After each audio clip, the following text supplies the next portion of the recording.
Welcome, ladies and gentlemen, to Street League Drone Racing. I'm your host, Timothy Ichiyasu, and this is our co-host, Jonathan Ficklin. Jonathan, are you ready for an incredible day 2 of racing? I am so ready for today. After seeing what went down yesterday, I think we're going to have some really epic racing today. Yeah, so we're going to go ahead and we are going to be doing a little bit of recap on some of the heats that we've been missing. We've had some rain delays and stuff, so we got a bunch queued up, so it's going to be raw racing for the beginning of this live stream, and then we'll kind of catch up to the real racing and then get to experience an awesome final. We got pilots racing right now. We're going to go ahead and switch it on over to our round 4 heat F here. And that is coming right now. Here we go. This is round 4 heat F. Here we go. It's going to be It's Lee Limited, Perry FPV, and AOT. And Perry FPV going down right off the bat. Unfortunate for him. ATO4, he's going to be up in the air all alone. He's got the track all to himself. A little bit of rain, but nothing that can stop him from having a great time. Looks like Perry back up in the air as well. Love to see that. Yeah, Perry able to use turtle mode to his advantage. Early in the points rounds today, you want to make sure that you're completing laps, so turtle mode is definitely going to come in handy. Yeah, and keep in mind too, we ran 3 rounds yesterday. This is the continuation of that. Our pilots got rained out yesterday, but we're going to be continuing now here in round 4. And yeah, so far, decent pack for ATO4 here, looking pretty good. Yeah, ATO4, a little bit of rain on the lens, still sprinkling a tiny bit today, but definitely better than it was yesterday. So I'm sure with a little bit of conformal coat and maybe some lens coating that pilots will be able to handle the rain today and make it through their laps. Yeah, absolutely. And I am loving what I'm seeing here. It is... Oh no, ATO4 goes down, so it's going to be Perry maybe making a little bit of catching here.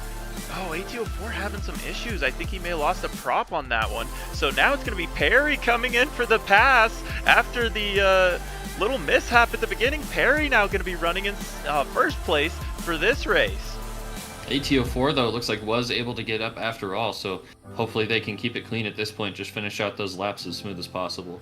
Looking nice and clean here. And oh no, as I say that, Perry goes down, the announcer's curse. So it's going to be ATO4 going to try to hang on to it, get a couple laps in here. This is lap number 2 so far, and he's going to try to finish out the course as best he can, but having some issues, definitely. I'm wondering if his camera angle got bumped up, because it seems like that ground just wants to come up and hug him. Definitely could be, you know, struggling to see with a little bit of raindrops can't help either. Having to deal with that and hitting the ground here and there only makes it worse. So yeah, definitely some tricky situations here, but our pilot's trying to make the most of it on this rainy day. ATO4, only pilot on the track, and he's going to do his best to finish this one out if he can help it. Yeah, Great, headed into that triple cork section. A little bit of a bobble there, can they hang on to it? He does, through the gem fan, triple cork. Oh, little clip there, going for the start finish. And I believe that his timer expired. And he's gonna make it onto that lap number 3. Yeah, it may not have the battery left to make it work though. You can see in the bottom middle about 3.5 volts is getting down there. So with no battery left, they may ATO4 may go ahead and just bring her home. Yes, that is going to complete that heat. ATO4 going to be the only pilot to finish out a run. The 2-minute timer expires, and then you got to complete your lap. So there are his times. Decent run, making it through as best he can. And we're going to jump into our next heat here momentarily. That was Heat E. And now we're going to be jumping into the... That was Heat F. Oh, that was so Heat let's F. go Heat E. Yep, and now we're going to be jumping into Heat E here with Mr. Rick James, Geoff Slowpoke, and Goddess Randy. Yeah, a couple of newcomers here. Goddess Randy seems to be a new pilot here to Street League, so we appreciate her coming out.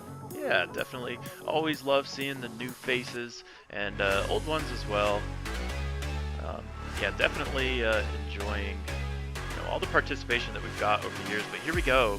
It's going to be round number 4, Heat E, kicking off.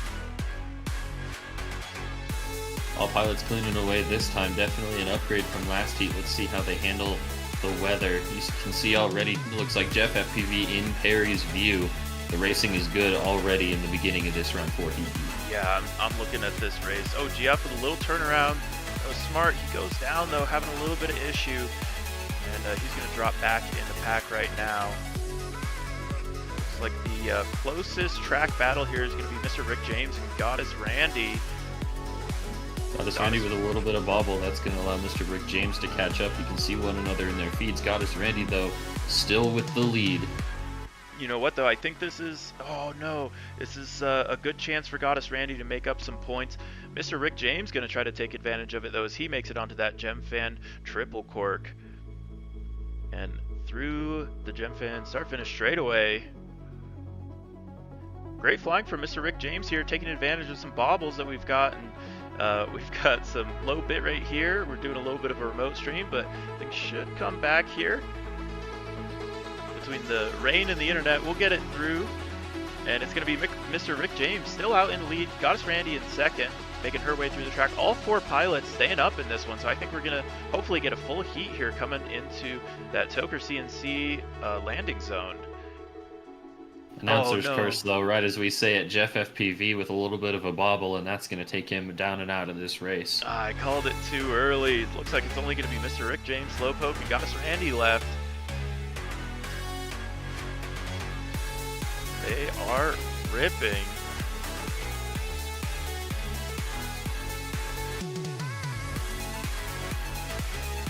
Great flying here from Mr. Rick James. I think he is starting to get comfortable on this track here.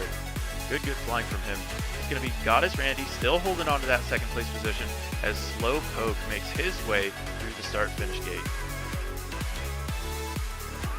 See if Slowpoke is able to beat that 2-minute timer or not. They may actually be 3 laps there for Slowpoke. Actually, yeah, that may be a misread. I think that was Slowpoke taking the win there. So it's going to be Mr. Rick James. Still a solid run in that second place position. Then it's going to be Goddess Randy coming through. She's close with Mr. Rick James. Tried to make the pass, couldn't quite get it to happen. It's going to be Mr. Rick James finishing out, and Goddess Randy left trying to turtle mode. Looks like they will. Thankfully, that'll let them complete that 3rd lap, make sure that they score their points. Yeah, critical point scoring there for Goddess Randy, and a great run overall for all of our pilots. Yeah, it looks like we were missing some laps from Geoff. We'll get those corrected and continue on with racing here. So yeah, that was Heat E. We're going to be moving on now to our D Heat. Let's go ahead and cut to that.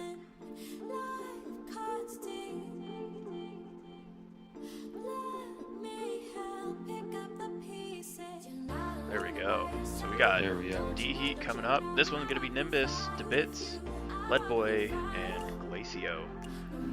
Yeah, I'm looking at Bits here. I think he's got a really good chance at taking this heat. He had some really good packs yesterday, so we'll see how he comes off his launch.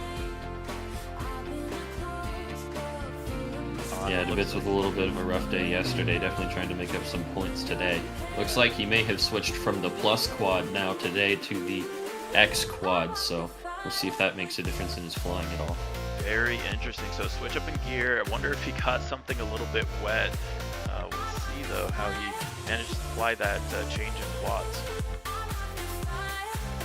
Off and away, though, all 4 pilots. Good video feeds everybody through that Gemfan start-finish gate. Into the first elements of this track. It looks like an early lead from DeBits, trailing very closely behind by Nimbus, Leadboy, and then Glacio. Yeah, great launch here from all of our pilots. 4 up in the air. We'd like to see 4 finish, but as I say that, Nimbus is going to take a little tumble, drop a little bit of a ways back, and I'm also trying to take a quick peek. No boosts used yet that I can tell.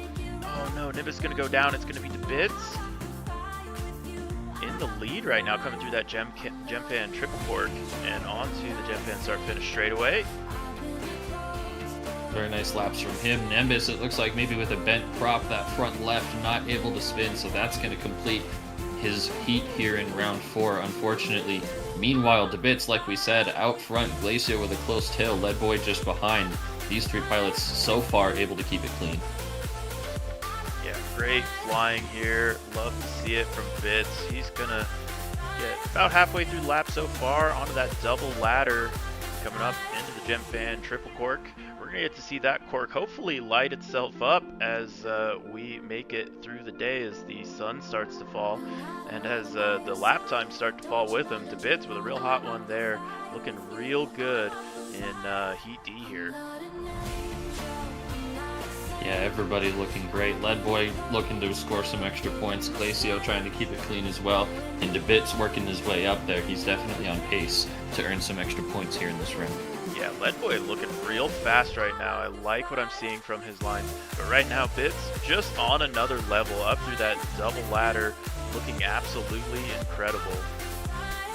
Yeah, his lines look amazing as he comes into the Gem Fan triple cork. Look at how close he's able to stay to those gates, finishing out his third lap. That's going to be the Bits winning this Heat D. Incredible performance from Bits here. Really, really, really good flying. Love to see that. Leadboy going to try to finish it out as well. Oh, looks like Glacio actually going to finish it out first. He's going to come in second place. Leadboy going to have to contend with one last track element before he finishes the heat. And yeah, nice and clean though, making sure he earns his points from this round. Beautiful racing. Leadboy getting it done. 3 of our pilots managing to survive in Heat D. There are your results. We're going to jump now into the C Heat and see how things shake out. Here we go. This one's going to be Dehas, Nitro Toker, Prodangles, and Specimen. Definitely looking at Prodangles and Specimen here. They've been battling it out all weekend, so I'd be excited to see how they come out this morning. Yeah, absolutely. Don't count out Dehas and Nitro, though. I think they're going to have a little battle of their own, potentially behind Prodangles and Specimen, but we've seen some upsets here. We've seen Specimen have to fight his way through some traffic. I feel like he's one of the pilots who tends to get more comfortable as the day goes on, so we'll see how that plays out.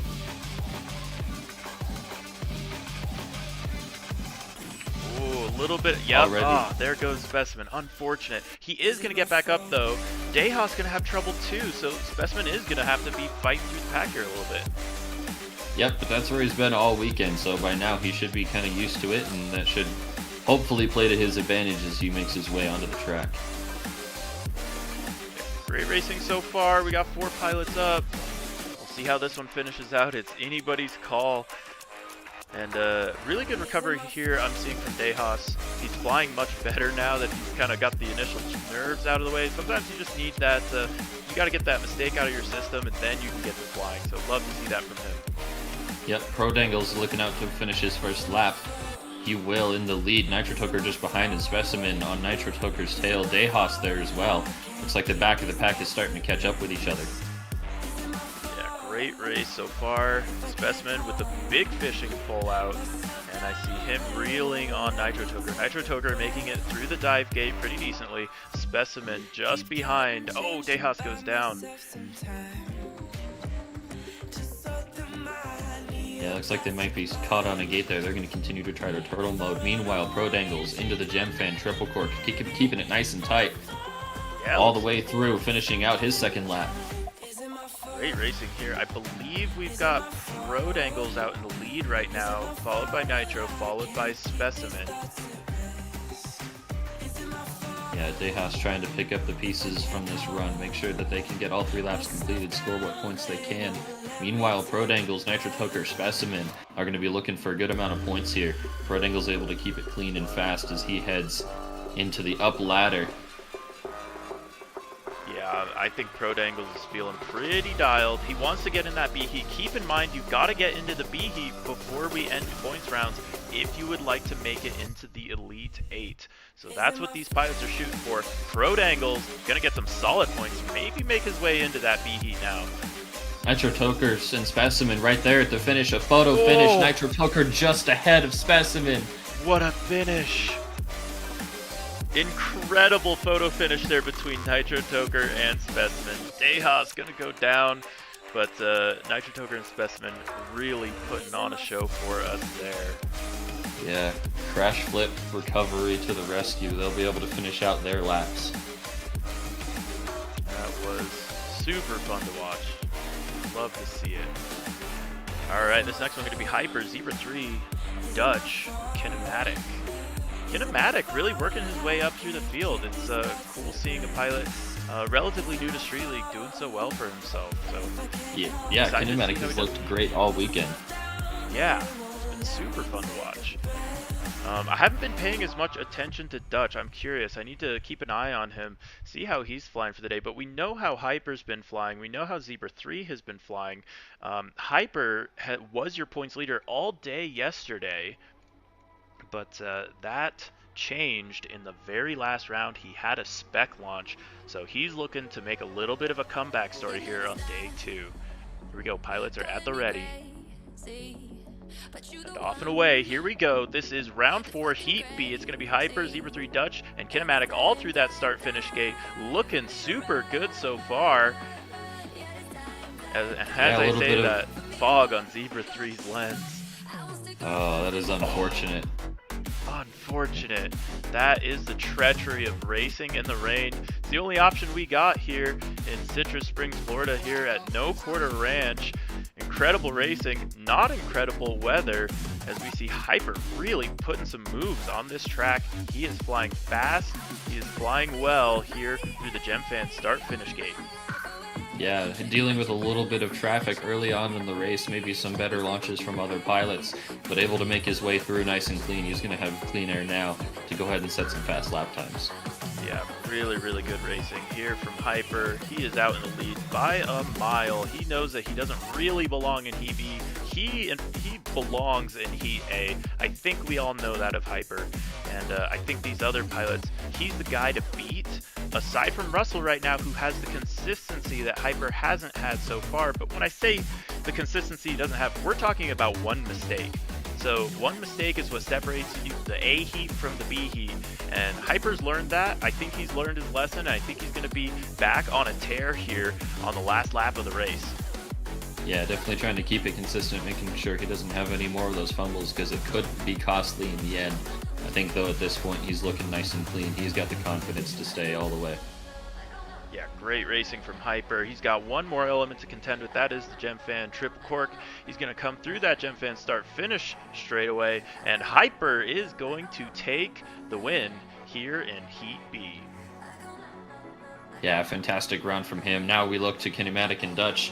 How can they turn out? Looks like Dutch coming out to finish his third lap into the triple cork. Kinematic not far behind.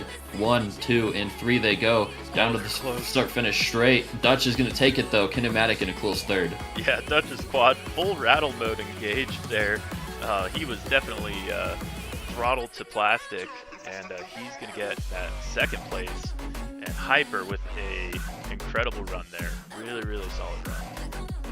Here we go. It's going to be Heat A now, round number 4. This is Freedom Duck, RusselAR, Leadfingers, and the Sloth FPV. RusselAR, your current points leader, and he will be seeing what he can do out on the track. Yeah, also the Sloth and Freedom Duck, a father-son duo duking it out here in Heat A. Be curious to see how that goes. Yeah, this is definitely going to be one to watch. And this is theoretically the fastest group of pilots that we've had so far. 8 seconds until pilot launch. The nerves are high. This is the heat where it matters. One mistake here, and as we've seen, you can drop from 1st to 6th in a heartbeat. Everything is on the line.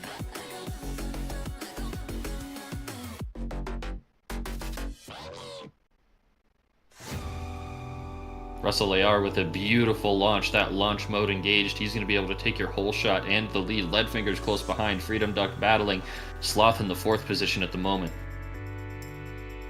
Yeah, I'm looking to Sloth here to have a really good run. Oh, Freedom Duck goes down. He is out. And that's that mistake we were talking about. That is going to be costly. He's got a couple more rounds, potentially 2 more rounds, until it's decided who gets into the Elite 8. So he's going to want to make some points back on the next one. But for right now, your highest points earner in this heat, looking to be RusselAR, trying to set some real hot times here. And he is, as he pushes on to lap 2. He's got a sizable gap on the rest of the field. Leadfingers just now completing his 2nd lap. Sloth headed on to finish out his. Maybe Sloth just ahead of Lead Fingers, actually. Led with a little bit of a bobble earlier. Yeah, great racing. I'm looking at Lead here. He's another hot contender for that Elite 8 finals. He's sitting in, a spot where he's technically qualified for it right now, but again, we saw that can change, but he is absolutely hanging on to it out there. And I'm seeing not using any boost so far after lap number 1. Sloth, on the other hand, it appears has used 2 boosts, so it looks like he's using about 1 boost per lap. And RusselAR, I just saw boost mode engaged, so it looks like he's using his last boost through this section as well. Great racing from him. Yeah, boost mode being a relatively new feature still, pilots still kind of getting adjusted to it, so I can understand the strategy of really not trying to worry about it and just fly clean. But the pilots who have been able to get used to it, they're going to use it to their advantage. Yeah, really good, and it looks like Russell using boost mode to great effect, getting the win here in Heat A, round number 4. Who's going to get that second place? It's going to go to the Sloth, and Leadfinger's going to come around that Gem Fan triple cork into the Gem Fan start finish straight away and take third. Still a solid run though, that should keep him up in the Elite 8. We will potentially see Freedom Duck in the B Heat next round, I think. I think he's going to drop down as a result of this. But really incredible racing from our pilots there. We're going to go ahead and take a quick sponsor break here, and then we'll be right back with some more racing. Stick around. Couple of popular LED options to make your quad look amazing. The first of which is a simple 5-volt LED strip. These strips are available on the StreetLeague.io shop and are $4.50 per, and they run off of 5-volt power. Important thing to note about these LEDs is that they will require a 5-volt power regulator, but that they're addressable, so you can change their color. And when applied to a quad, they can look something like this. Now, let's say you're okay with them not being able to change color, and you don't want to have to use a BEC. Something like this, the Tiny's X-Class 6S LED, would be something for you. The LEDs only shine one color, but you can apply full 6S power, including 5S, to make these guys light up. These are a great option for one fixed color and minimal amount of effort. If you want to be able to change your color and you're okay with using a 5-volt power regulator and you want something just a little bigger, I recommend the Tiny's Project 399 Rig LED arm. These require a 5-volt regulator but are addressable, and when applied to a quad, they can look something like this. One of the other popular options is what's called a cob LED. These come as a rope rather than individual LEDs. The fun part about these cob LEDs is they can be either fixed color or addressable, and they can be either 5-volt, 12-volt, or 24-volt. Now, if you do happen to go with an LED option that requires 5-volt power, as many do, you'll want to use something like this iFlight 3-6S 5-volt BEC. This allows you to take straight battery voltage and get 5 volts out to power your LEDs. At which point you can connect them to the flight controller or other LED controller and have your addressable LEDs. If you have any questions regarding these products, how to get your LEDs set up, or Street League in general, go ahead and drop them in the comments section below, or head on over to StreetLeague.io and look for the Discord link for our Discord community. The important note here is that a Street League quad should be your own. You want to make it look cool, because ultimately we want to know that it's you who crossed the finish line first. Thank you so much for watching. Drop a like on the video if you liked it, and follow me for more Street League related content. Happy flying, and I'll see you in the next one. Hi, my name is Imperius, and today I'm going to talk to you a little bit about Street League and what makes a motor street legal.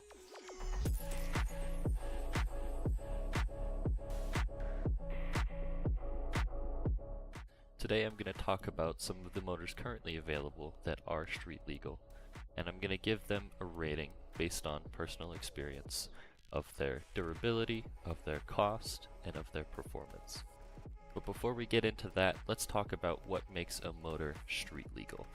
Any of the information that I talk about today can be found on StreetLeague.io under the Spec tab. When we look at the Street League rulebook version 3, we have a certain set of specifications for our motors. When we talk about street legal motors, we have a couple of criterias to meet. First of which is only 4 motors are allowed. Cannot have 3, and 5 is right out of the question. When we talk about the size of a motor, what we're looking for is the volume of the stator, and it must be less than 4,950 cubic millimeters. we see that a 1250 kV is recommended, what higher or lower kVs are permitted. We'll talk a little bit later about what kVs are and aren't allowed and what's preferred. And then we have Rule 2.4. Basically, Rule 2.4 says that the motor must be available for people to purchase before its first use at a Street League event. This is to prevent anybody from showing up to an event with a prototype motor that nobody has access to. To make things easy, we're going to talk about 4 of the most common street legal motors. The first of which being the Brother Hobby Avenger 2510 1250 kV motor. This is one of the very first motors to become street legal, and is the same specifications as the one used on the DRL Racer 4. It is a 2510 stator size, but the one we're going to look at today is that 1250 kV variant. Coming in at $24.99, this motor runs about the middle of the pack. We're going to give it a 3-star in the price department. While this motor does perform among the best, getting a rating of 4 out of 5 stars in the performance department. Alright, ladies and gentlemen, we are back with some more super exciting racing. We're going to get this instant replay going, and we will kick off round number 5, Heat F. Yeah, a little bit of an issue with the timer there. It does say round 4, but we can assure you that this was round 5 of points. Yes, this one going to be Italy Limited, Perry FPV, and AT04. Yeah, I'm looking for some of these pilots to start getting comfortable on the track. You know, these are, I think, some of the newer pilots, and, you know, it's fun to get comfortable on the track, but it takes a minute, especially when it's cold and rainy out. These pilots are out here putting in some work, so I'm looking to see some success from them. Hoping yeah, it looks like some of those pilots are able to work out their technical issues from round 1 of today. That would be round 4. So as we get on to the second round of points today, they're going to look to just put down some lap times, make sure they score their points. It looks like Limited early with the lead, but a bobble may allow Perry to take it onto the speed source back straight. Yeah, great. Oh no, we're going to see Perry go down. He does manage to survive it, though. He's still in the air.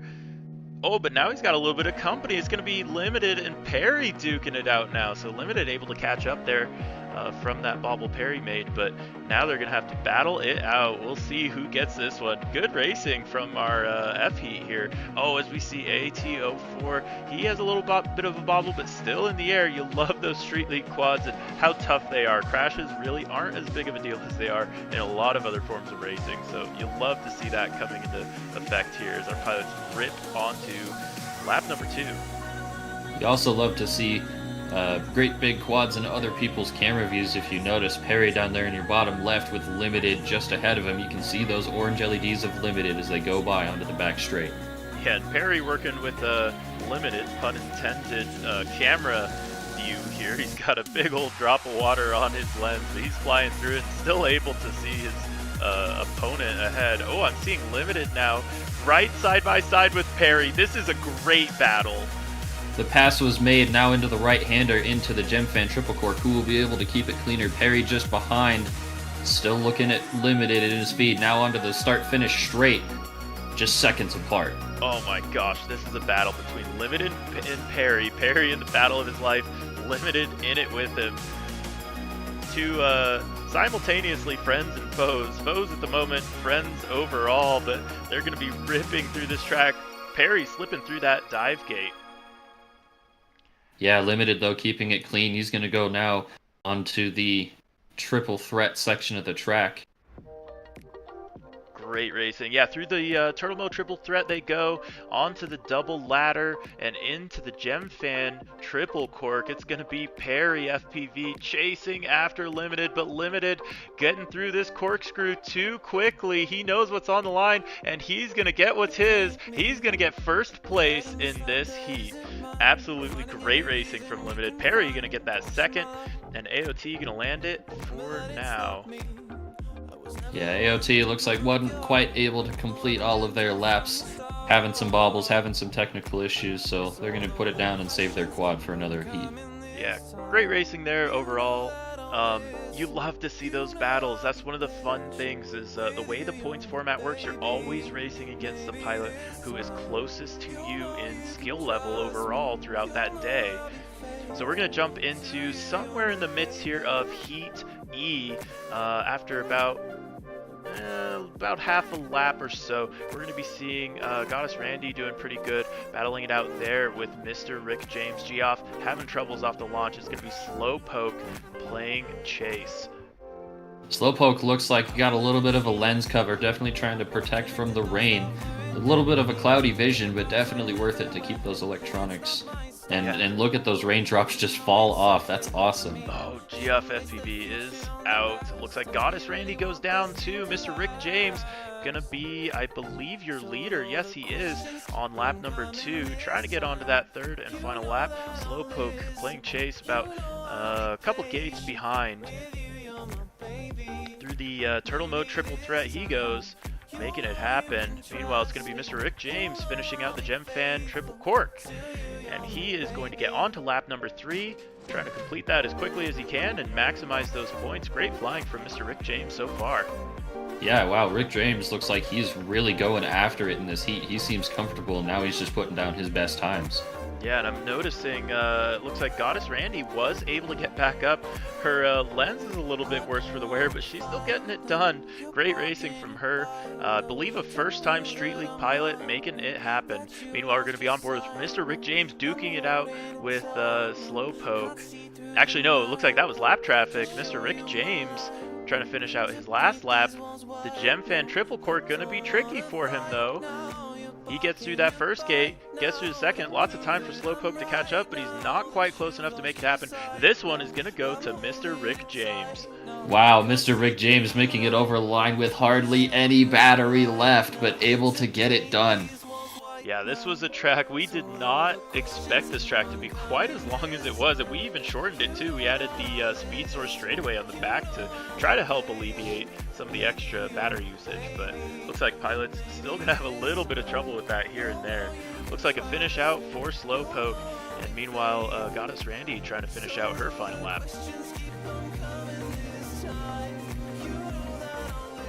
Flying so far, one more element to go. Looks like, unfortunately though, it's going to be the trickiest one there is. Oh, but a beautiful corkscrew here from Goddess Randy, coming through that Gem Fan start finish straight away, and she is going to finish out her run as well. Great racing there. And that is going to be it for a moment. We're gonna kick it to our sponsors and we'll be right back with some more amazing racing. Cannon. We're gonna give it a 2 out of 5 stars for durability. It has a tendency to snap at the base in wrecks. The next motor that we're gonna look at is the first motor to come to the Street League store, and that is the Hyperlight 2807.5 1322 kV. Right off the bat, we're going to give this motor a 5 out of 5 stars for price. It is the best bang for your buck motor that is currently available.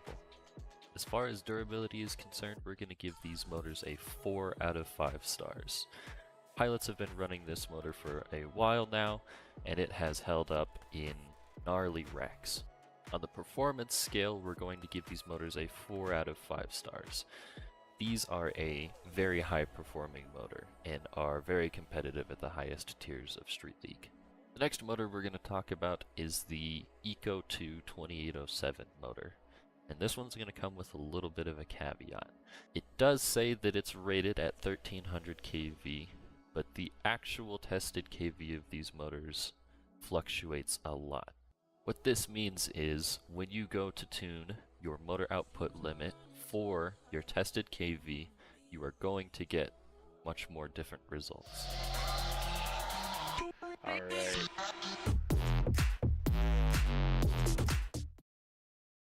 The price point of this motor is fantastic, coming in at just $16.99, so we're going to give it a 5 out of 5 stars there. The performance of this motor is also very good. We're going to give it a 4 out of 5 stars. And the durability of this motor has been tested and true.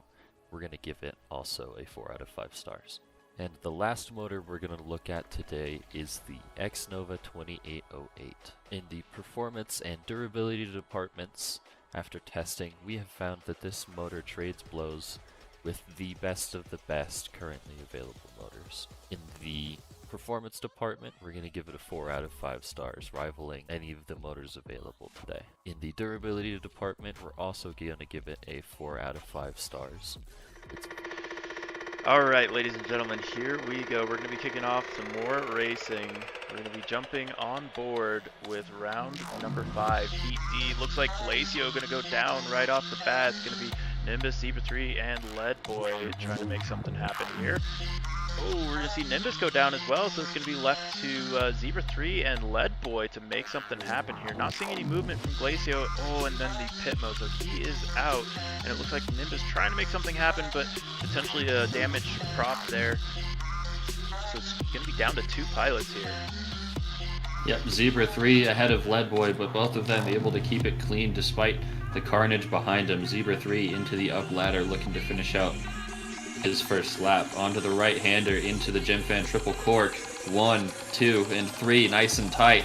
Beautiful looking line from Zebra onto lap 2. Yeah, you can tell Zebra 3 absolutely practiced this track on the Velocidrone drone racing simulator where we publish all of our tracks for the season, and he is looking really solid here. He did pretty good for himself during the sim tournament that we did as well, so he's able to translate to real life, and you love to see that. Lead Boy doing pretty good for himself as well. He's more of a real life pilot, not a big simmer, but he's making it work here as well as he makes his way through the Turtle triple cork, or triple threat.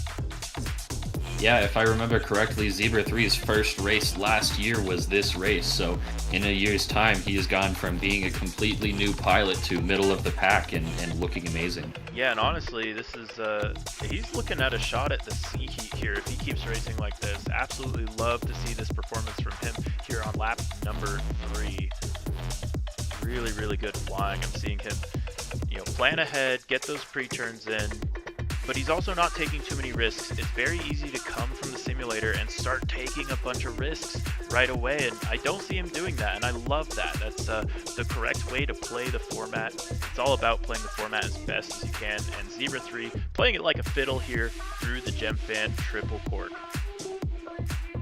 Yeah, onto the start finish. That's going to be their third and final lap to bring it home. Zebra 3 to win round 5, Heat D. Really great flying there from Zebra. Looking forward to seeing him. I'm hoping he scores enough points there to make it up into the C heat for next round. Lead Boy with a solid run as well. He's going to finish that one out, and that will let us transition to our next heat.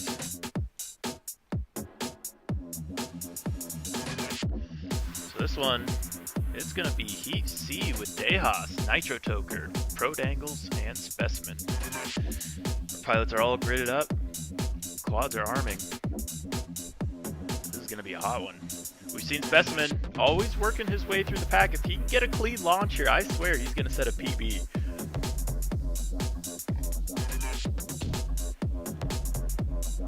Yeah, all 4 pilots off and away. Look at them go. Incredible flying. Looking really good here.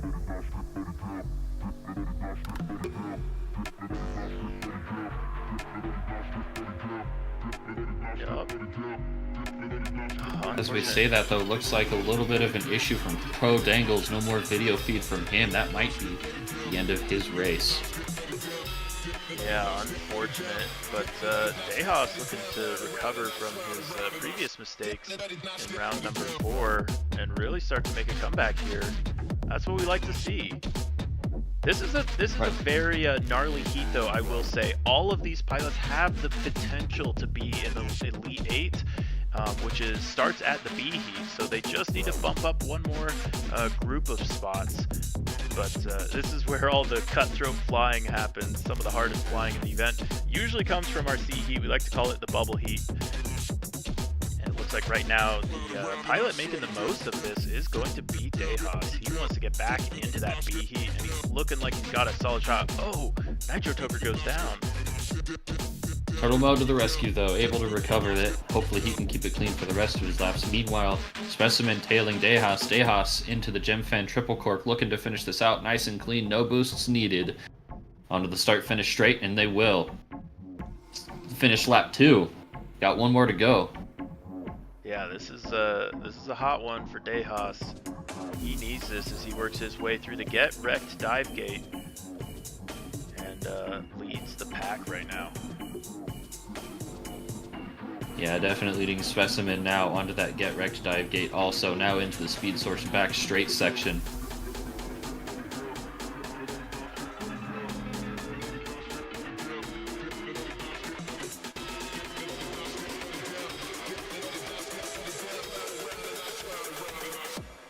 We've got a couple of people in chat. It's Lee saying, Dehas, let's go, cheering him on as he comes to finish out his Heat C. He's going to bring it home in that first place position. Specimen now onto the start finish straight. Unable to see the start gate. Making a little bit of a turn to see it and making it through. That's Specimen to bring it home in second. Nitro Toker to finish. That was some great impromptu flying there. Specimen making it happen. You'll love to see it. Alright, here we go. We're going to be on board with our next heat. That is going to be round 5 heat B, it appears. And we're going to be kicking this one off with Freedom Duck, Bits, Dutch, and Kinematic.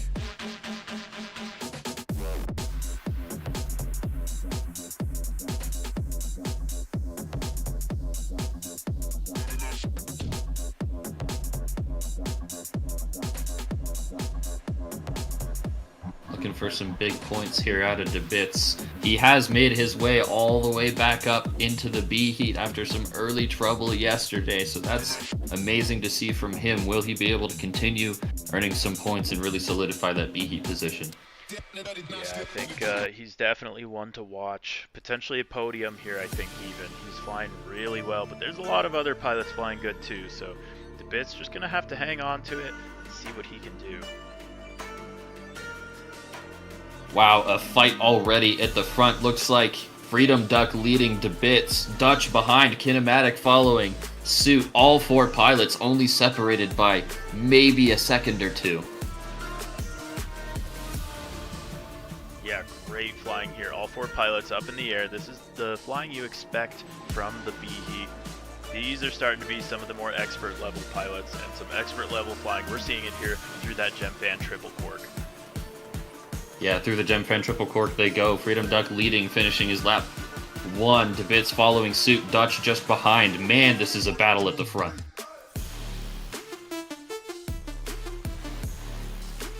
Freedom Duck now into that wrecked dive gate. DeBits just behind him. Dutch following suit. Now onto the speed source back straight section. Into the turtle mode triple threat we go. Freedom Duck still your leader. Will he be able to maintain it? DeBits right on his tail. Dutch just behind. And Kinematic working his way up. Yeah, great. Freedom Duck now into the sweeping right-hand turn.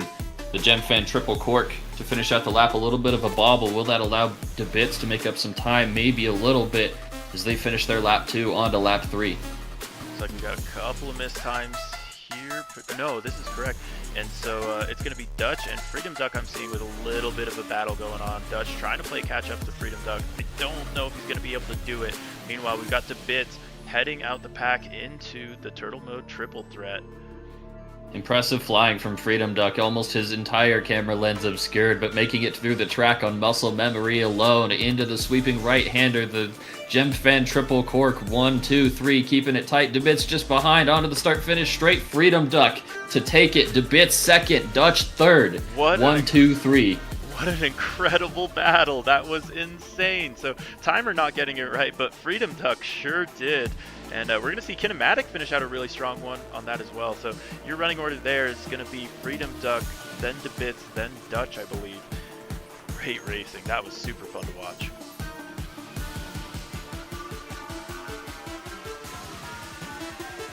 We're going to be rolling now into round 5 Heat A. This one going to be Hyper making his way back to the A Heat. A little bit of that comeback story we were talking about. Then it's going to be RusselAR.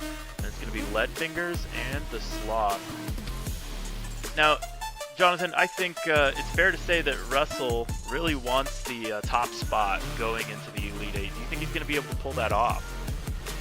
That's a good question. He's going to have a hard time with Hyper on his tail, but Russell's been looking faster and faster as he goes, so definitely a battle to be had here. I think that Russell may be able to pull it out today.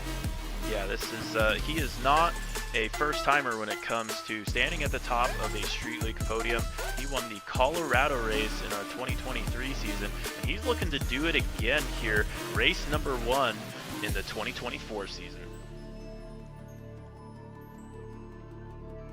Look at that launch angle from RusselAR. He's going to get a great launch ahead of the whole pack. He's going to end up with your whole shot Hyper just behind the Sloth Lead Fingers, all in a pack. Incredible racing here, but most incredible of all is how Hyper is taking these awesome lines. Oh no, as I say that, Russell with a nasty get wrecked dive gate. He says get wrecked to Hyper as he works his way into the turtle mode triple threat, and he leads the pack. Is he boost dumping here? I wonder. We saw that strategy from you actually during the sim race, and Hyper was seemingly immune to it as he entered the Gem Fan triple threat. Oh my goodness, that is an incredible first lap from both of our top 2 pilots. Yeah, Hyper able to make the pass after a stellar start from RusselAR. Now Hyper in the 1 position, RusselAR in the 2 position just behind him. We'll see if Russell has anything left in the tank to try to keep up with Hyper. I don't know if he's going to have a whole lot left in the tank because the fire that Hyper's laying down right now is burning up all the gas I think Russell has here on lap number 2. Russell pushing obviously as hard as he can, but I think Hyper's got boosts to spare. He's going to pull the very excellent boost strategy here to try to gain a little bit of extra time on Russell. Now Russell needs to play this safe too, because as fast as he's trying to go and as much as he wants to beat Hyper, he's got to make sure a mistake doesn't happen here that drops him out of the A main, because at the end of the day, he's got to qualify for the Elite 8 first and foremost. Yeah, definitely trying to battle it out with Hyper, but also has to make sure that he doesn't drop those positions with a mistake. So keeping it clean and keeping it fast as much as he can, but looks like Hyper is going to be just too much. He's going to finish out this Heat A in the 1 position, Russell the 2. Looks like the Sloth coming home into that Gem Fan start finish. He's going to take your 3rd, and Lead Fingers a clean 4th. Wow, that was an amazingly fast heat. I am so impressed by that. Holy heck. Well, that's going to round out round number 5, Heat A. So we are going to transition here to a quick message from our sponsors while we grid up round number 6. Stick around, we got a little bit more racing coming up before we get into finals. But when they do, you know you have wrecked really hard. And while that's all fine and dandy, we're going to have to give it a 2 out of 5 stars for the price point, coming in at $31.99. It's worth noting that these 4 motors we talked about are not the only 4 motors that are street legal, but they are some of the most popular motors among Street League pilots, and for very good reason. In a later video, we'll talk about what we can do. Coming to... Here we go. We are live with round number 6, Heat F. It's going to be G-Off Limited, ATO4, and it's Lee. So at this point, we are caught up live. This is happening right now in Citrus Springs, Florida at No Quarter Ranch. These pilots duking it out in what may end up being the final round of points rounds to decide who makes it into the Elite 8 and ultimately into our Golden Heat at the end of the event. Yeah, looks like a little bit of trouble here in round 6 Heat F from these pilots on that get wrecked dive gate. They're going to make it through eventually, maybe with the help of a little bit of turtle mode as they look to complete these laps. Yeah, I'm seeing some good flying here. G-Off, some good speed into that double ladder. Trying to get through that section, but it looks like Limited ultimately going to be the pilot with the lead right now, going on to lap number 2. And it's going to be G-Off making his way in second place onto that second lap. And we're going to see ATO4 come around that Gem Fan triple cork.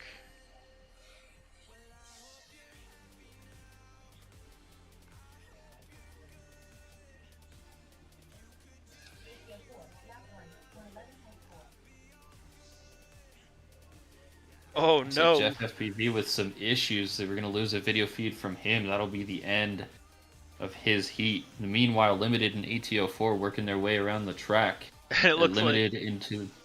ATO4 is going to catch a bug on his windshield as he works his way through lap number 3. Oh, looks like it might be able to wipe off a little bit more cack, and you might be able to get that bug off of there. Yeah, can we get an F in the chat for the bug? That is an unfortunate way to go for a little bug.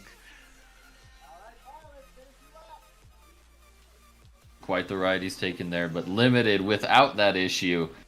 Nice clear lens. Oh no! It looks like he lost a motor there. I think ATO4 either lost a motor or an ESC on that one. That could be the result of the rain for sure. Unfortunate demise for ATO4 here in the F heat. Meanwhile, though, it's going to be Limited on that Gemfan triple cork. He's going to get to fly. Oh no! Is he going to go down too? With a dead battery. Look at that minimum battery voltage. And that is going to be it. I believe those pilots will be done. Yeah, you can see on our track cam. There's quite a bit of rain coming down there in Citrus Springs now. The weather not super cooperative, so we'll have to see how that develops throughout the day. Yeah, that is unfortunate. So none of our pilots making it through in the F heat, but I assume they had a lot of fun out there. What could be better than ripping some packs with your friends, even if it's raining? You know, normally on rainy days, all we get to do is sim, which is still a blast, but it's always more fun to, you know, fly across the country and hang out with your buddies that you've been hanging out with in Discord. Speaking of Discord, feel free to join our Discord community. Street League has an amazing server with a bunch of amazing members. We would love to have you there. We're going to go ahead, drop a link in the chat for you. And you can come hang out. We'll almost certainly be in there after the race, just vibing, hanging out with the pilots and all the crew that make these amazing races happen.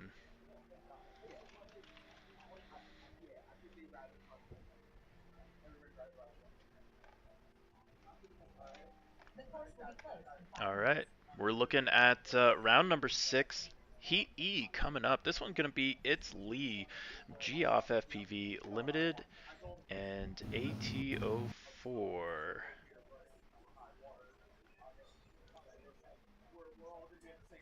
It looks incorrect, actually. That may be incorrect, so we'll see if that's true.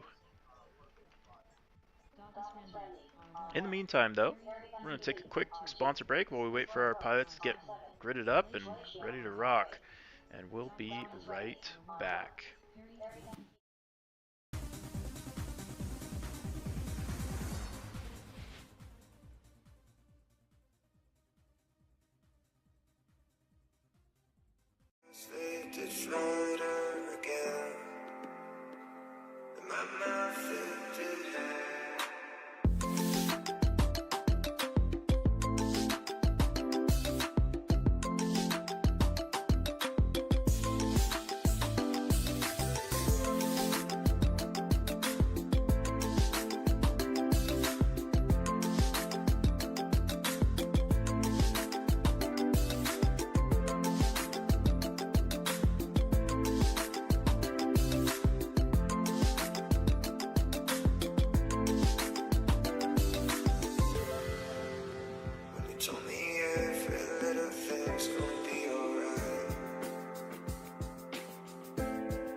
Hi, my name is Imperius, and today I'm going to talk to you some more about Street League.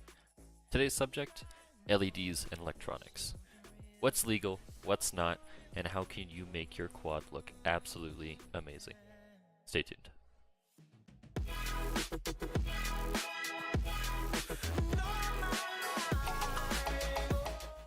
Today I want to talk to you guys a little bit about Street League LEDs and electronics. Yeah, speaking of Street League LEDs, as that ad was so timingly doing, we're going to see a pretty fun innovation coming here once it gets dark, and we're going to get to see all those gates light up, but not from gate LEDs. So I'm excited to share a little bit more of that with you. Those of you who know, but I think we've changed the game as far as what it takes to light up a track.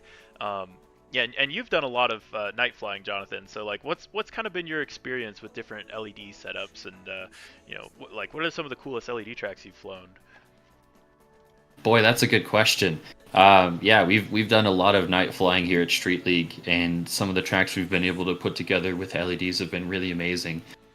We had a nice LED track lit in Colorado. Oh yeah. Either 1 or 2 years ago, I forget which, but man, that was a beautiful track. Yeah, and our pilot's gonna get LEDs on to all the enjoy gates. yet another beautiful track here as they kick off round number 6. Here we go. It's going to be Glacio, Perry FPV, Slowpoke, and Goddess Randy. You'll have to tell me about that track a little bit later. But yeah, we're ripping with almost all 4 pilots. Glacio having a little bit of trouble, but he is going to get through and eventually make it onto his first lap. Yeah, a little bit of trouble there early, but definitely able to recover, turtle mode engaged. So we're looking to the other pilots here to see if they can continue to be clean. I love this lens cover from Perry. It's a little bit cloudy, but you can see it's very effective at shedding those rain droplets. Yeah, looking really good there. Who was our whole shot? Actually, Goddess Randy getting our whole shot on that one. Looking really good out on the track here in the E-Heat. Starting to gain some speed throughout the event. I'm noticing her really starting to pick it up. It's tricky to do, though. It's tricky to not get too comfortable in it, as we've seen some of the other pilots do, but great flying there. Meanwhile, it's going to be Slowpoke, your leader, coming through the Gem Fan triple cork, followed closely by Perry. They're side by side. Oh, Perry drops back just a little bit. I think that was a smart move, but he's going to try to make the pass here one way or the other. Where is he going to do it? Is he going to be able to do it? Only this lap will tell. Looks like Perry is able to make the pass now, finally going into the wrecked dive gate and now onto the back straight, the speed source straight. And it's going to be the turtle mode triple threat for Perry. Flying good. Looks like we're going to lose Glacio on that one. Slowpoke still in it, trying to catch back up to Perry, but Perry coming into stride here, looking really good on lap number 2. And soon to work his way on to lap number 3 as he works his way through that Gem Fan triple cork. Great flying there from Perry. And he's on to lap number 3. He's got one more lap to finish, and then it's going to be Slowpoke coming onto that Gem Fan start-finish straight away. And he is going to make it onto the last lap as well. And Goddess Randy, a little bit of lap traffic there, I believe. I think Goddess Randy actually has been catching up. Goddess Randy's been moving and looking to make a pass there. Oh, no. Oh, a little bit of a bobble, as I say it, the caster's curse. Yeah, I was impressed. That flight from Goddess Randy was going so smooth. She's got the crash flip mode, though. Hopefully she can get back up. Meanwhile, it's going to be Perry out in the lead still, hanging on to it as best as he can. But Slowpoke is trying to find the gates through that lens. Lots of rain, lots of weather. These pilots are toughing it out here in Citrus Springs, Florida. Perry going to take the win here in Heat E. Yeah, Perry with beautiful lines all the way through, minimizing the mistakes and keeping the lap times low allowed him to stay ahead of the pack and ultimately take that win over Slowpoke. And Goddess Randy, who's looking to come and finish it out. Oh, they might have to contend with some battery, though. Trying to get through this triple cork as best they can. One battery last voltage straightaway. dropping, a limp to the line. They're going to make it through. Goddess Randy to finish the 3rd lap. Oh, beautiful. Just throwing the quad through the finish line. That's all you got to do. Works out great for Goddess Randy, finishing out her 3 laps. But ultimately, an incredible race there from Chris Perry. Absolutely duking it out on the track and advancing us up to the D-Heat. Next up, we're going to be looking at Mr. Rick James, Zebra 3, Leadboy, and Nimbus. That's who will be racing next. Yeah, that picture there from Zebra 3, a picture of our gracious host field here today, the ranch at Citrus Springs. Much appreciation to them.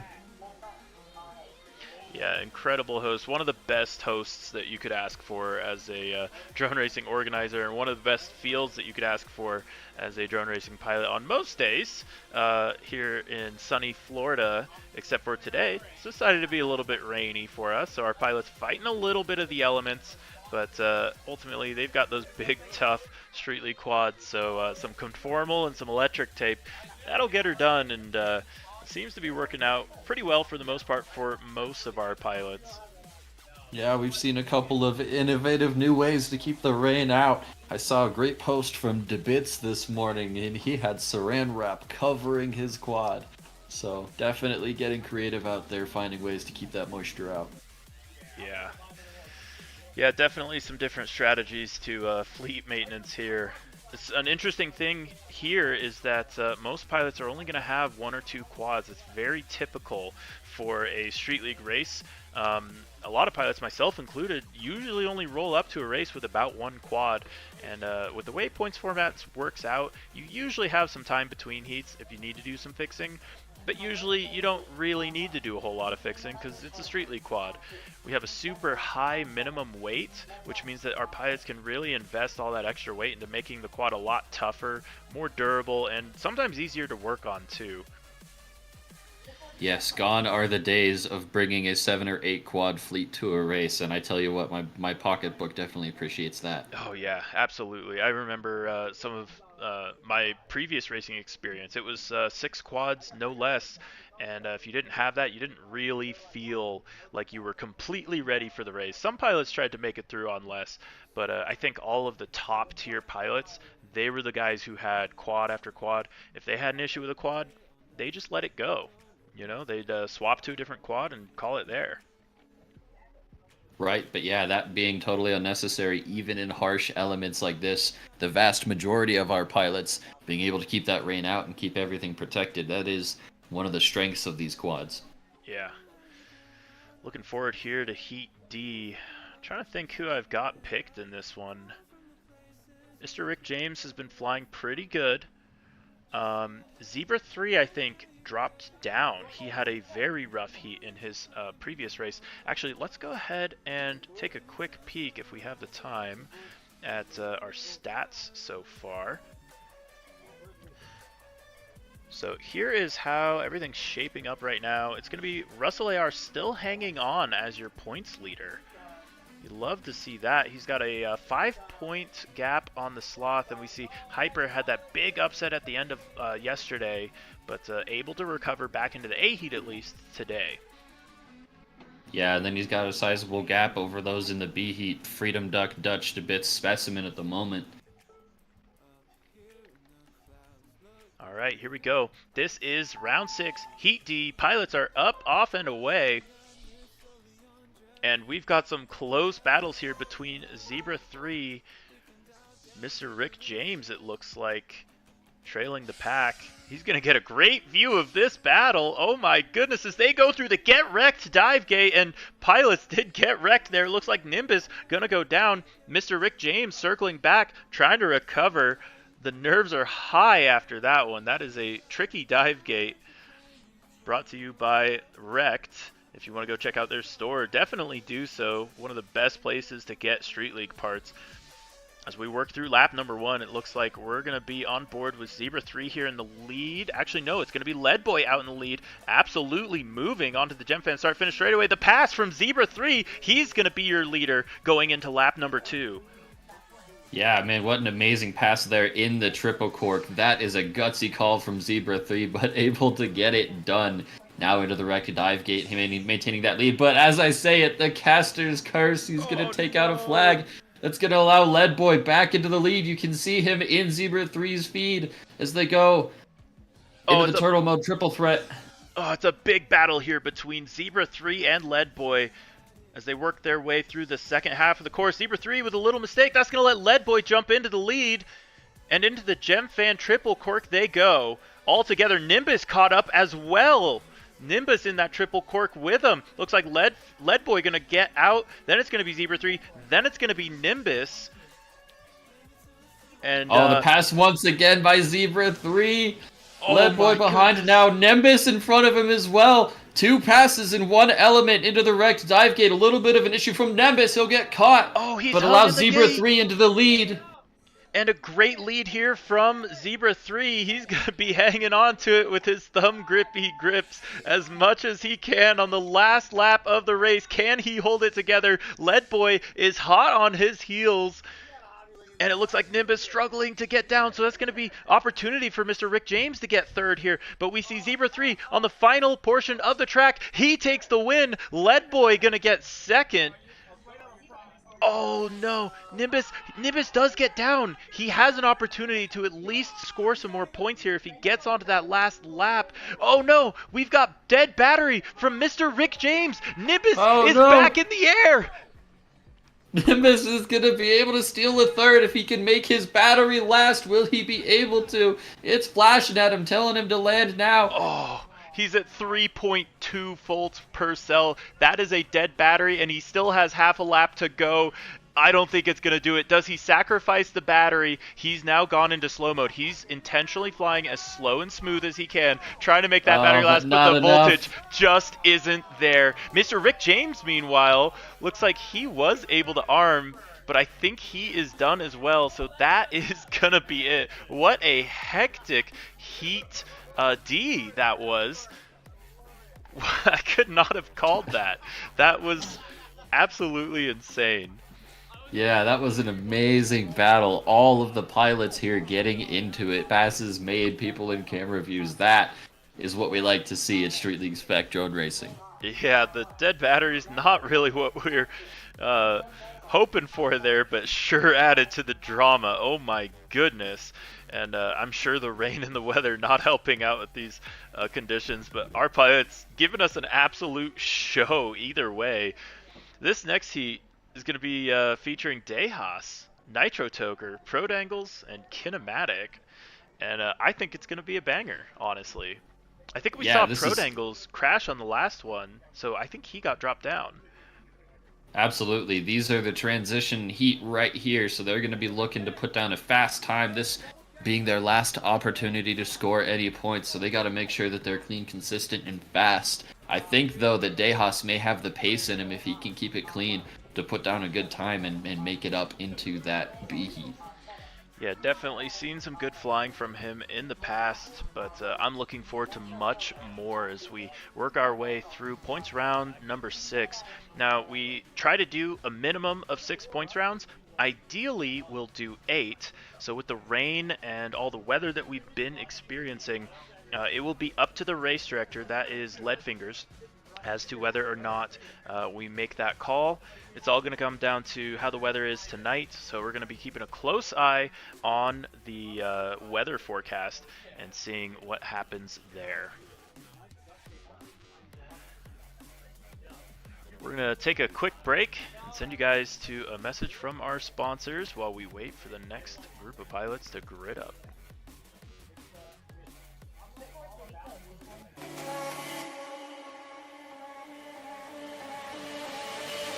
Where'd you go? Where'd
Hi, my name is Imperius, and today, continuing with my Street League series, we're going to be talking about the next two things on the list, batteries and propellers.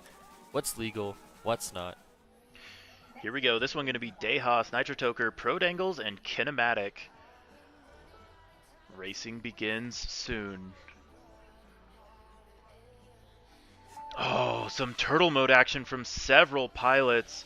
Looks like some slippery launch blocks get Dehas and Nitrotoker out, and it's going to be Prodangles and Kinematic duking it out on the front section of the track into the Get Wrecked dive gate. Yeah, into that Get Wrecked dive gate they go. They're going to be making that slalom into the speed source back straight. And onto the Prodangles turtle still mode with the triple lead. threat. Great flying from Prodangles here. He's looking to make a comeback after that mishap.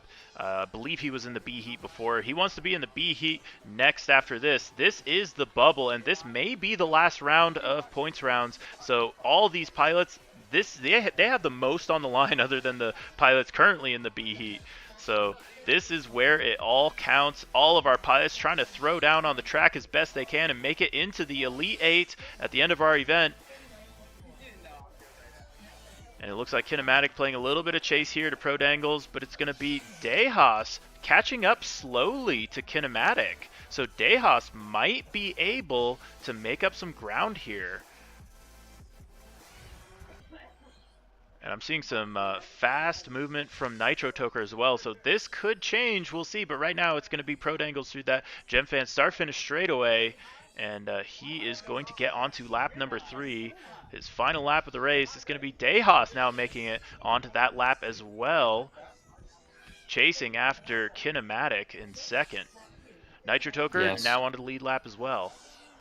Yeah, some great flying from these guys. Kinematic now into the Get Wrecked dive gate. Prodangles just ahead. And it looks like Prodangles has this one on lock. No mistakes to be made. Flying through the rain like it's no big deal. Through the Gemfan triple cork. And onto the Gemfan start finish straight away. And it's going to be Prodangles taking the win. Who's going to get the second place though? Looks like Kinematic going to hang on and try to sneak it away from Dehas and Nitrotoker. Kinematic gets the second. Dehas looking to get that third place. He locks it in. Nitrotoker going to finish out as fast as he can, try to mitigate whatever damage is possible. Even if you end up losing a race, it does matter what your time is relative to the other pilots. So Nitrotoker finishing out strong there, that's going to be important for him through the rest of the events for his overall finishing position.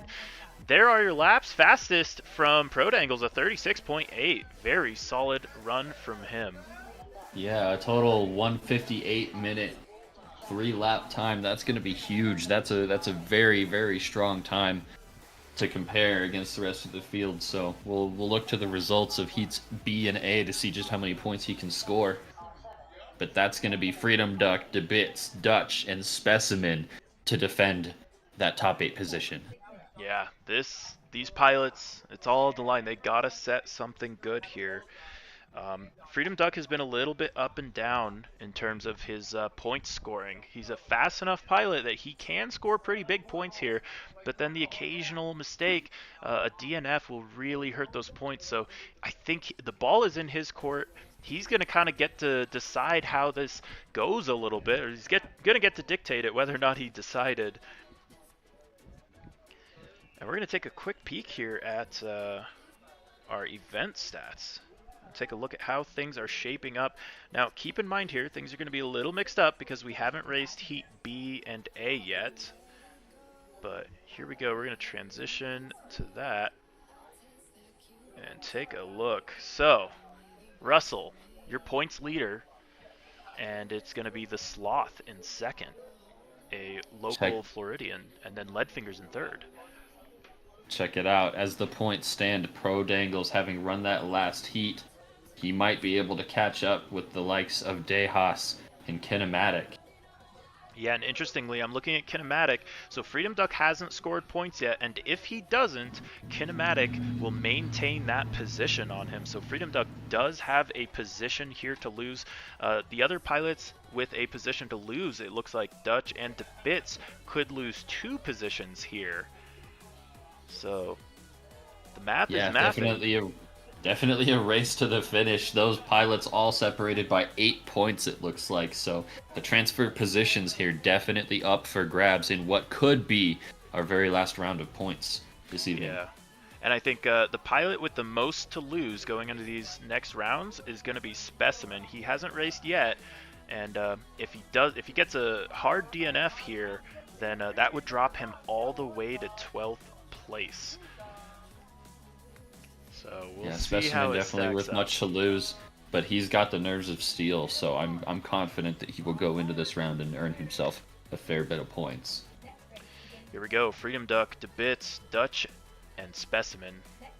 These pilots are up right now in Heat B, waiting for the tones.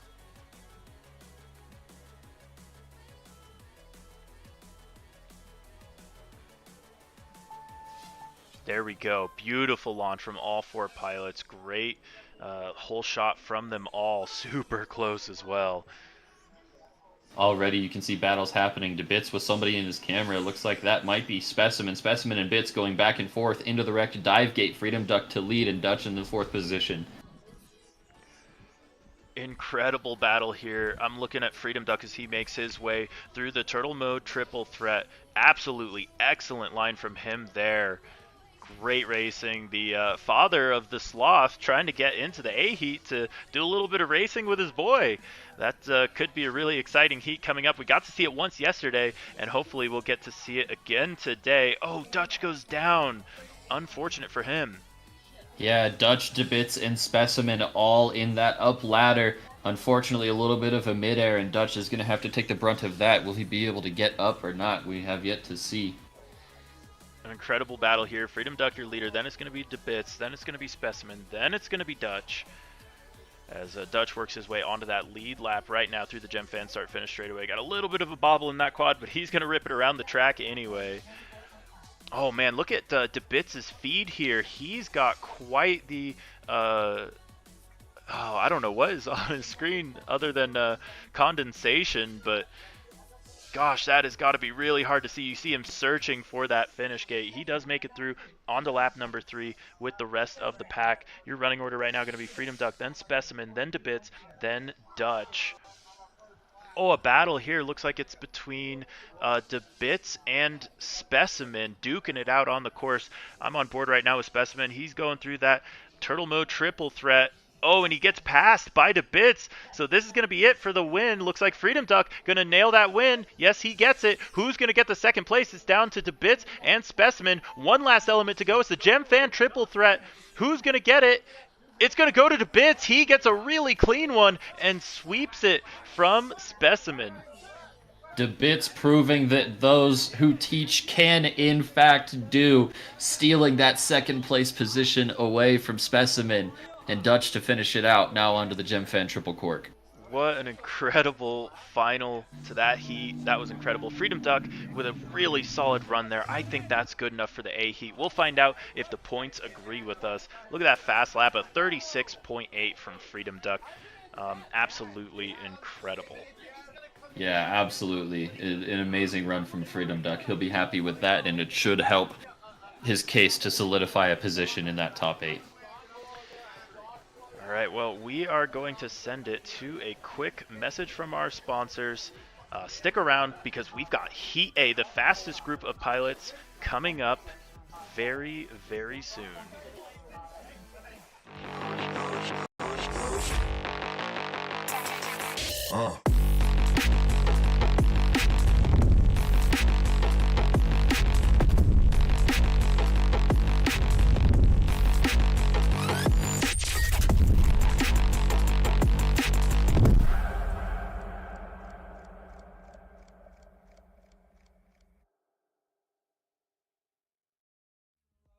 Hi, my name is Imperious, and today I'm going to talk to you a little bit about Street League Spec Drone Racing. In this video, we're going to cover a little bit about frames. What's legal, what's not, why are the rules that way, and what's available for you to purchase today. So I can love.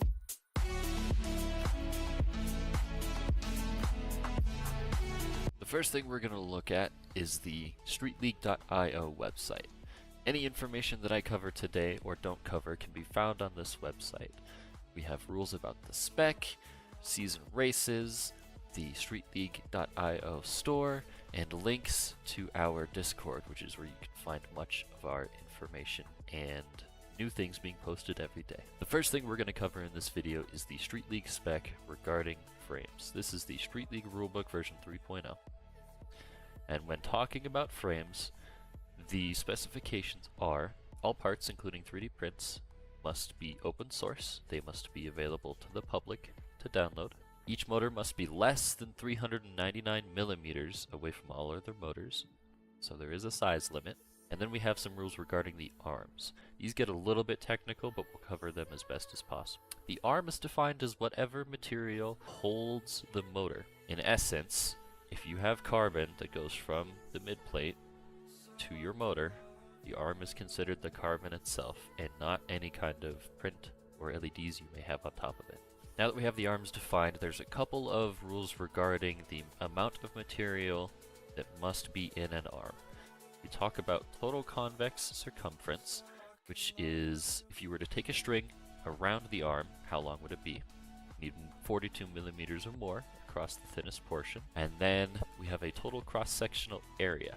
For each motor, you must have a cross-sectional area greater than 90 square millimeters, which is, if you were to cut the arm down this plane, this red portion here needs to have more than 90 square millimeters of material. Now that we have the rules for a frame defined, let's talk about what frames are available that meet this Street League spec. The first of which being the original, the thing that started this all, the Project 399 practice rig. Coming in at $95 and available on project399.com, the practice rig is easily one of the most durable pieces of carbon I have ever had the pleasure of owning. It was invented as a training tool for Jordan Temkin, or Jet.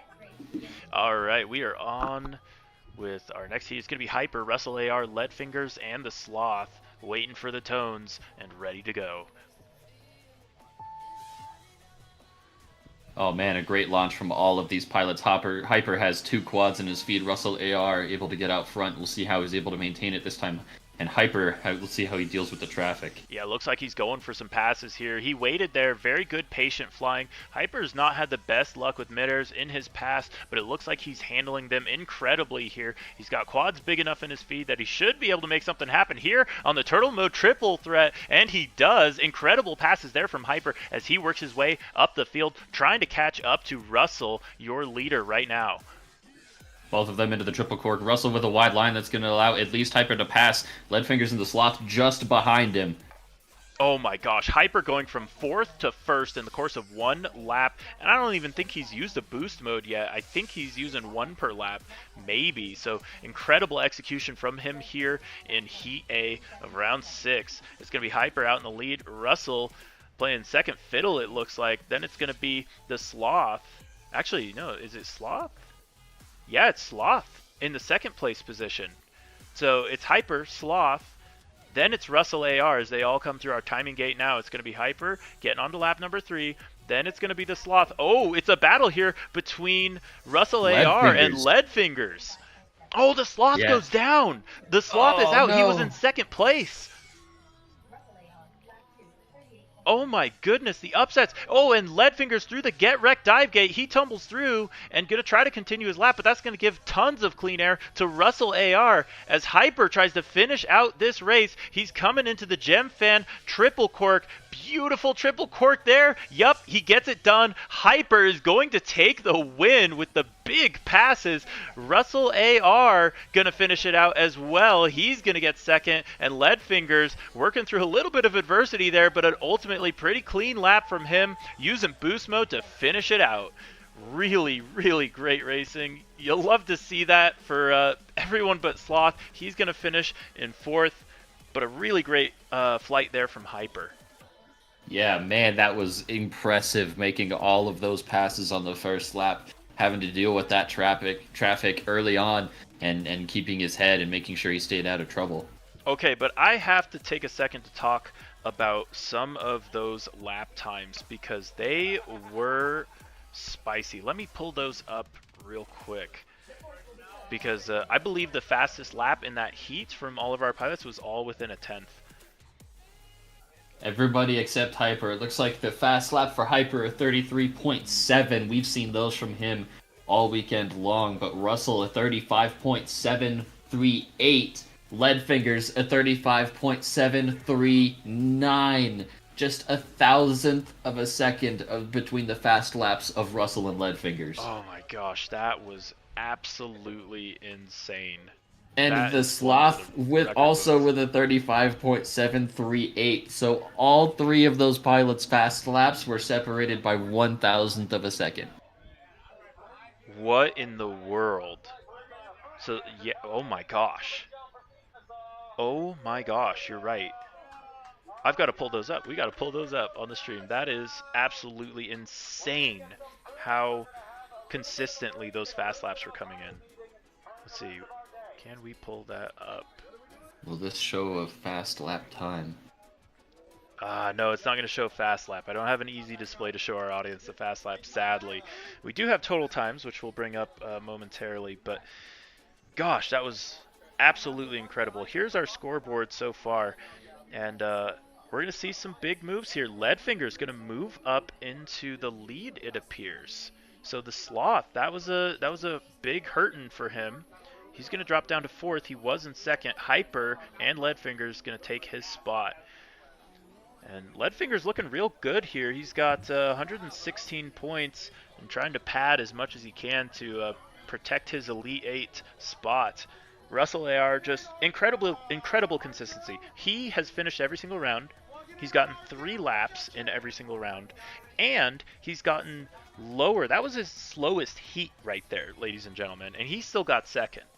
So Russell is flying out of his mind this event, and I'm looking for him to do incredibly well in this Elite 8 race.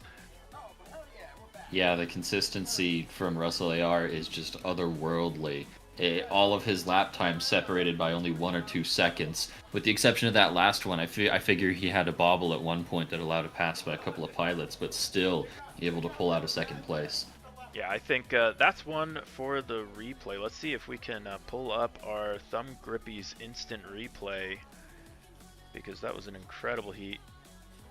We may have to bring that back in a moment, but yeah, just great racing there. I am so impressed by our pilots.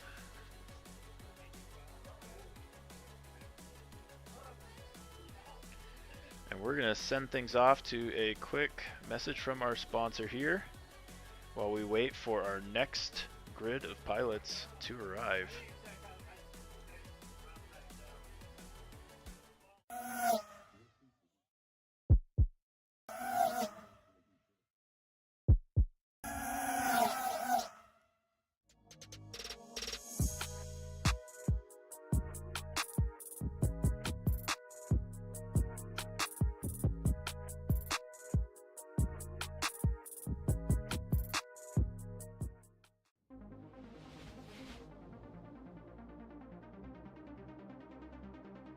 For years, drone racers have been pushing the boundaries, splitting the horizon where the possible and the impossible collide.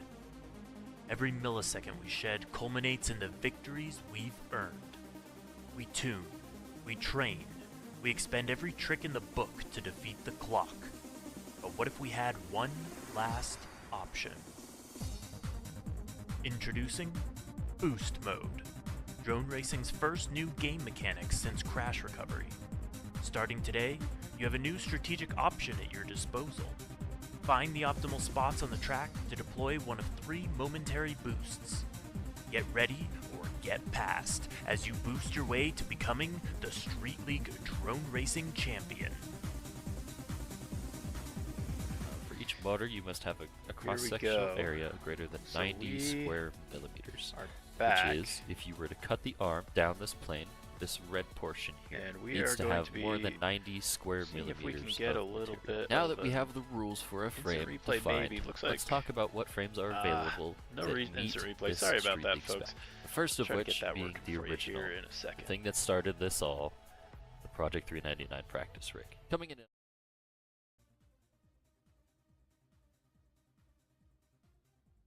Sleep to shoulder again. My mouth filled to head.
right, we are All right, here we on go with our next heat is going to be Hyper, RusselAR, Lead Fingers, and the Sloth, waiting for the tones, round ready to 6 go. Heat A.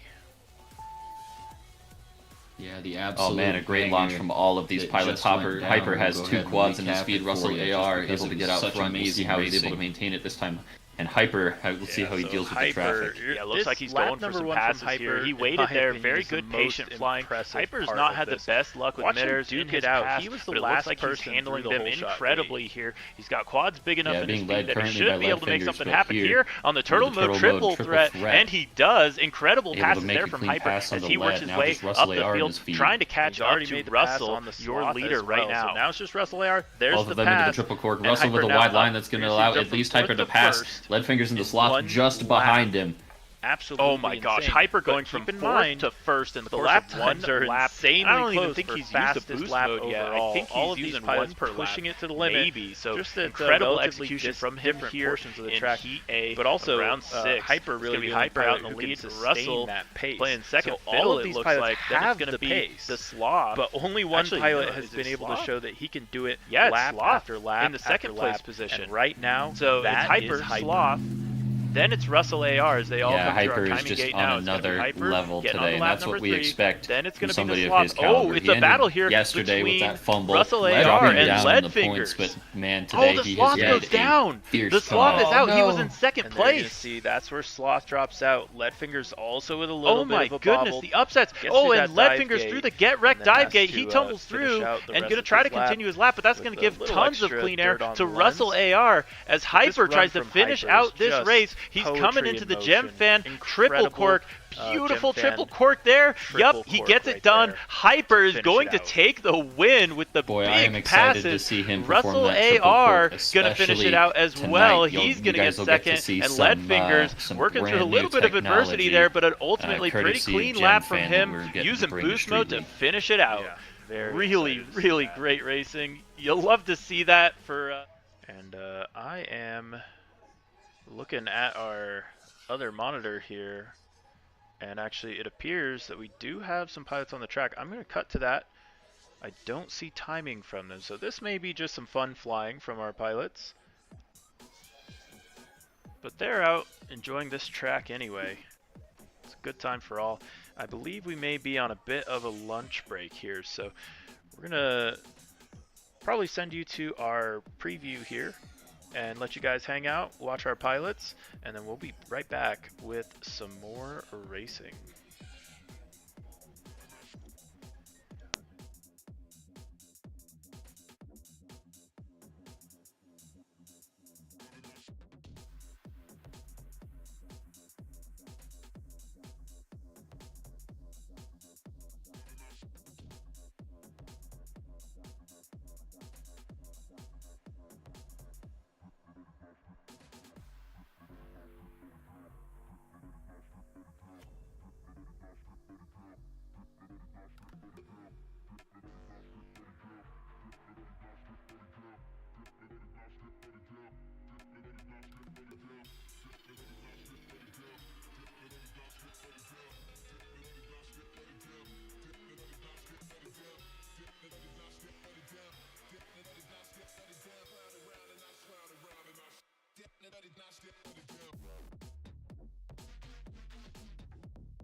careful with that. It gets worse as it flies.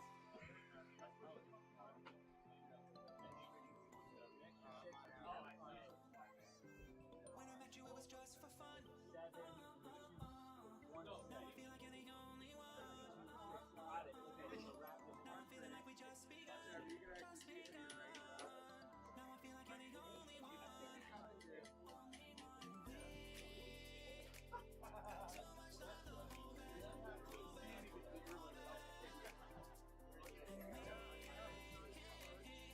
so much love to hold back. I've been waiting on you just to take me over, baby, take me over the edge. Waiting on you just to take me over, baby, take me over the edge. I've been waiting on you just to take me over, baby, take me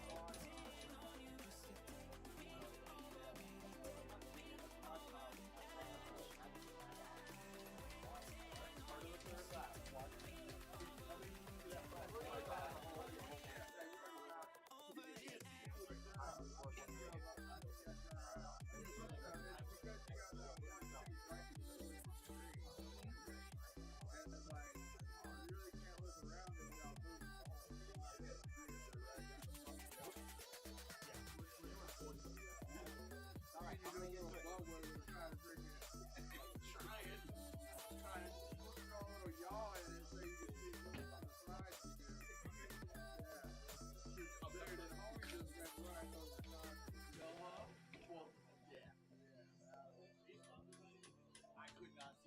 All right, pilots.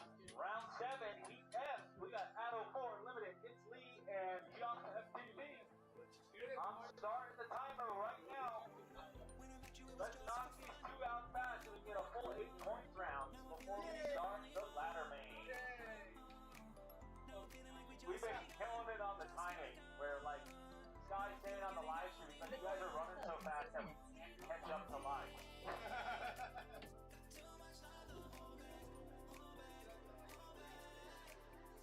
It's Lee R1, Geoff MTV R2, Limited R7, 804 R8.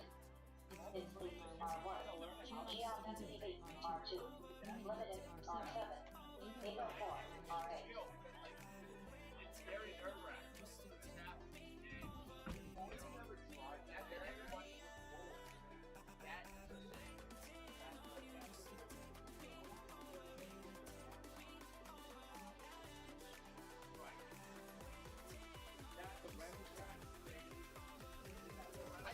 I cannot move it. I can't move it. I never did it work.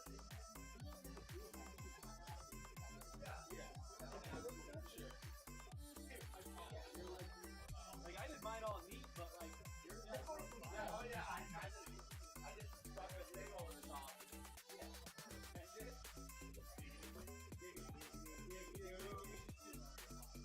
All right, dude. We got 2 more of these, just like that last one you did. Next up, slow go. We got turtle mode trains. Last go. Randy and Harry. You ready? Harry, you ready, bud? Alright, top 8's gonna be spicy. Oh yeah. What are you doing grouping up when people leave? That's gonna be me.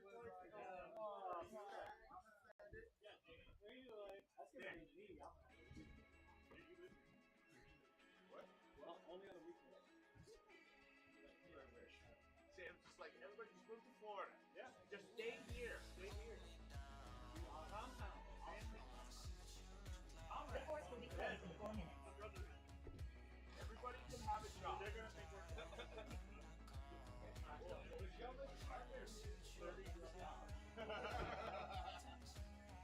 Alright, pilots, be back up behind here. We've been having some snapping activities. Alright, I got 1 thumb. 2 thumbs. I wanna be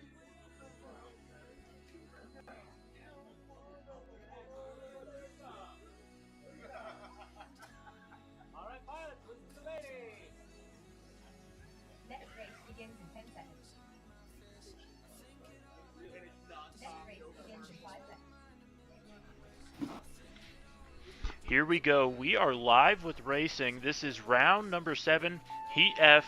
Pilots off and away and ripping. It's going to be limited with the whole shot. Great launch from him. He's going to be chased by Geoff and ATO4. And it looks like we're going to lose its lead for this round. I know that the rain was definitely making it pretty difficult for pilots to keep quads working yesterday. Although things starting to clear up a little bit today, so hopefully our pilot's able to make it work. Looks like they are so far. Limited really making it work on the track there. Great running from him so far.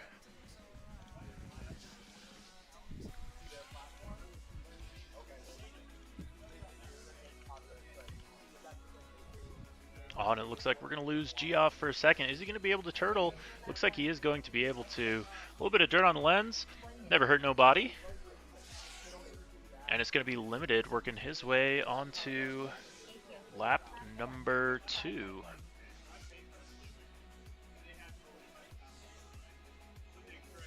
Oh no, your leader going down, getting back up. A little bit of a rough and tumble race for him, but he's going to keep it in the air. It looks like he's got a bent prop. We'll see if that ends up hindering him at all, but right now it looks like he's racing pretty good.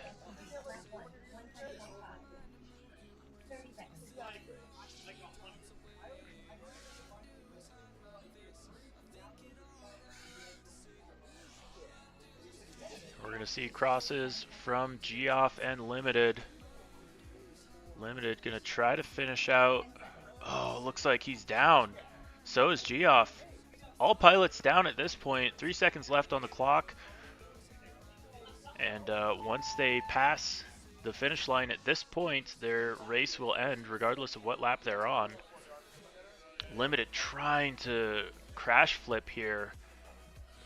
Not having any success. A big upset here for Limited. Unfortunate.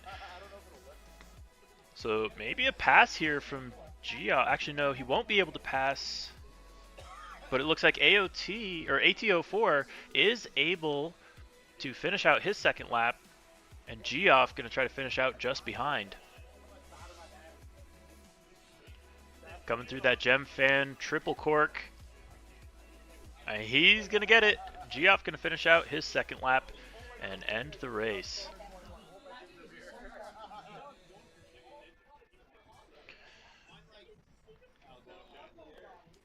I want to take this opportunity to shout out one of our favorite pilots. It's going to be Gem Fan Mike and his good buddy Manu.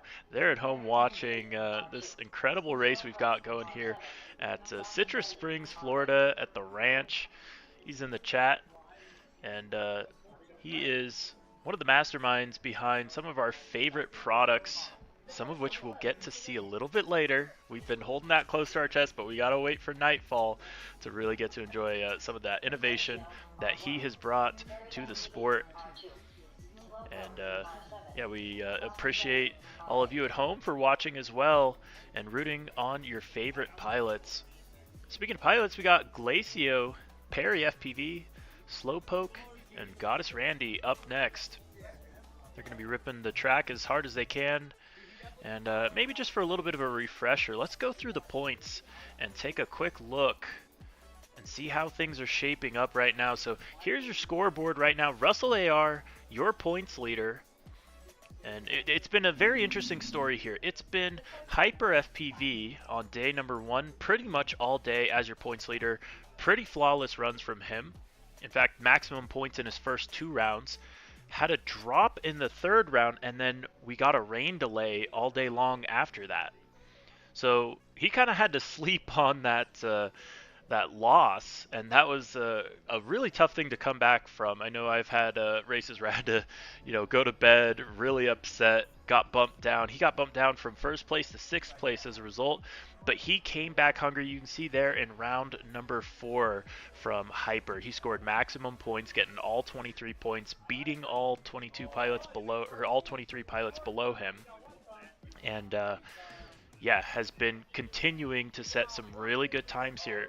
Take a quick look at Hyper's points here in round number 5 21 points. So he had a little bit of a slower run there, but it looks like several of our pilots. Actually, no, that wasn't a slower run. He still scored max points. It's just that several pilots didn't make a whole shot. So a quick note here about the points format. You only make points. You only earn points for every pilot who you beat, and it only includes pilots who made a whole shot. And the reason that we've added that little caveat is because it makes sure that if you're a faster pilot and you see other pilots are struggling, let's say they've got gear and it got waterlogged from the rain, or they hit a pole, you know, go help those pilots. We want to encourage our fast pilots to be good stewards of the sport. Go help their other competitors, because honestly, if they feel that they're faster than them, it's in their best interest to help them out and make sure that they can snag that extra point to cement any lead they have. So they have a competitive reason to be a friendly, helpful pilot. And we've actually seen that play out a couple times. We've seen that play out and actually help more people get into drone racing. I know Shames was bringing Callie out to Street League races and making sure his daughters were ripping packs so that he could get all the street cred he could, so that he could finish as high as he could. So we kind of love using the rules in that way and making sure that you know, it's kind of encouraging that good behavior and that good stewardship of the sport. But we've got another heat just about to kick off here. Here we go. This is going to be Heat E of round number 7. Got pilots waiting under that canopy. Little bit of drizzle here, but they're making it work. And it looks like your first through the whole shot is going to be Slowpoke. Everybody through now. Racing is on. Your leader at this moment looks like it's going to be Slowpoke, actually falling back now. And Perry playing chase to Slowpoke. So that's the battle I'm looking at right now. Perry in the purple, Slowpoke in the red. And Perry gets the pass. A nice low line there going into the turtle mode triple threat. Great line from Perry. That's going to earn him a spot. And then I'm going to be looking next at Glacio, taking advantage of some mistakes there from Goddess Randy. So she's going to drop back. Glacio now going to have a very solid lead in first right now. Then it's going to be a little bit of a battle here between Slowpoke and Perry FPV. Perry FPV getting onto that next lap. Slowpoke getting onto that next lap. And it's going to be Glacio all the way up ahead through the wrecked dive gate. Now it's going to be Slowpoke and Perry working their way through that wrecked dive gate. And Perry starting to stretch his legs a little bit and jump up further into second place. Not quite catching up to Glacio yet. Glacio's starting to really expand that lead. Just needs some good solid flying here. He's going to get himself a solid chunk of street cred here at the end of the event if he keeps flying like this. Great packs from Glacio. You'll love to see it.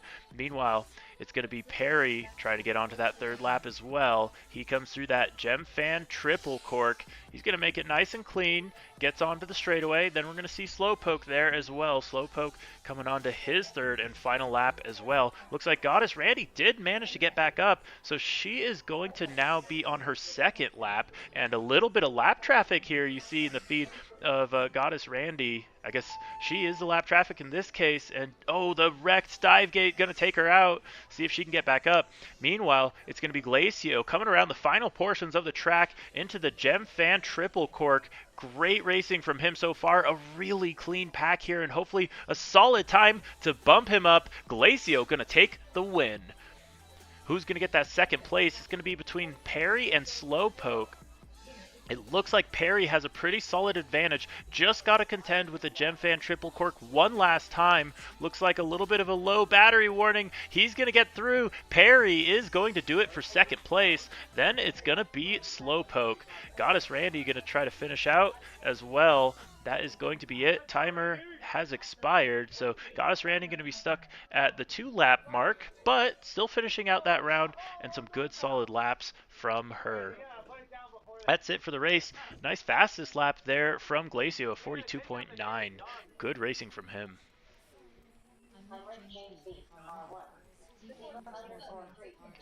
We're going to take a quick break and check out this message from our sponsors. Stick around because we've got round number 7, Heat D, coming up in just a moment, where we will get to experience Mr. Rick James, Zebra 3, Leadboy, and Nimbus.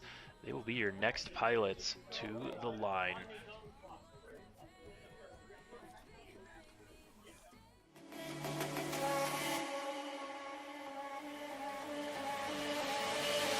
Where'd you go?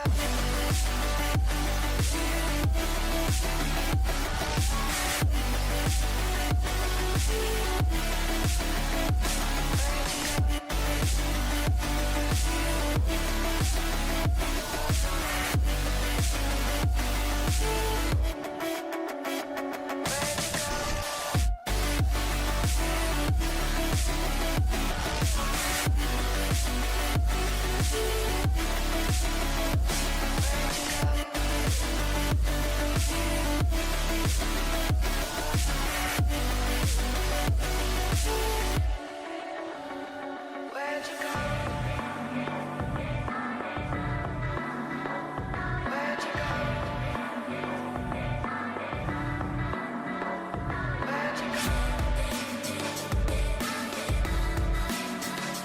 Where'd you go?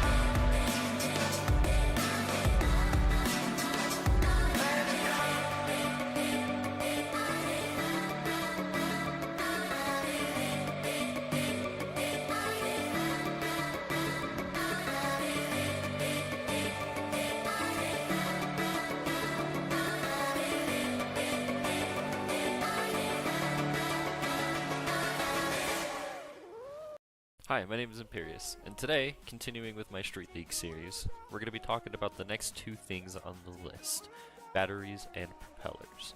What's legal, what's not, why is it that way, and what's recommended. Stay tuned.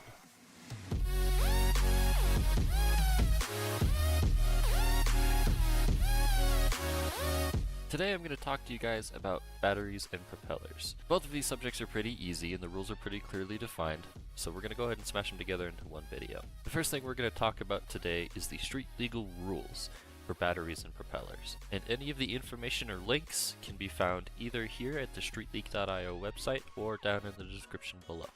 To start, let's take a look at the Street League rulebook. Section 3 of the Street League Rulebook version 3.0 states that a battery must have 5 cells. Each cell may be charged to no more than 4.25 volts at the beginning of a race. The manufacturer rating must be 2200 milliamp hours. It must be sold by at least one retailer, and all flight control and powertrain systems may only be powered by a single battery, which meets these specifications. The reason that that's an important note is because it doesn't say LEDs. If you really wanted to, you could power your LEDs off of a separate LiPo, but we'll save that for another video. Now let's take a look at several of the available batteries that meet these specifications. The first of which is the GNB Black Label 2205S. 120C rating. Coming in at $45, this is a little bit of a higher end priced LiPo, but GNB has been very good about providing Street League pilots with batteries when nobody else was able to, so the price was worth paying. As far as performance, I have heard nothing but good things about this battery. They have performed well on the main stage at large events, and have lasted just as long, if not longer, than the best batteries on the market currently. The next battery we're going to look at is... Here we go, our next group of pilots is coming. It's going to be Mr. Rick James, Zebra 3, Leadboy, and Nimbus. All of our pilots on the block. Off like a shot. I'm seeing a real hard launch there from Zebra 3. Trying to go as fast as he can right off the rip. He's got some climbing to do if he wants to make it into the Elite 8. But I think he's got the speed to do it. Just got to get it around the track through these challenging conditions that we've had so far. It's been rainy on day number 1 and a little bit of rain here on day number 2. Things starting to clear up a little bit, and our pilot's making the most of it, getting some hot packs in here. We're going to see, oh, Leadboy clipping a guy wire and going down a challenging section of the track as a result of that, and it looks like a battle here between Zebra 3 and Nimbus. So Nimbus, your leader right now. And we're gonna lose Lead Boy to the turtle mode. Unfortunate. So Zebra 3 and Zebra 3 and Nimbus duking out. What happened there? Nimbus's camera. Oh no, Nimbus's camera looks like it's giving up the ghost. He goes down, does manage to recover, but the pole might take him out next. Definitely something going on with his equipment there, possibly due to the rain. Unfortunate for Nimbus. He is still in the air. We'll see if he manages to finish this out. Right now, though, it's going to be Zebra 3 out in the lead, leading Mr. Rick James on to lap number 3. So it's going to be Zebra 3, Mr. Rick James, then Nimbus, then Lead Boy. And Nimbus fighting through some really incredible camera issues there, but staying up. That quad is tough. I'd have to check what quad he's running. My guess would be something along the lines of either the Speed Source Super 70 or maybe a Turtle Mode Heavy Metal, not sure. But either way, he's built it ready to race. Love to see him up in the air still. It's going to be Zebra 3, your leader still, and he's going to be leading Mr. Rick James just a little gate or two ahead of him as he comes into the Gem Fan Triple Cork to finish out the heat. It's going to be Zebra 3 getting the win. Give it up for Zebra 3. Mr. Rick James going to come in second, and Nimbus going to go down one more time. He is going to get back up. He's going to try to finish it out as well. Honestly, an incredibly fast heat from him, considering that his camera basically just turned off in the middle of the heat. Oh, it's trying to do it again there. It's getting sketchy. Is he going to be able to finish it out? He's got the finish line in his sights. Nimbus pulling it in for the third place as his camera shuts off. Incredible effort from Nimbus there. What a way to go.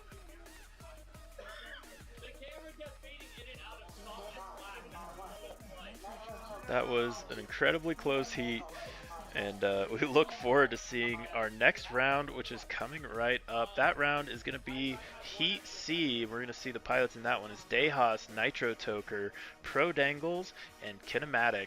Stick around, because we got more racing coming right up.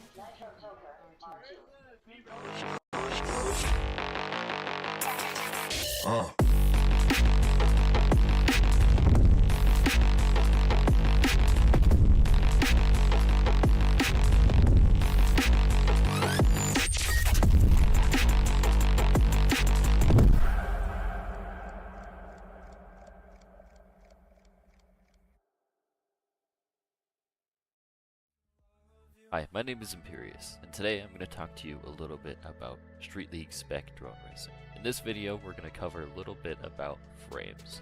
What's legal, what's not, why are the rules that way, and what's available for you to purchase today. So I can love.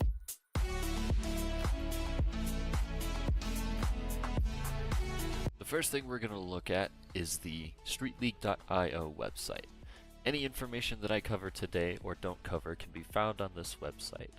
We have rules about the spec, season races, the StreetLeague.io store, and links to our Discord, which is where you can find much of our information and new things being posted every day. The first thing we're going to cover in this video is the Street League spec regarding frames. This is the Street League rulebook version 3.0.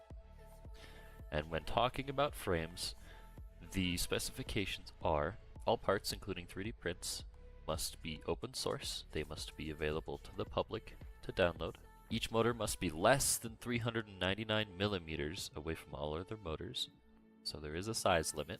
And then we have some rules regarding the arms. These get a little bit technical, but we'll cover them as best as possible. The arm is defined as whatever material holds the motor. In essence, if you have carbon that goes from the midplate to your motor, the arm is considered the carbon itself and not any kind of print or LEDs you may have on top of it.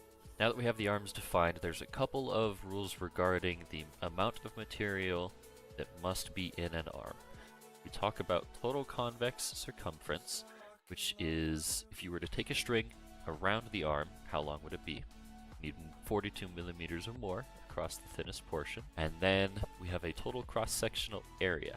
For each motor, you must have a cross-sectional area greater than 90 square millimeters, which is, if you were to cut the arm down this plane, this red portion here needs to have more than 90 square millimeters of material. Now that we have the rules for a frame defined, let's talk about what frames are available that meet this Street League spec. The first of which being the original, the thing that started this all, the Project 399 practice rig. Coming in at $95 and available on project399.com, the practice rig is easily one of the most durable pieces of carbon I have ever had the pleasure of owning.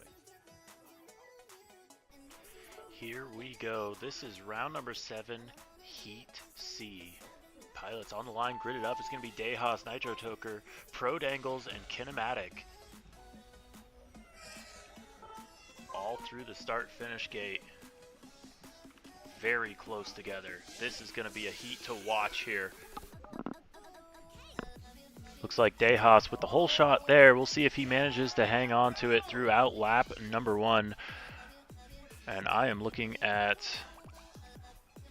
Pro Dangles now jumping into the lead. Toker out in 3rd place, actually. So it's going to be Dehas in the lead, then it's going to be Pro Dangles, then it's going to be Nitro Toker, then it's going to be Kinematic as we work our way to complete lap number 1 with Dehas through the Gem Fan triple cork. He's going to get it. Then it's going to be Pro Dangles out in the 2nd place. Oh, Dehas with a little bit of an upset there. He's going to drop back, try to recover. He does, but it's going to be Pro Dangles out in the lead right now. So Pro Dangles, your new leader. Toker goes down. Unfortunate. So it's going to be a battle here between Pro Dangles and Dehas. And Toker, he's trying to turtle mode it. I don't know if he's going to be able to get it. Right now, though, it's going to be Dehas trying to play catch-up to Pro Dangles. Not sure if he was using full boost mode there at the beginning, but he was off like a shot at the beginning of the heat. So we'll see if he has the pace to catch back up to Pro Dangles. Pro Dangles through that Gem Fan triple cork, but on to lap number 3 now he goes. Then it's going to be Dehas on to lap number 3 as well. And then it's going to be Kinematic now moving up into that 3rd place position as he goes through our timing gate. You're going to see him move up in red. And Dehas making it through the wrecked dive gate. Pro Dangles, though, already ahead of him through the turtle mode triple threat. This one looks like it's going to be on lock for Pro Dangles, taking advantage of the one tiny mistake that Dehas made, but it was enough for Pro Dangles to come through and sweep the lead. Pro Dangles going to be your winner for Heat C, bringing it in solid. Dehas going to finish it out as well. Here he comes. Dehas getting the 2nd, and we're going to get to watch Kinematic here finish it out in 3rd. Nitro Toker going to go down, I believe, with a bent prop, not able to get the quad back up, and that's going to be it. So Dehas, or Pro Dangles, your winner. Dehas in 2nd, Kinematic in 3rd, Nitro Toker in 4th. That was a fast and furious heat from our pilots there. Really incredible racing and really incredible speed there from Pro Dangles. One of those pilots to watch. I've been saying all event, I think he can get up into the B heat, and now he is. And he's putting down some hot lap times. Our next pilot's to be putting down some really great times, hopefully. It's going to be Freedom Duck, DeBits, Dutch, and Specimen. I'm going to take this quick moment. It's a little early for it, but I'd like to take this moment to take a quick peek at our points again and see what is on the line for the B group of pilots. Keep in mind, Heat B and Heat A are the only heats who make it into the Elite 8 final. Everyone else sent to the Consolation main, where they will duke it out for their final racing position. And then the Elite 8 will round out our event, and we'll decide also our podium via one single golden heat at the end with the top 4 pilots. Right now, though, I'm taking a look at these points, and let's see. So you'll notice the pilots who have 0 points in round number 7, those are the pilots who are about to race. They haven't raced yet in round number 7. So their times will get matched up against all the people who have already set times for round number 7, and they'll earn points based on how many times they beat in that round. So let's see, who have we got with something on the line here? I'm looking at DeBits down in number 9 right now. He has, it appears, 2-3 spots on the line between Dehas, Pro Dangles, Kinematic. So if Bits crashes here, he could be bumped down to 9th place just outside of the bubble. So he really needs to score at least 1 or 2 points here. If he scores 1 point, he'll be tied. If he scores 2 points, he will secure his spot, or at least hang on to his spot in that number 8 position. A couple other pilots with something to lose here are Dutch and Specimen. It looks like they need to score some points here. Prodangles and Dehas threatening that bubble position. And looking at the points here, it is super close between Bits and Dutch as well. So not a lot of room right at that bubble area of our field. And it looks like some more spread out racing at the very top. RusselAR with some incredible racing. He has scored 22 points in every round except for one. And even in that round, he scored 20 points. And I believe that was potentially due to some pilots not making it to the starting blocks. So solid points for Russell. He's one of the only pilots starting to look a little bit comfortable here. Not many people can dethrone him. I think he would need 2 DNFs in order to have any level of concern over what's happening in the Elite 8. I think that ultimately he's focused now on just the Elite 8. He's got what he needs. He's got the points. He's got the comfort on the track. The only dark horse that he has to worry about really is Hyper. We know that Hyper is super capable of some incredibly fast times, and I'm sure we'll see those come to light in a couple heats here, especially once we hit the Elite 8. We've got our pilots graded up, though. It's going to be Freedom Duck to Bits, Dutch, and Specimen on the line right now and ready to race. Here we go. This is round number 7, Heat B.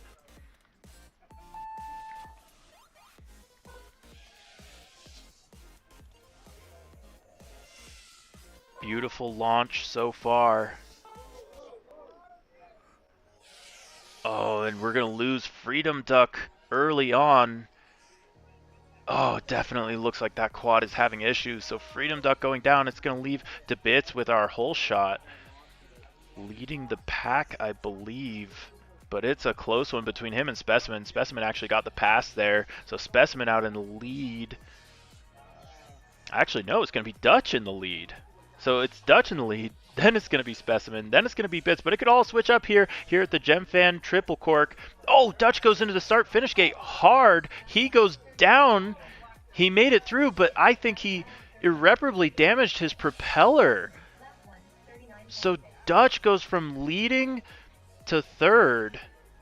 We'll see if he can get that quad back in the air. I don't know. That's a tough hit from him. So Bits now going to be your leader, leading Specimen, I believe. Yeah, Bits trying to finish out lap number 2 here. Sad day for Dutch. He's had such a promising first lap there. A really fast one. We'll have to look at what his fast lap was, because he definitely was moving on that lap. He was going for it. Meanwhile, it's going to be to Bits down through the wrecked dive gate, getting it right through the slalom. And a beautiful high gate there onto the speed source straightaway. The turtle mode triple threat for Bits. Only a couple more elements here, and he's going to have it on lock. Specimen going to be playing chase in second place. And Bits with a beautiful cork coming right up. There it is.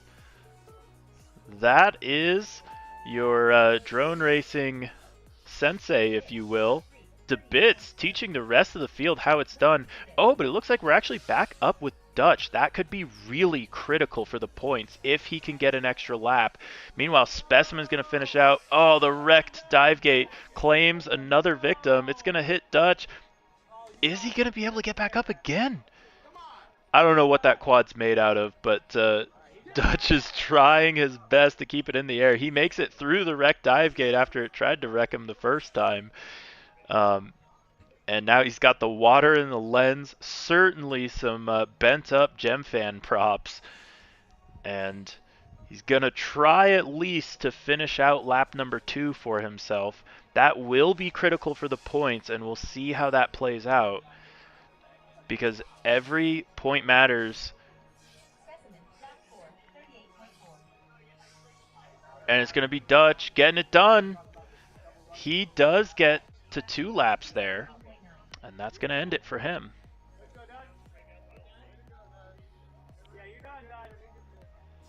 Yeah, his fast lap there was a 38. He was moving. He was moving on lap number 1 for sure. Fast lap from Specimen was a 38.3. So Dutch actually set the fastest lap of that race, which is kind of awesome. But unfortunately only able to get 2 laps in there, so we may see him removed from the B heat.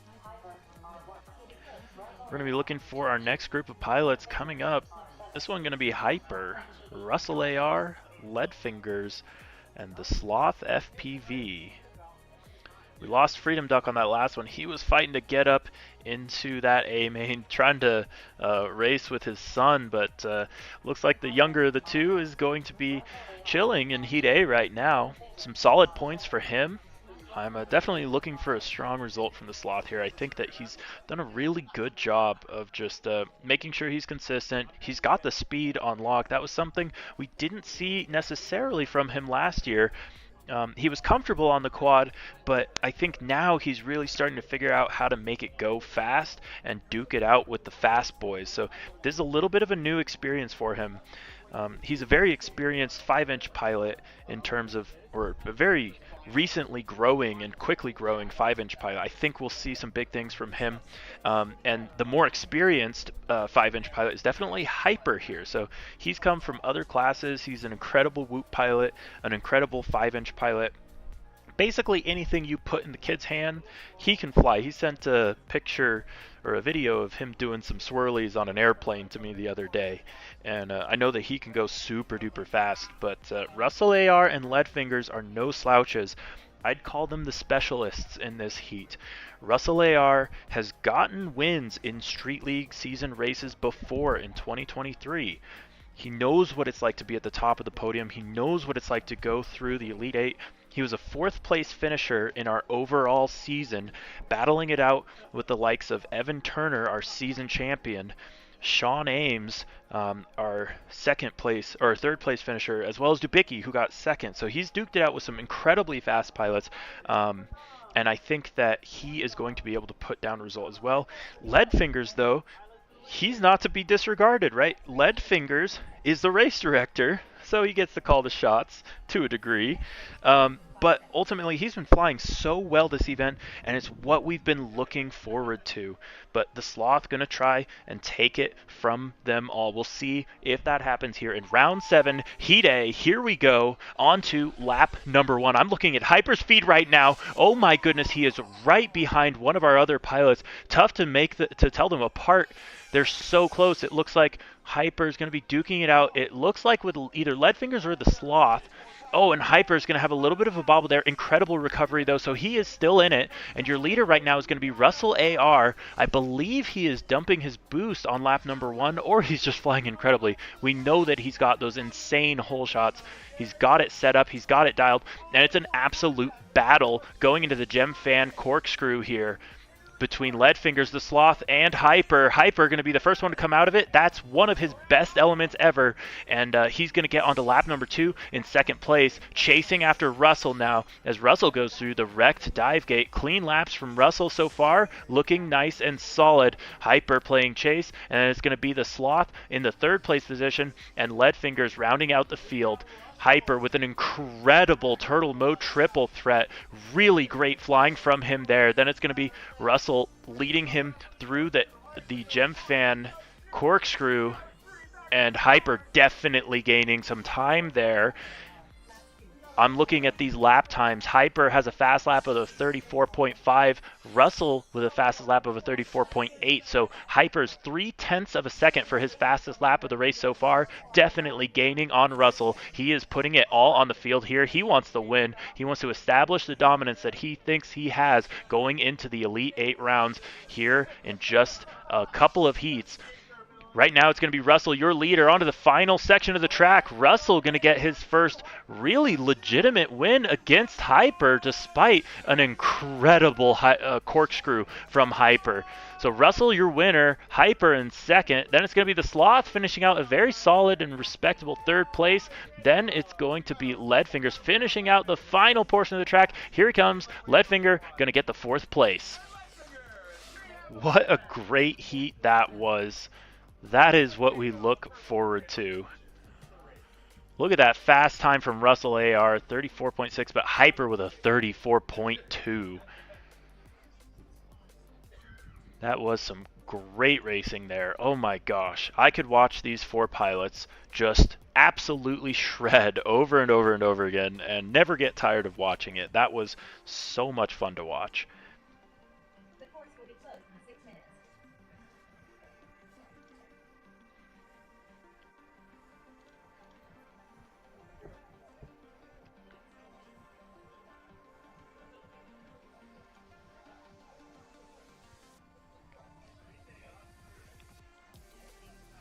We're going to cut to a quick message from our sponsors.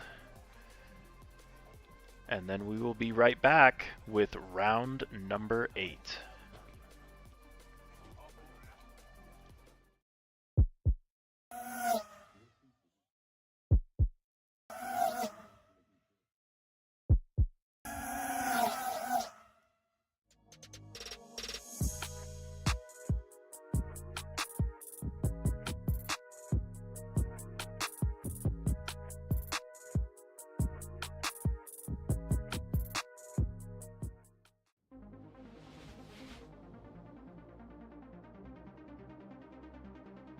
For years, drone racers have been pushing the boundaries, splitting the horizon where the possible and the impossible collide.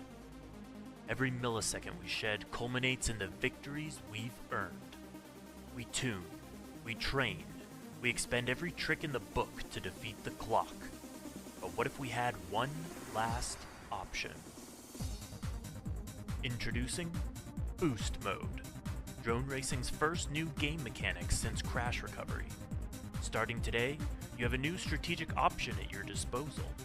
Find the optimal spots on the track to deploy one of 3 momentary boosts.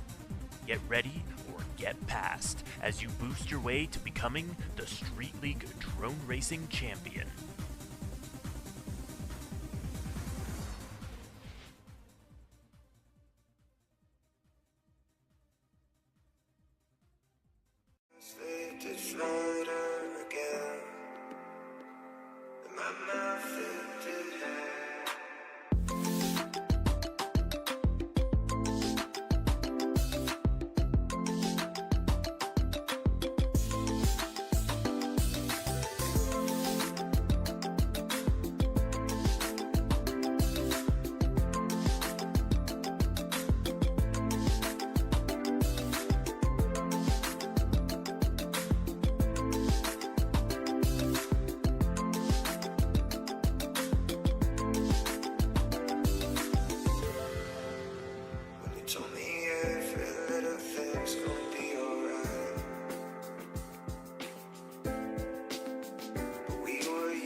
And we are off with round number 8, Heat F.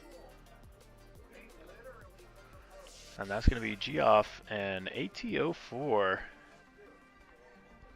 Doing a little bit of rippage here on the track. It looks like Limited and It's Lee not quite able to make it for the next heat. But we got the 2 purple pilots out there making it happen. Through the turtle mode triple threat, we're going to watch Geoff FPV make his way. And he's going to be followed closely by AT04, who makes the pass now as Geoff goes down. So a little bit of a position change here. Geoff back up. He's going to try to catch back up. But it's going to be tricky. AT04 making his way through the Gem Fan triple threat. And on to lap number 2. Oh, it looks like Geoff going down again. So this race is it's his race to lose for AT04. Just got to contend with the track, really. Not a whole lot in terms of his competition, but finished packs are street cred earned. Our pilots are making it happen there. All pilots now on to, looks like lap number 2 now. AT04 going to be looking to make it 3 full laps here. We'll see if he manages to do that. Oh, it's going to be a race against the timer. Is AT04 going to be able to get onto that 3rd lap or not? We will see.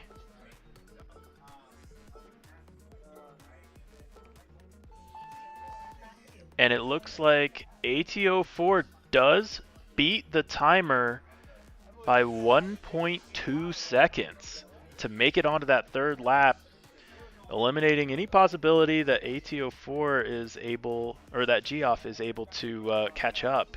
So AT04 doing a nice solid run here.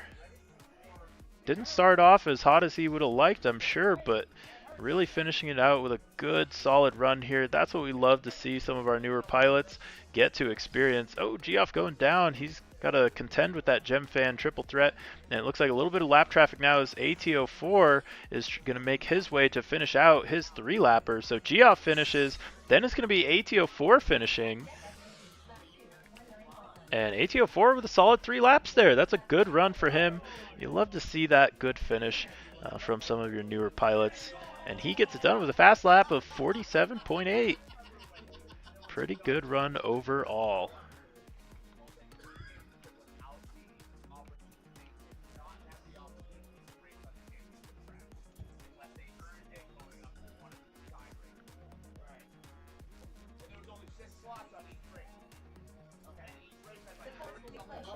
I think as we grid up, it's Lee who is unfortunately out sick and had to miss day number 2 of racing. So he is not going to be in this one. He's slowly dropping down in position and points, but he will earn at least 10 street cred for participating in the race. So good for him, and we hope to see him at more races. Geoff FPV is should not be in this as well, actually. So it looks like this next round is actually going to be a little bit different than what we see here. So this next heat is going to be Glacio, Perry FPV, Slowpoke, and at AT04. Sorry, Goddess Randy is who this will actually be.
And while we wait for our pilots to grid up, we'll be right back after this quick commercial.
we go. We've got a heat kicking off. Glacio, Perry, Slowpoke, and Goddess Randy going to be doing some rippage here on the track.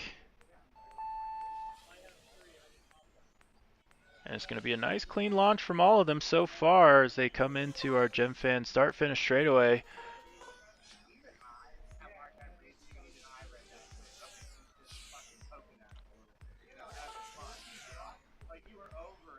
Oh, looks like we're going to lose Glacio on that one. There's going to be Perry, Slowpoke, and Goddess Randy all working their way through the track now as Glacio tries to recover. We'll see if he's able to do it. And it's going to be some nice lines here. I'm looking at Perry FPV's feed. He's looking nice and smooth through that turtle mode triple threat and into the double.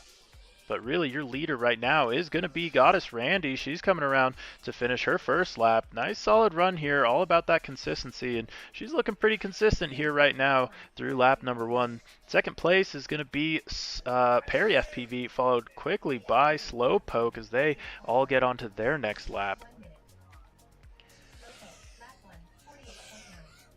Good run so far here for Goddess Randy. Really making that quad work for her through that turtle mode triple threat. I'm seeing a pretty low battery here. Not sure if that's the temperature getting it down or if maybe we had a slightly less spicy pack. Maybe doing a little too much practice on that one, but she's going to get on to lap number 3 here.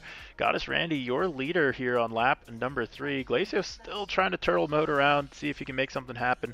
And then it's going to be Perry FPV finishing out that Gem Fan triple cork and onto the lead lap as well. Slowpoke now also getting onto the lead lap, so not a lot of room to breathe for Perry FPV. Oh, looks like Goddess Randy got it wrong there for a second. Slowpoke as well. Slowpoke going to go down. Goddess Randy going to manage to stay up and in the lead here as it looks like Perry now advances himself to second place, but then quite promptly goes down. And so it's going to be Goddess Randy all alone up in the air, going to take the win. She says, thank you very much. Don't mind if I do. Starts in the lead, stays in the lead, and finishes in the lead. It's going to go to Goddess Randy, taking her first win in a Street League race, I believe. Great race from her. Very solid, very consistent. Getting it done just like she needed to, and that will be some solid points. This one going to drag on for a little bit longer. 18 seconds still left on the clock, and Perry FPV has an opportunity to finish out that third lap. Is he going to be able to do it? It's going to be tricky. Perry FPV still in it. He's going to finish out that Gem Fan triple cork as best he can. And Perry FPV going to grab that second place. After much effort and celebration,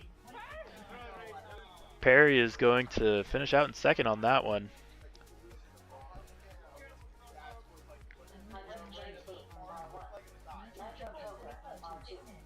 Great racing from the guys. Hello, everybody. We have returned. Welcome back to our co-host Jonathan, and glad to have you. Yeah, good to be back. Had to take a little bit of a meeting break, but glad I got back before the end of points rounds. So. Yeah, absolutely. This is, I believe, our last round of points rounds, and we will be then jumping into a consolation bracket for the people who did not make it into the Elite 8, and we will be completing the Elite 8 finals right after that. And we're at Heat D, so we're going to be working our way up to the A Heat, up to the fastest group of pilots. And I figure, why not take a quick peek at our points and see how this event is going for our pilots. So here we go. Your points leader right now is going to be RusselAR. He is in the lead by almost 20 points, 18 points in the lead, but Hyper is climbing quickly, but I don't think it's going to be quickly enough to give him the TQ position going into our Elite 8. But Hyper is back in the game at this point. He is, he took a big tumble there when he had a round with the DNF, but he's a fast enough pilot that he can almost always score top points. The exception to that being last round, we actually saw Russell beat Hyper pretty much fair and square. Now, something to be said is that Hyper was taking a little bit more of a conservative approach in that heat. And so he actually was trying to fight through the lap traffic and had a little bit of a mid-air, not a real big one though, and pretty quickly fought through the rest of the heat and got through the rest of the pack, except for RusselAR. RusselAR was gone, and I think that you're going to see that with him. If you give him an inch, he will take a mile every single time. RusselAR is an incredibly consistent, incredibly fast pilot, so I'm looking so forward to seeing him and Hyper duke it out in our golden heat at the end of the race. Yeah, with any luck, we get to see those two pilots. I'm looking at this last round of points, though, and at this point, they really could just go at it 1v1 if they really wanted to. The points lead that they have over the 8th position, even if they were to take a big fat goose egg, they would retain their top 8 position. So with that little bit of a buffer, they may decide in this round 8 Heat A that they want to go for it and put what they have on the line. Yeah, and sometimes that's a smart decision. Sometimes it's not. It's tough to tell as a pilot what the play is there. You don't want to just roll over and play dead and let your enemy get confident, right? You want to establish that you can beat him and that you will beat him, but that's tricky to do, you know? You don't want to sacrifice your gear, to sacrifice maybe even your own pride. You know, you take an L in a heat that didn't actually matter. Maybe now you get yourself down. So it's a balancing act that I think we're going to see here between RusselAR and Hyper. And in real life, they're good friends, but at the same time, once they get on the track, they're trying to beat each other because I know that they both really want this. And I got to say, too, you can't count out lead fingers here, right? We've seen some mix-ups in that 4th place position a lot, but lead fingers has been consistently finishing where he needs to finish to have gotten to that 3rd place spot in points right now. So it's well earned, and I think that I think we'll see him be a factor here in the Elite 8. Speed, it may not all come down to speed, so we'll see how things play out. We got just a couple moments here. We've got 2 minutes and 30 seconds until track close for round 8 Heat D. We're starting to heat up a little bit in the speed, and I think Mr. Rick James, Nitro Toker, Lead Boy, and Nimbus gonna have their hands full racing each other here for sure. Yeah, a lot of these guys have been in a similar heat most of the day, meaning that they are probably about the same speed. So I'm very curious to see, but more than likely we will get some good racing here in Heat D. Yeah, absolutely. I also got a text from our race director saying that Heat C is absolutely malicious. It is wild. There is so much cutthroat racing happening right now. Our pilots are just itching to get into that B heat and secure their Elite 8 spot. This is their last chance to do so, we believe. 8 rounds is the point at which we will be shutting it down, last we heard. And then we will be jumping into finals. Here we go, though. Mr. Rick James, Nitro Toker, Lead Boy, and Nimbus on the blocks and ready to race.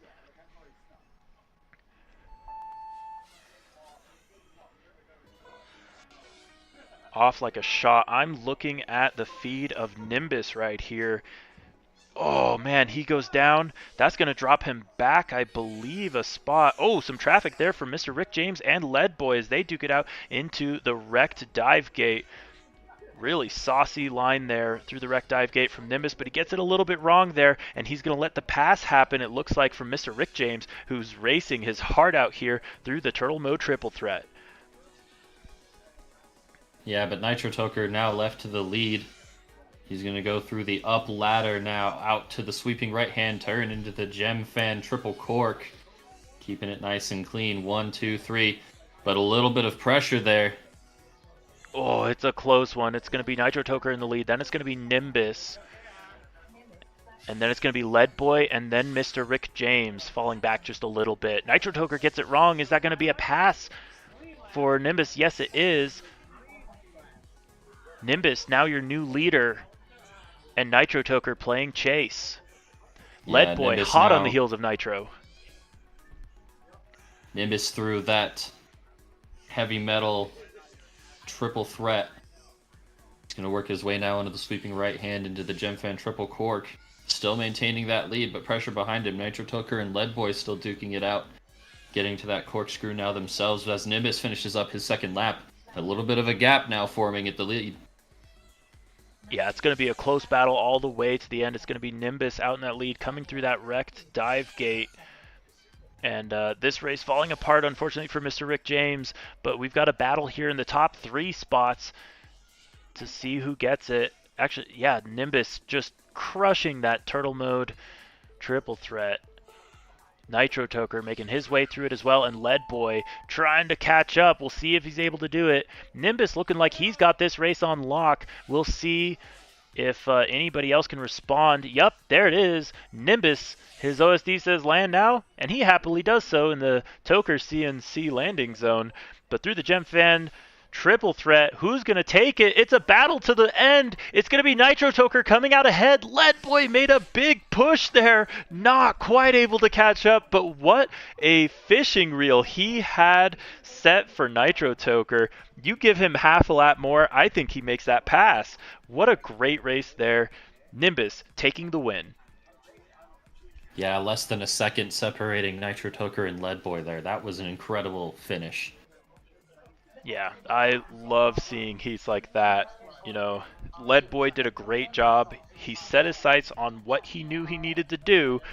And even though he didn't come away with the second place there that I think he thought he could have got, I think that's still a very solid heat result.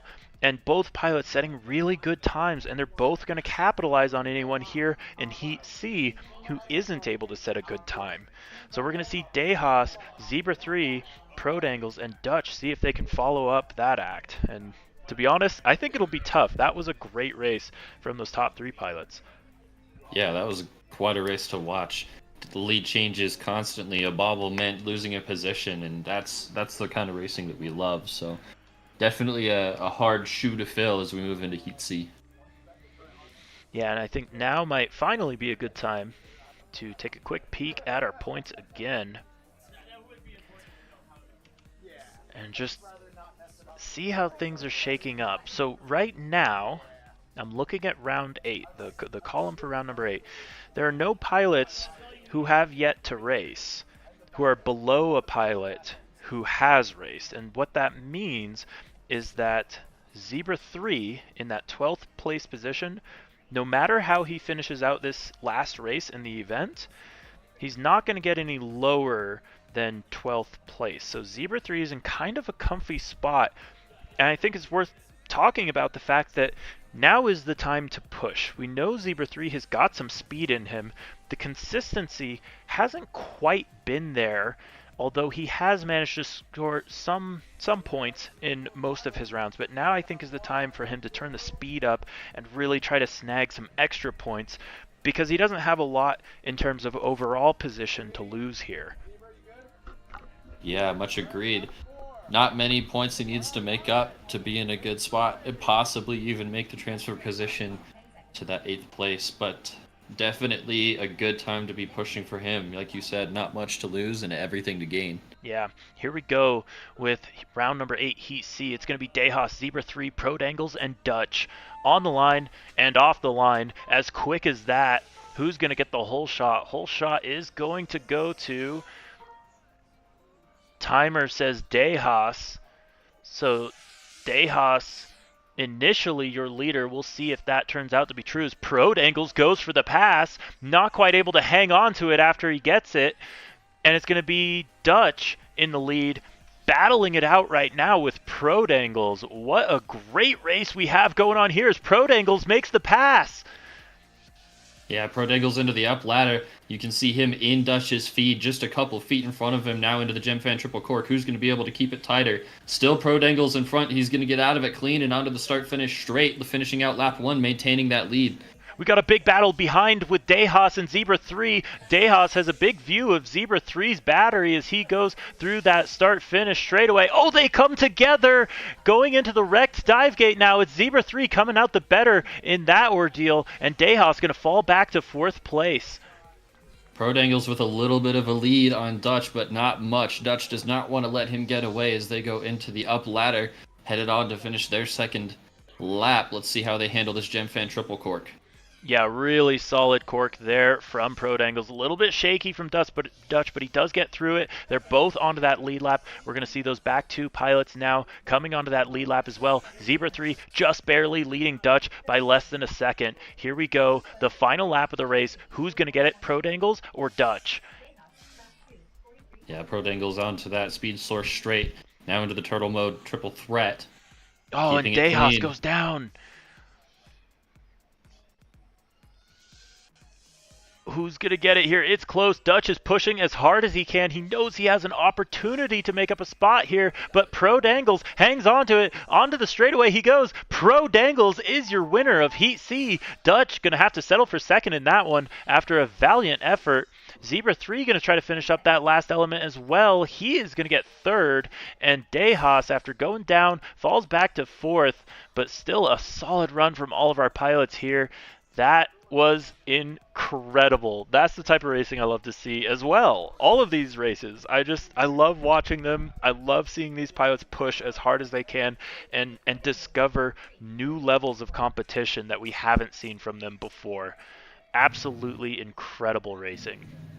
Yeah, this round 8 has made for a spectacle every single heat so far.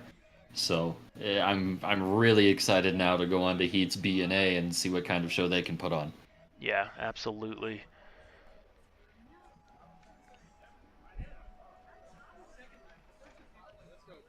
And we will be waiting for results to come back from that one. There it is. Absolutely incredible racing there.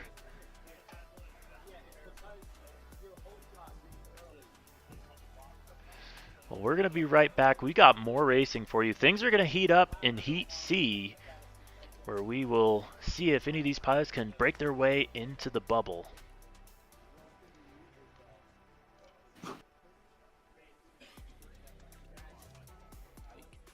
Today's subject, LEDs and electronics. What's legal, what's not, and how can you make your quad look absolutely amazing? Stay tuned.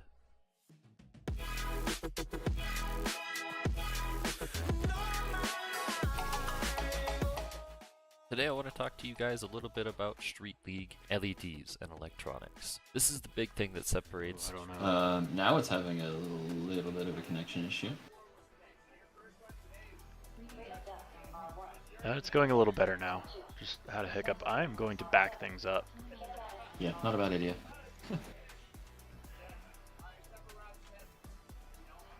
Yeah, there we go. My current page just loaded up again.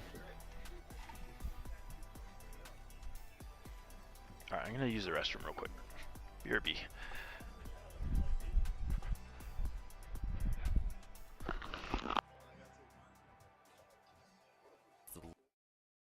Look and the view of your quad. So, what's street legal and what's recommended? Taking a look at the Street League Rulebook version 3, section 5, we have our rules regarding LEDs. Without getting too much into it, at least one LED must be visible from both the top and the bottom of your quad. It also must be visible from all directions. And intentionally turning off your LEDs during a race is prohibited. Your LEDs must be visible to the human eye, and they must be reasonably bright as determined by the race director. This means if the race director decides that you're blinding people or that they're not visible enough despite being on, you will have to fix that. Because ultimately, this is the goal of Street League. Just a bunch of guys with some amazing looking quads and some amazing looking racing. Now the question, how can you make a Street League quad look this cool? And what do you need to purchase to do so?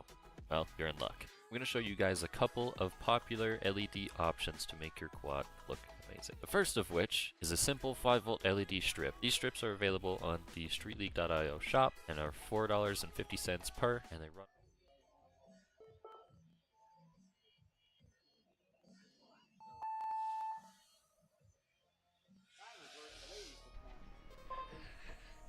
Here we go. This is round 8, Heat B.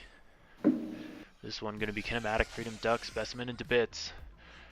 Making it look easy so far. Oh no, as I say that, DeBits is going to go down. That's a big tumble for him. And that may put him out of the Elite 8. I think that may put him out of the Elite 8. We'll see how the points stack up after this.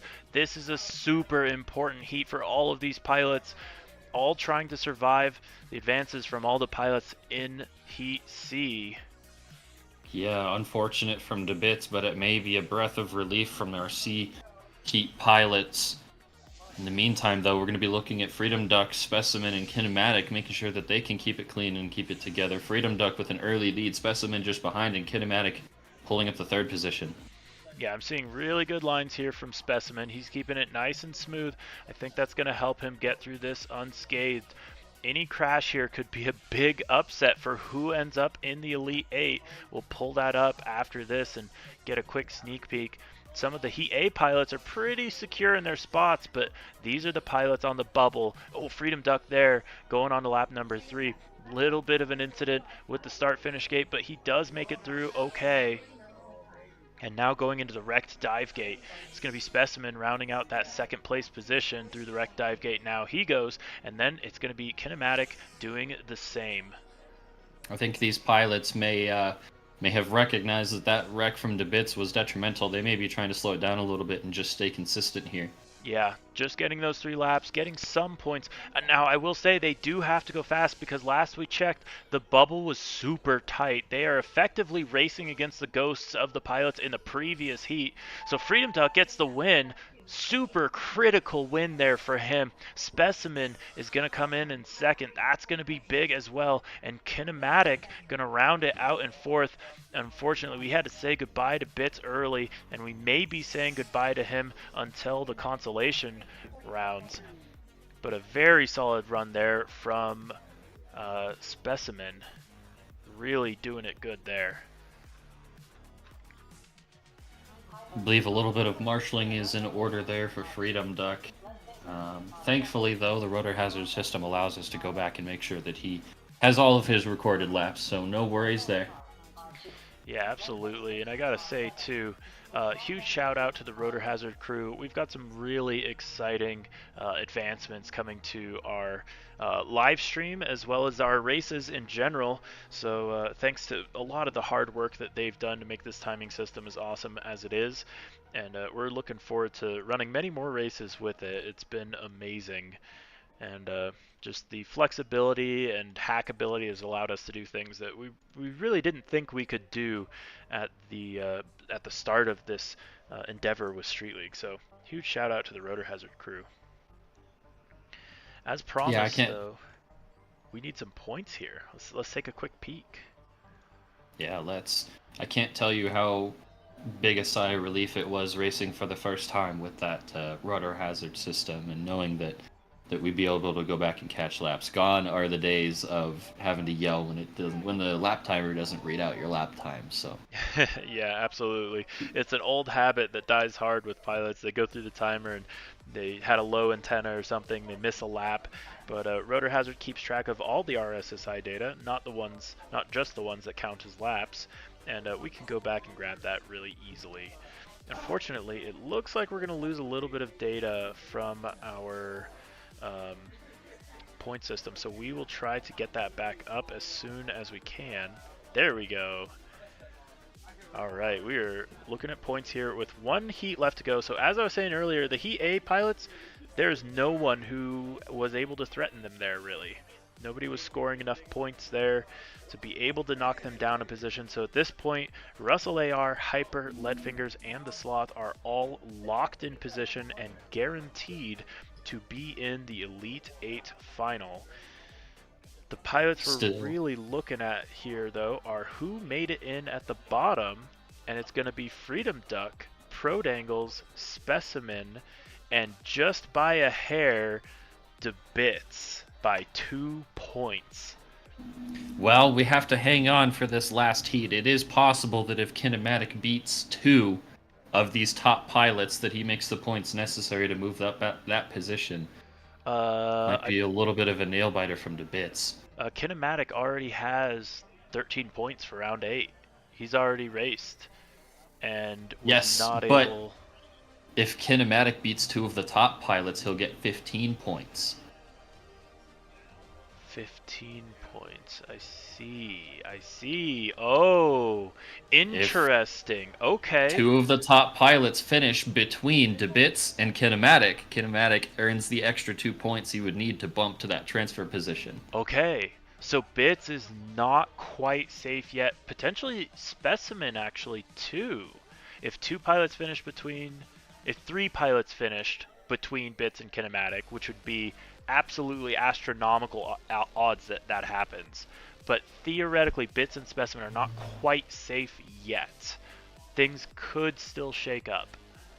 Nothing is guaranteed, but the best to hope for there for Bits. Yeah. I think the only guarantees we have so far is that RusselAR, Hyper, Leadfingers, and Sloth have locked in their spots mathematically. Everything else, almost everything else, could change. Yes, even if Freedom Duck's time ends up beating all 4 of those top pilots, it would only mean an extra 4 points in his case, so he would not be able to overtake Sloth. So those top 4 pilots are locked in. Wow, just 4 points separating positions 2 through 4. Wow. That is. And then even further down a little bit, positions 6th through 8th, only separated by 1 each. So it really came down to it. Deha sitting in number 10 as well. Pretty close also. But look at that, Prodangle's moving up. He made it. Yeah, that was the big movement we were hoping to see from him. He's got the skill, and I think he showed it today. So really excited to see him racing in the Elite 8. Timer is expiring, but it looks like the pilots are ready. The course is now closed, and the pilots have given the thumbs up. Here we go. Hyper, Russell, Leadfingers, and the Sloth. Beautiful launch from all 4 pilots. Looking at the Sloth's speed, you can see 1, 2, and 3 quads just in front of him. And it looks like it's going to be a battle through the wrecked dive gate between Hyper and Russell. Hyper playing chase to Russell right now. Oh, and a beautiful turtle mode triple threat there from Hyper. He's going to go for the pass here. It's a risky spot, but he gets it. Russell now going to have to watch the purple LEDs of Hyper out in the lead. Through the corkscrew they go. That was a beautiful corkscrew from Russell, and looks like he uses boost as well to get the pass on Hyper, but Hyper takes it right back. Are they both using boost in the same spot? That was insane. Through the wreck dive gate they go. Hyper still your leader. Russell playing chase in second. And a beautiful turtle mode triple threat as well for both pilots, but it looks like Hyper is trying to extend that lead. This is the final round. This is what we were talking about. Which one of these pilots is going to be able to assert that dominance? Oh my goodness. The triple corkscrew that Russell just did made me speechless. He gains a little bit of ground as a result of that on Hyper, and through the wrecked dive gate, maybe even gains a little bit more. Russell is giving it everything he's got. Hyper, it's going to be close. It's going to come down to this final section of the track. Who's going to be more clutch here in the final race in points rounds? It's Hyper going into the GemFan triple cork. He's going to cack it as hard as he can, and he's going to get it. Russell, no gas left in the tank. He used it all on the track. He's going to come in second, and that was an incredible heat. Some ridiculously fast times there from our pilots.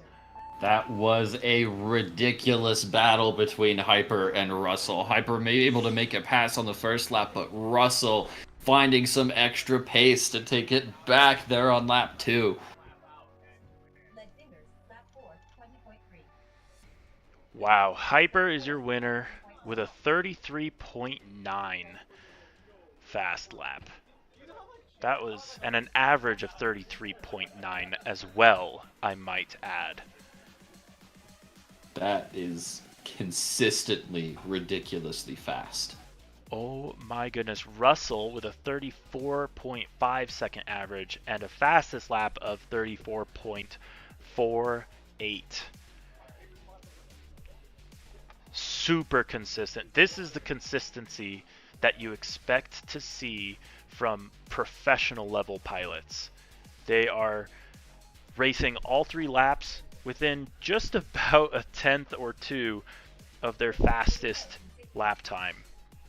So really not much left to optimize out there on the track. But Hyper finding something. That was so incredible to watch. So that these are the rounds guys out, who live and breathe FPV. yeah, and it absolutely shows. And that rounds out our points rounds. So we're going to take a second to tabulate the final scores.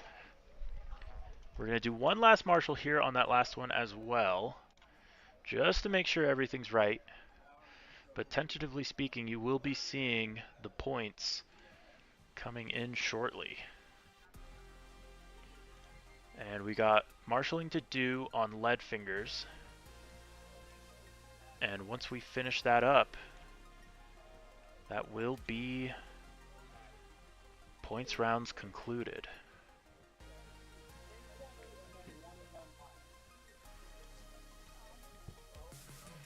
All right, ladies and gentlemen, that is points rounds concluded. Your Elite 8 will be as follows. RusselAR, your points leader going into the Elite 8. It's going to be Hyper in second, the Sloth FPV in third, Leadfingers in fourth, Freedom Duck in fifth, Prodangles in sixth, Specimen in seventh, and Debits snagging eighth. The rest of our pilots will be dropped into a consolation main, and they will have some opportunities to bump up their final results before the race's conclusion.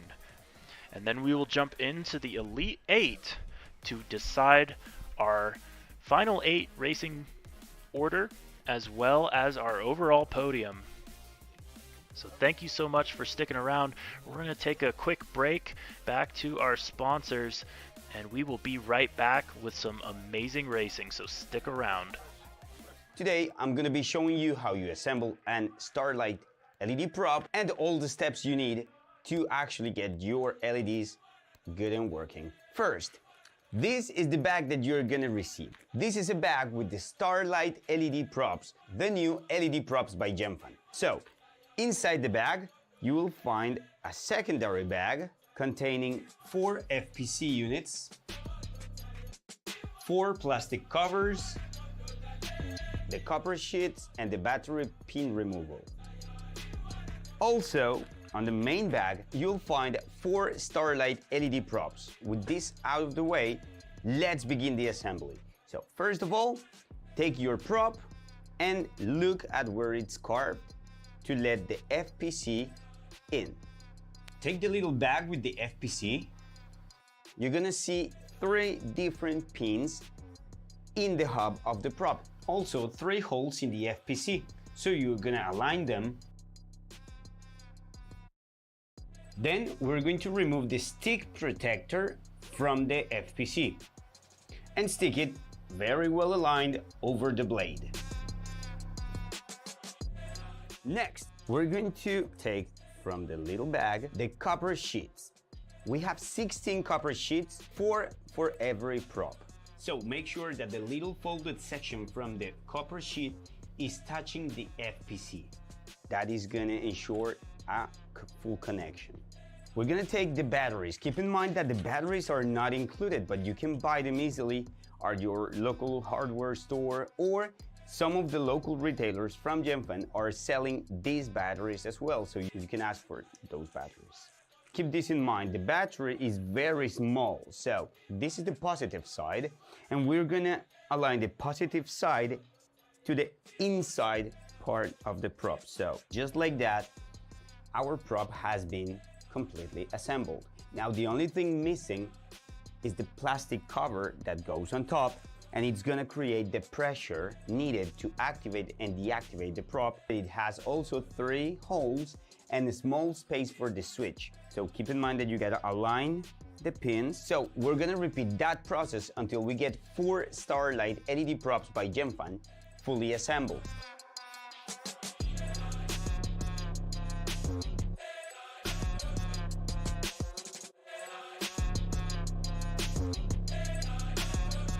And just like that, we get 4 Starlight LED props by GemFan. Thank you very much for watching. See you soon.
Hi, my name is Imperius, and today, continuing with my Street League series, we're going to be talking about the next 2 things on the list, batteries and propellers.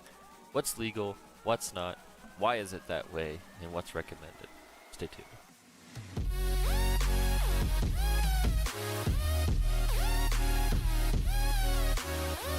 Today I'm going to talk to you guys about batteries and propellers. Both of these subjects are pretty easy and the rules are pretty clearly defined, so we're going to go ahead and smash them together into one video. The first thing we're going to talk about today is the street legal rules for batteries and propellers. And any of the information or links can be found either here at the streetleague.io website or down in the description below. To start, let's take a look at the Street League rulebook. Section 3 of the Street League Rulebook version 3.0 states that a battery must have 5 cells. Each cell may be charged to no more than 4.25 volts at the beginning of a race. The manufacturer rating must be 2200 milliamp hours. It must be sold by at least 1 retailer, and all flight control and powertrain systems may only be powered by a single battery, which meets these specifications. The reason that that's an important note is because it doesn't say LEDs. If you really wanted to, you could power your LEDs off of a separate LiPo, but we'll save that for another video. Now let's take a look at several of the available batteries that meet these specifications. The first of which is the GNB Black Label 2205S. 120C rating. Coming in at $45, this is a little bit of a higher end priced LiPo, but GNB has been very good about providing Street League pilots with batteries when nobody else was able to, so the price was worth paying. As far as performance, I have heard nothing but good things about this battery. They have performed well on the main stage at large events, and have lasted just as long, if not longer, than the best batteries on the market currently. The next battery we're going to look at is the CNHL 5S 2270C battery. These are a great bang for your buck battery. They perform extremely well, they last a very long time, and they come in at just $34.99, available currently on the SpeedSource website. Shout out to RusselAR for giving us a 10% off code when you buy 3 or more. The next battery we're going to look at is the Pyrodrone Graphene 5S 2200. Coming in at $42.99, it is a little bit more expensive than some of the batteries we've looked at, but we all know the Pyrodrone makes good products, and this battery is no exception. This battery has stood the test of many Street League pilots and is verified to be one of the better batteries available on the market. And the last battery we're going to take a look at is the RDQ 2200 80C LiPos. These are important to look at because these are a great practice pack. You can get them for just $103 for a 3-pack, coming in at $34 a piece if you do the math, and they are great for longevity and practice sessions. It's important to note that all of these batteries perform very well. Any of these 3 could and have performed at the highest level of Street League. So, don't be afraid of buying the cheapest battery, and don't feel like you have to purchase the most expensive one either. With that said, let's go ahead and take a look at propellers. The Street League rules regarding propellers are easy. At the moment, the only street legal propeller is the HQ 7x4x3, which, and you didn't hear it from me, but that is subject to change in the near future. Otherwise, propellers may not be modified in a way that's likely to benefit them, meaning leave them as they were out of the packaging. And propeller rule 4.3, the Amari clause. Propellers must be directly affixed to the motors, such that they spin at the same RPM under normal operating conditions. If you weren't at the Street League event in Citrus Springs, here's what happened. Let's see. All right. No, this is what I've been working on.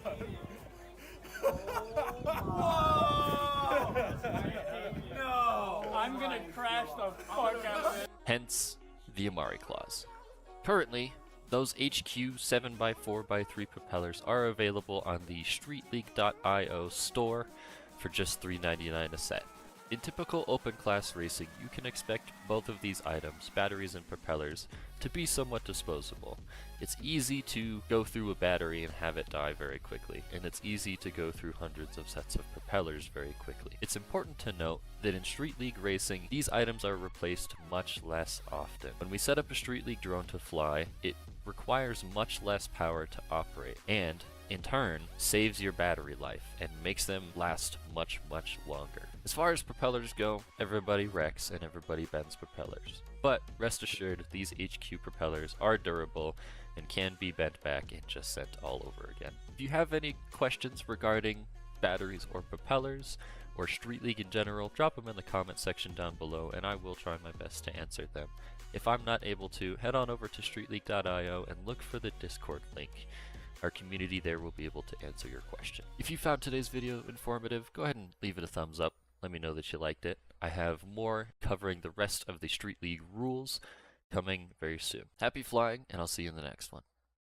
Hi, my name is Imperius, and today I'm going to talk to you a little bit about Street League and what makes a motor street legal.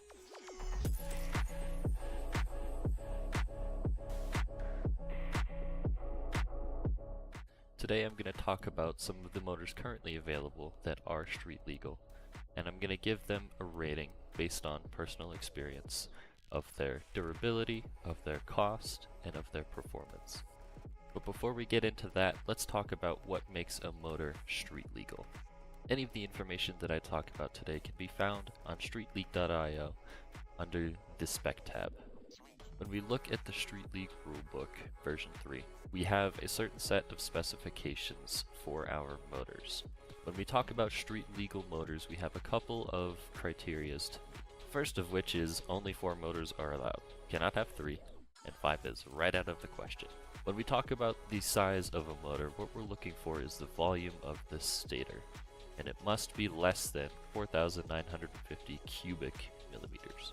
We see that a 1250 kV is recommended, what higher or lower kVs are permitted. We'll talk a little bit later about what kVs are and aren't allowed and what's preferred. And then we have Rule 2.4.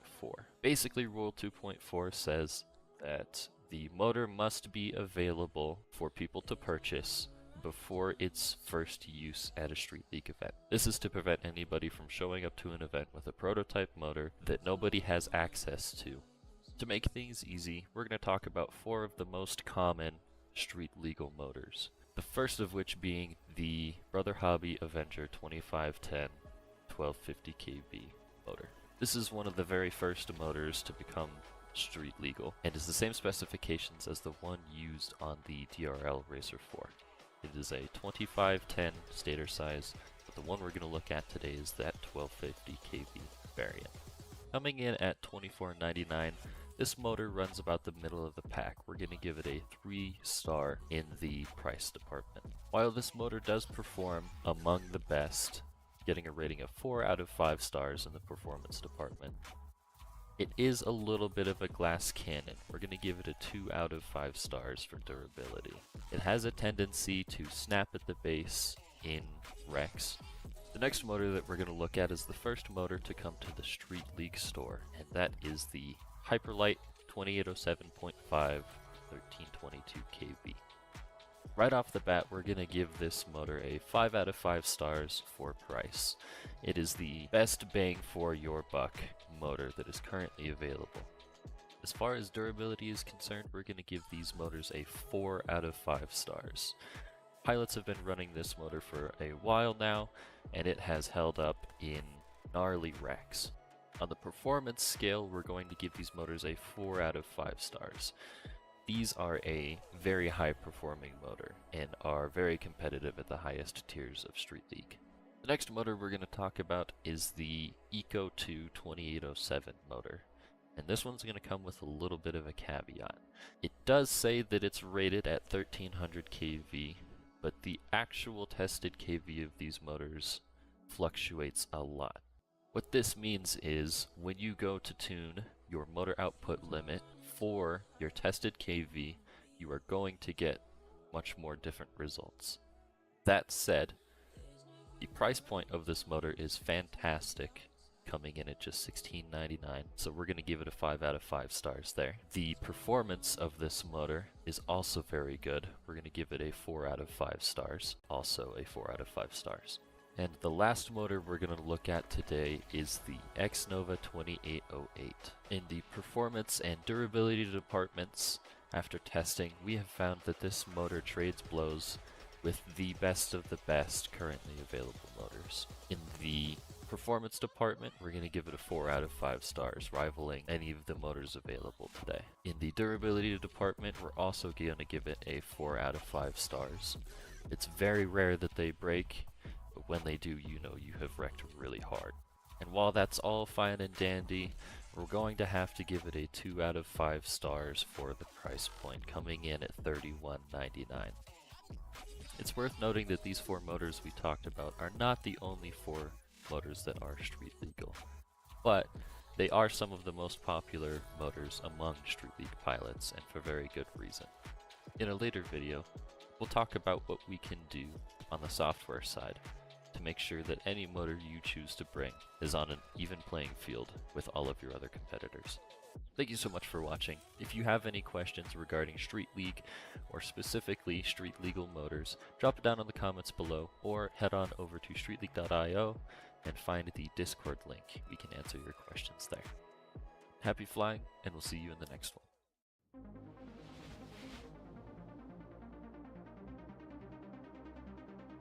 For years, drone racers have been pushing the boundaries, splitting the horizon where the possible and the impossible collide.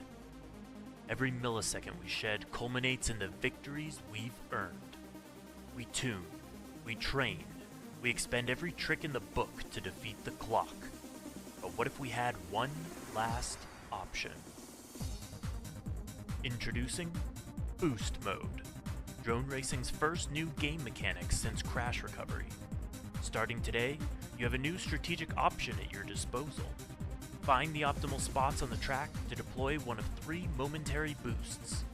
Get ready or get past as you boost your way to becoming the Street League Drone Racing Champion.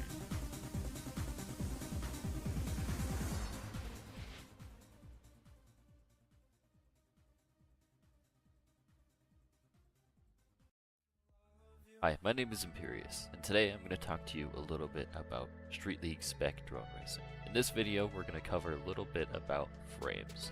What's legal, what's not, why are the rules that way, and what's available for you to purchase today. So I can love.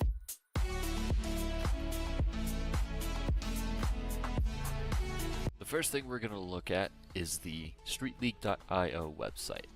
Any information that I cover today or don't cover can be found on this website. We have rules about the spec, season races, the streetleague.io store, and links to our Discord, which is where you can find much of our information and new things being posted every day. The first thing we're going to cover in this video is the Street League spec regarding frames. This is the Street League rulebook version 3.0. And when talking about frames, the specifications are all parts, including 3D prints, must be open source. They must be available to the public to download. Each motor must be less than 399 millimeters away from all other motors. so there is a size limit. And then we have some rules regarding the arms. These get a little bit technical, but we'll cover them as best as possible. The arm is defined as whatever material holds the motor. In essence, if you have carbon that goes from the midplate to your motor, the arm is considered the carbon itself and not any kind of print or LEDs you may have on top of it. Now that we have the arms defined, there's a couple of rules regarding the amount of material that must be in an arm. We talk about total convex circumference, which is if you were to take a string around the arm, how long would it be? You need 42 millimeters or more across the thinnest portion. And then we have a total cross-sectional area. For each motor, you must have a cross-sectional area greater than 90 square millimeters, which is, if you were to cut the arm down this plane, this red portion here needs to have more than 90 square millimeters of material. Now that we have the rules for a frame defined, let's talk about what frames are available that meet this Street League spec. The first of which being the original, the thing that started this all, the Project 399 practice rig. Coming in at $95 and available on project399.com, the practice rig is easily one of the most durable pieces of carbon I have ever had the pleasure of owning. It was invented as a training tool for Jordan Temkin, or Jet, to train for DRL and to emulate the size and weight of a DRL Racer 4. He has a recommended build here, which includes a lot of, if not all of the items that are street legal, and builds on this frame can look as such. We have the Racer 399, the Racer 4 look-alike, or you can go custom with it and design something totally new. The next frame we're going to talk about is the first frame to come to the Street League store, and that is the Kari X. The Kari X is a True X version of an original design by Alex Dunda at Cloud10 FPV. He designed this frame to take a lot of inspiration from the Project 399 and make it just a little bit better. The vertical carbon makes for a really cool canopy design, but we retain the same strength and weight of the Project 399 practice rig. So this is a great option for high performance, high durability, and this comes in at $90.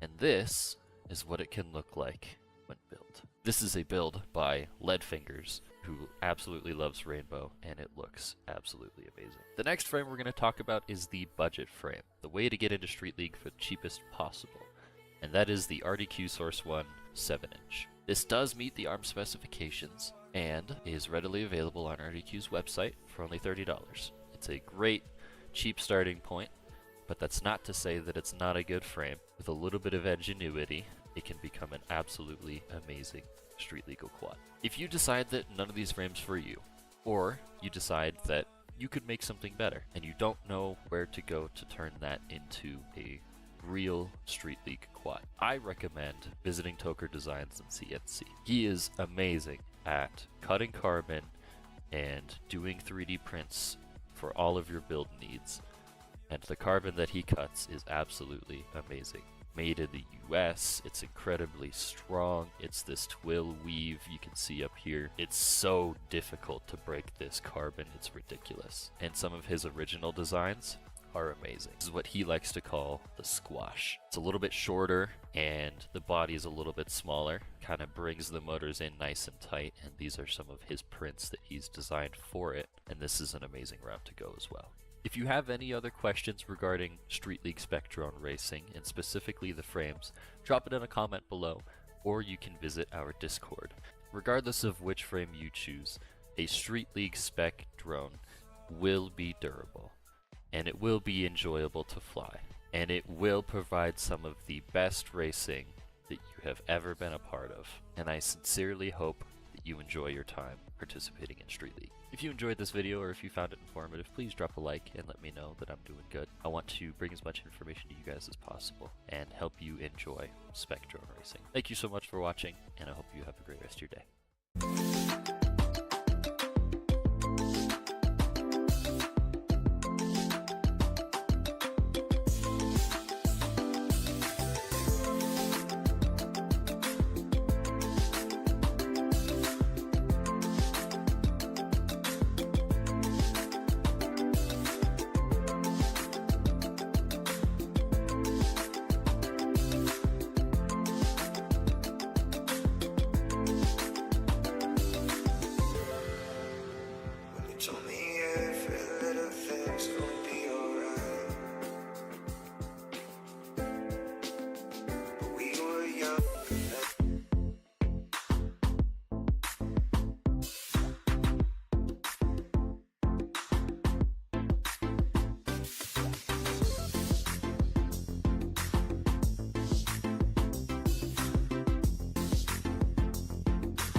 Hi, my name is Imperius, and today I'm going to talk to you some more about Street League. Today's subject, LEDs and electronics. What's legal, what's not, and how can you make your quad look absolutely amazing? Stay tuned.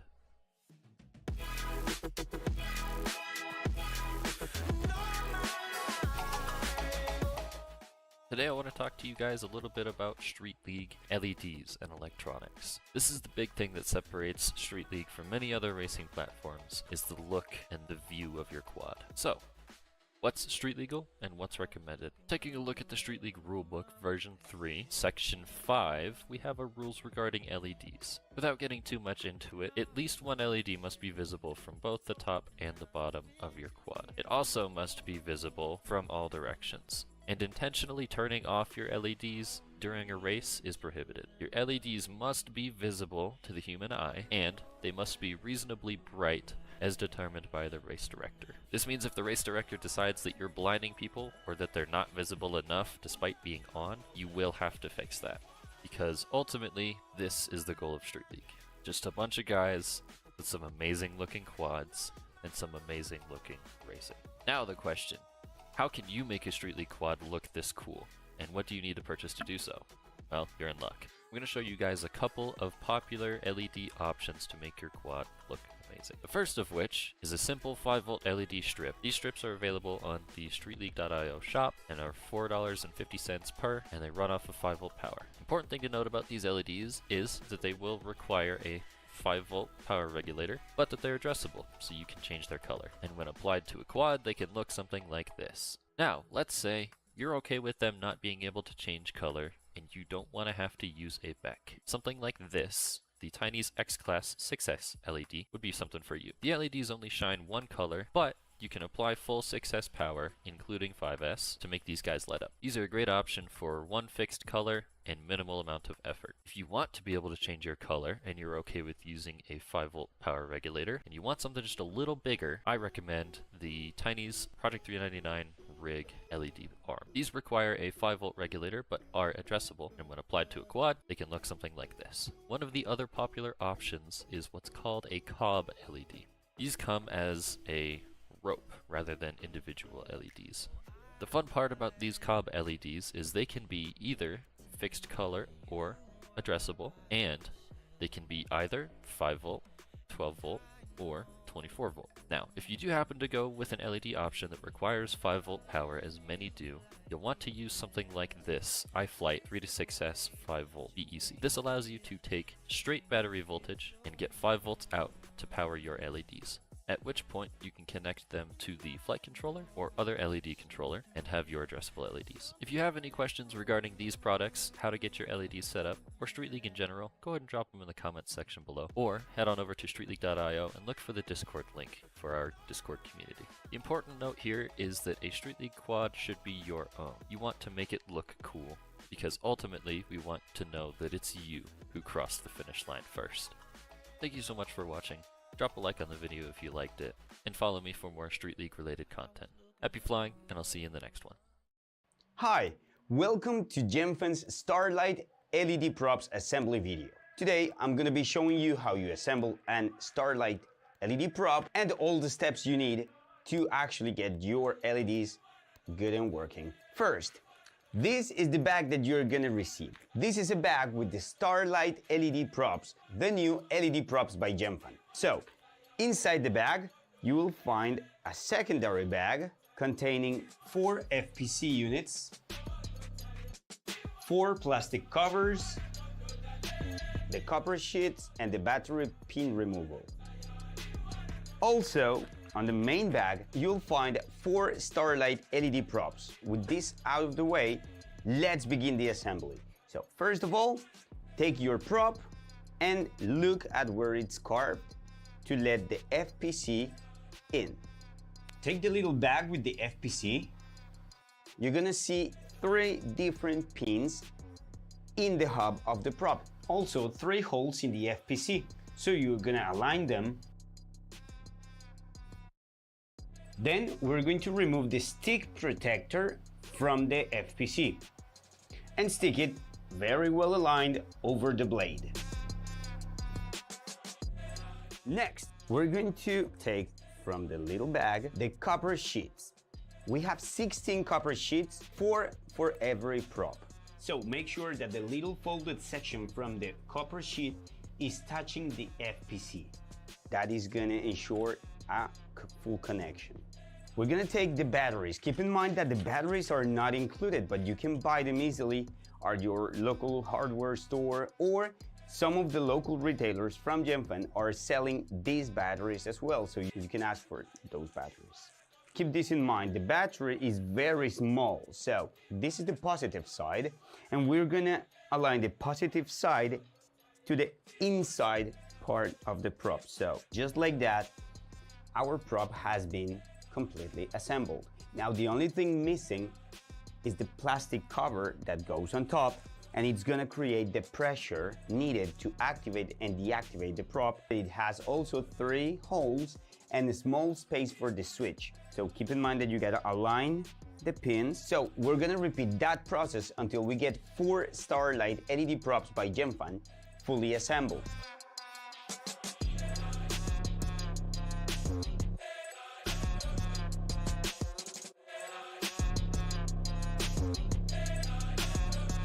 And just like that, we get 4 Starlight LED props by Gemfan. Thank you very much for watching. See you soon.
Hi, my name is Imperius, and today, continuing with my Street League series, we're going to be talking about the next 2 things on the list: batteries and propellers.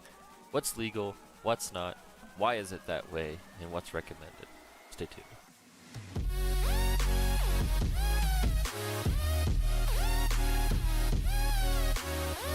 Today I'm going to talk to you guys about batteries and propellers. Both of these subjects are pretty easy and the rules are pretty clearly defined, so we're going to go ahead and smash them together into one video. The first thing we're going to talk about today is the street legal rules for batteries and propellers. And any of the information or links can be found either here at the streetleague.io website or down in the description below. To start, let's take a look at the Street League rulebook. Section 3 of the Street League Rulebook version 3.0 states that a battery must have 5 cells. Each cell may be charged to no more than 4.25 volts at the beginning of a race. The manufacturer rating must be 2200 milliamp hours. It must be sold by at least one retailer, and all flight control and powertrain systems may only be powered by a single battery, which meets these specifications. The reason that that's an important note is because it doesn't say LEDs. If you really wanted to, you could power your LEDs off of a separate LiPo, but we'll save that for another video. Now let's take a look at several of the available batteries that meet these specifications. The first of which is the GNB Black Label 2205S. 120C rating. Coming in at $45, this is a little bit of a higher end priced LiPo, but GNB has been very good about providing Street League pilots with batteries when nobody else was able to, so the price was worth paying. As far as performance, I have heard nothing but good things about this battery. They have performed well on the main stage at large events, and have lasted just as long, if not longer, than the best batteries on the market currently. The next battery we're going to look at is the CNHL 5S 2270C battery. These are a great bang for your buck battery. They perform extremely well, they last a very long time, and they come in at just $34.99, available currently on the SpeedSource website. Shout out to RusselAR for giving us a 10% off code when you buy 3 or more. The next battery we're going to look at is the Pyrodrone Graphene 5S 2200.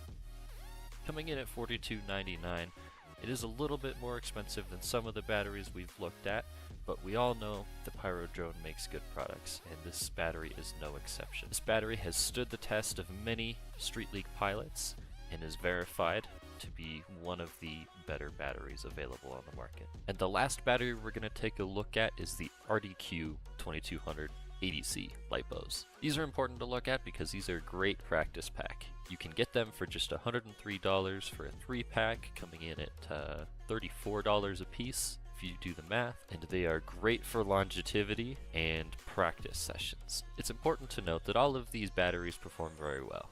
Any of these 3 could and have performed at the highest level of Street League. So, don't be afraid of buying the cheapest battery, and don't feel like you have to purchase the most expensive one either. With that said, let's go ahead and take a look at propellers. The Street League rules regarding propellers are easy. At the moment, the only Street legal propeller is the HQ 7x4x3, which, and you didn't hear it from me, but that is subject to change in the near future. Otherwise, propellers may not be modified in a way that's likely to benefit them, meaning leave them as they were out of the packaging. And propeller rule 4.3, the Amari clause. Propellers must be directly affixed to the motors, such that they spin at the same RPM under normal operating conditions. If you weren't at the Street League event in Citrus Springs, here's what happened. Let's see. All right. This is what I've been working on.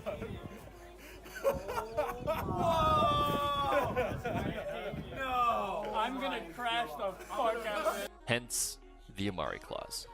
Currently, those HQ 7x4x3 propellers are available on the StreetLeague.io store for just $3.99 a set.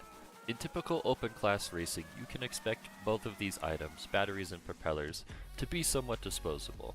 It's easy to go through a battery and have it die very quickly, and it's easy to go through hundreds of sets of propellers very quickly. It's important to note that in Street League racing, these items are replaced much less often. When we set up a Street League drone to fly, it requires much less power to operate, and in turn, saves your battery life and makes them last much, much longer. As far as propellers go, everybody wrecks and everybody bends propellers. But rest assured, these HQ propellers are durable and can be bent back and just sent all over again. If you have any questions regarding batteries or propellers, or Street League in general, drop them in the comment section down below and I will try my best to answer them.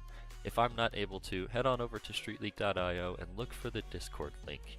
Our community there will be able to answer your question. If you found today's video informative, go ahead and leave it a thumbs up. Let me know that you liked it. I have more covering the rest of the Street League rules coming very soon. Happy flying, and I'll see you in the next one. Hi, my name is Imperious, and today I'm going to talk to you a little bit about Street League and what makes a motor street legal.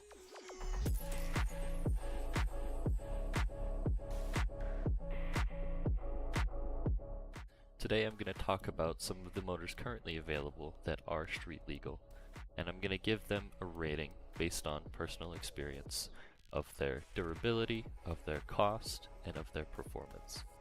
But before we get into that, let's talk about what makes a motor street legal. Any of the information that I talk about today can be found on streetleague.io under the Spec tab. When we look at the Street League Rulebook version 3, we have a certain set of specifications for our motors. When we talk about street legal motors, we have a couple of criterias to meet. First of which is only 4 motors are allowed. Cannot have 3, and 5 is right out of the question. When we talk about the size of a motor, what we're looking for is the volume of the stator, and it must be less than 4,950 cubic millimeters. We see that a 1250 kV is recommended, what higher or lower kVs are permitted. We'll talk a little bit later about what kVs are and aren't allowed and what's preferred. And then we have Rule 2.4. Basically, Rule 2.4 says that the motor must be available for people to purchase before its first use at a Street League event. This is to prevent anybody from showing up to an event with a prototype motor that nobody has access to make. Welcome, ladies and gentlemen, back to Street League Drone Racing. We're super excited to be introducing our finals for race number 1 of the 2024 season, and we are racing at No Quarter Ranch in Citrus Springs, Florida. And this is going to be an amazing heat. We've got pilots already gridding up. We're going to be diving right in to the consolation main, where all of our pilots who failed to make it into the Elite 8 will get one last chance to improve their position for the event. Jonathan, how could this possibly be any better? Honestly, it couldn't. I love to get to see everybody participate in one last chance to prove themselves, so really love the change in the format this year, and really excited to get both through the mains and then into our final. So really excited for everybody to see the new format. Yeah, absolutely. And I gotta say, so the format here is interesting. These pilots have to get a win. They're gridded up right now. Let's jump over to them. This is Geoff FPV Limited and AT04 duking it out for our first heat of the consolation mains. And it appears we're doing some test tones there. Our transition's working well. Love to see that. Our pilots on the line, they are ready to rip. Here we go. Our pilot introductions one more time. It's Geoff Limited and AT04. Who you have winning this one? I think this one may be... Yeah, this one will have 2 pilots advance. Who do you have winning this first heat? I think I've got Geoff and Limited. They've looked good all day. Yeah, absolutely. Limited having a little bit of quad trouble, but it looks like he's back in the air here. So here we go. This is the first heat. This is the whole shot. And we are off and away. Geoff Limited, AT04. Some sketchy video there for a second, but he does make it through our GemFan whole shot gate. Looking pretty good, but right now it's going to be Geoff in the lead right now. Actually, I lied. Limited in the lead. Yeah, Limited headed on back to that speed source straight now into that triple threat section. Yeah, great racing here from Limited. He is going to try to hold on to it. We'll see if he can do it. This is worth quite a bit of street cred here, actually. This could be worth, well, unlimited up to 9th place is the highest he'll be able to climb here in the consolation main. And Limited looking to do some climbing amongst the positions of these pilots in this heat right now too, as he works his way onto his second lap. Right, Limited in the number 1 position still. Geoff FPV now coming around to that GemFan triple cork to finish out their first lap. AT04, but not far behind them, so Limited with some breathing room, and AT04 and Geoff are in the back duking it out for that second and final bump position here in main G. And something that could be a factor here, keep in mind the clock says 30 seconds remaining. Once that timer shuts down, whatever you finish, you get to finish that lap, and then that is it. So he may be able to get onto an extra lap and guarantee himself the win if Geoff or ATO4 don't manage to make it through the finish line before that 10 seconds timer. So it looks like Limited is trying to shut it down right now.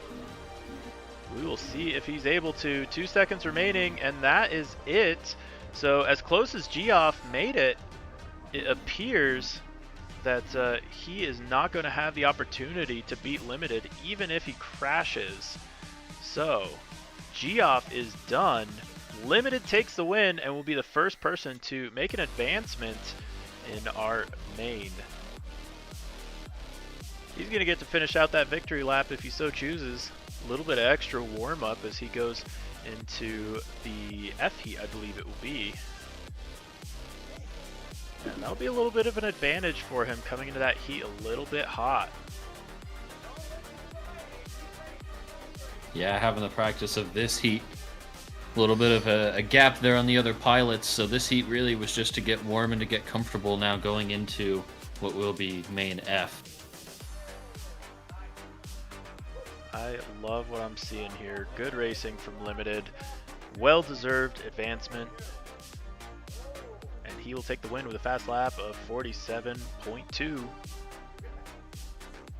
And we're not going to say goodbye to Geoff and ATO4 quite yet. They have one more opportunity to make an advancement into the F heat.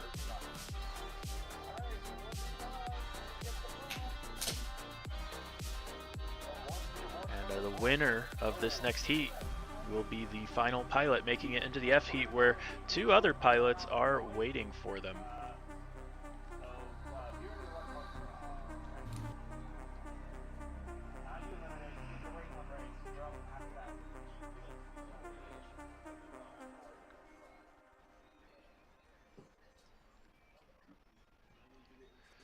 While we wait for our next heat to kick off, we want to take a quick second to thank our sponsors. First off, it's going to be Multi-GP Drone Racing, your source of all your grassroots drone racing needs. Then it's going to be Speed Source FPV, the Speed Source pilot in first place right now. Thumb Grippies, making sure our pilots get a grip as they work their way through the track, as well as Toker CNC Design, providing a nice landing zone for our pilots at this event.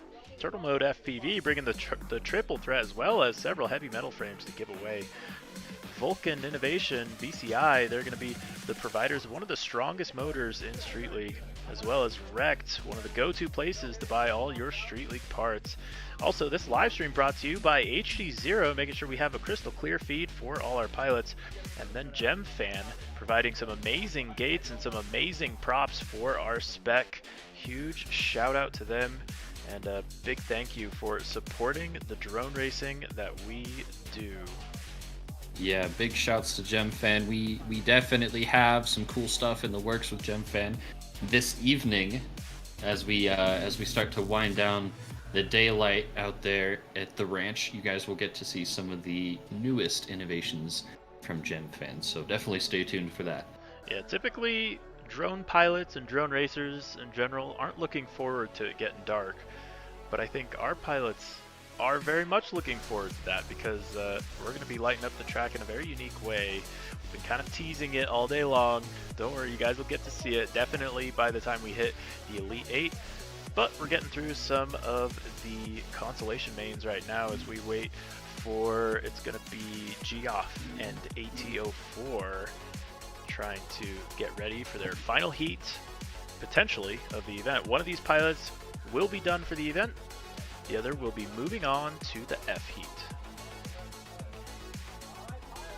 Looks like we've got pilots on the line. Our 15-second courtesy countdown has begun. Next race begins in 10 seconds. Next race begins in 5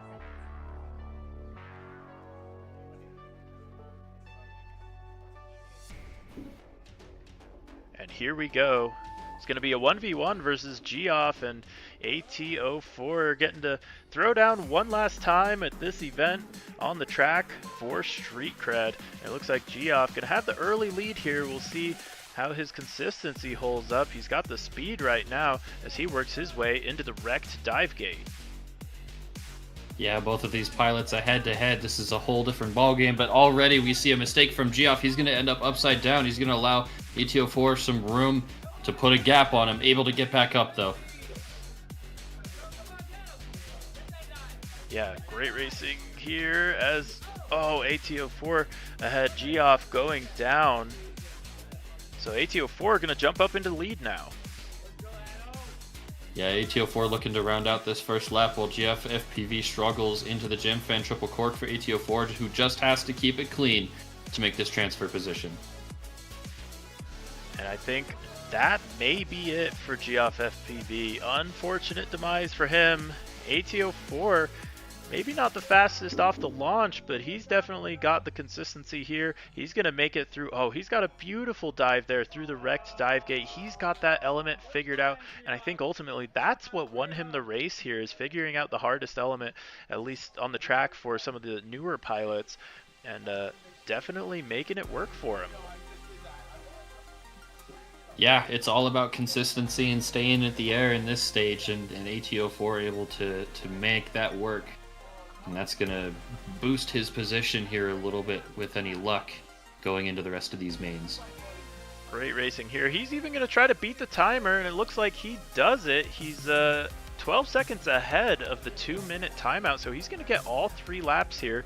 We'll see if his battery wants to give him all 3 laps here. But I think that was a faster heat for him than his first heat in main, so that's actually great for him as he tumbles through the get wrecked dive gate. That dive gate proven to be pretty tricky for some of our newer pilots, but still a super fun element to watch him try to navigate nonetheless. Into the turtle mode triple threat he goes, navigating it nice and smooth. ATO4, this is his moment. He's gonna get a win here, and it was a win that he sorely needed, and he is locked in to go into the F heat.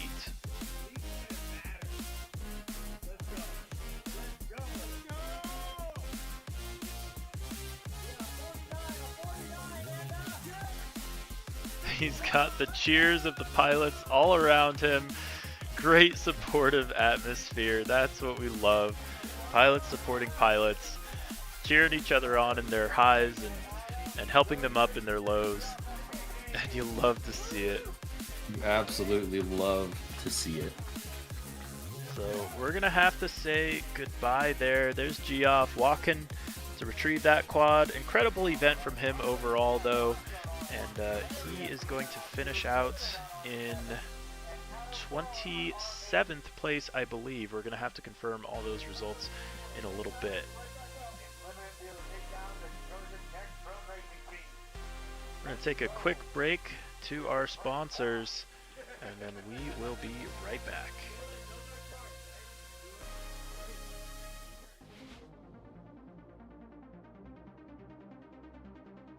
For years, drone racers have been pushing the boundaries, splitting the horizon where the possible and the impossible collide. Every millisecond we shed culminates in the victories we've earned. We tune, we train, we expend every trick in the book to defeat the clock. But what if we had one last option? Introducing Boost Mode, drone racing's first new game mechanic since Crash Recovery. Starting today, you have a new strategic option at your disposal. Find the optimal spots on the track to deploy one of 3 momentary boosts. Get ready or get past as you boost your way to becoming the Street League Drone Racing Champion.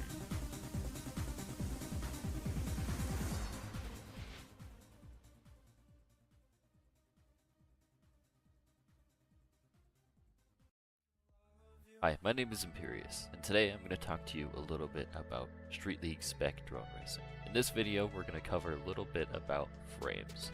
What's legal, what's not, why are the rules that way, and what's available for you to purchase today. So I can love.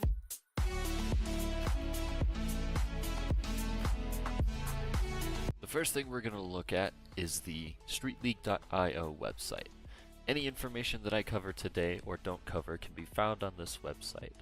We have rules about the spec, season races, the StreetLeague.io store, and links to our Discord, which is where you can find much of our information and new things being posted every day. The first thing we're going to cover in this video is the Street League spec regarding frames. This is the Street League rulebook version 3.0.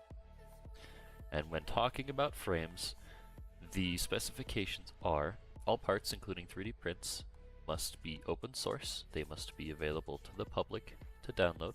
Each motor must be less than 399 millimeters away from all other motors, so there is a size limit.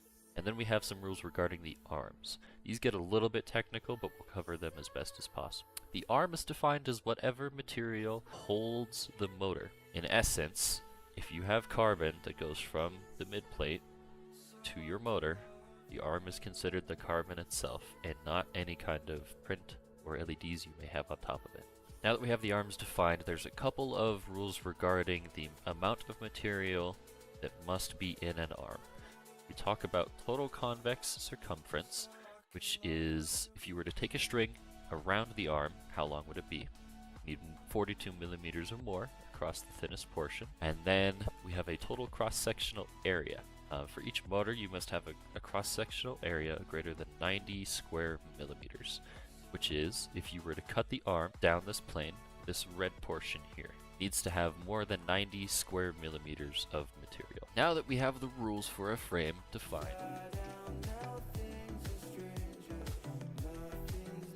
here we go. This is the F main with Glacio, Perry FPV Limited, and ATO4.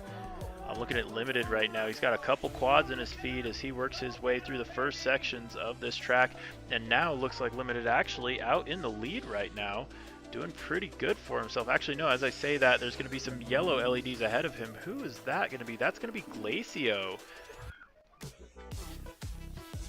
Yeah, Glacio hanging on to the #1 position now as he goes back onto the speed source straight. A right-hander now into the turtle mode triple threat.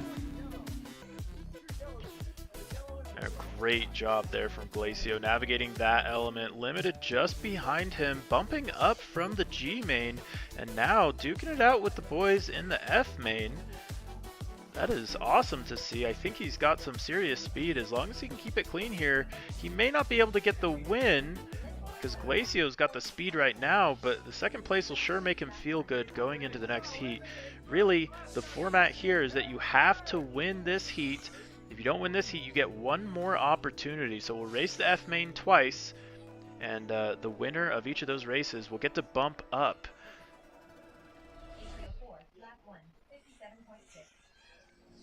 And it looks like a battle here between Glacio and Limited. Limited making a little bit of headway in that battle, trying to catch up as Glacio goes into the double high gate and into the Gem Fan triple cork.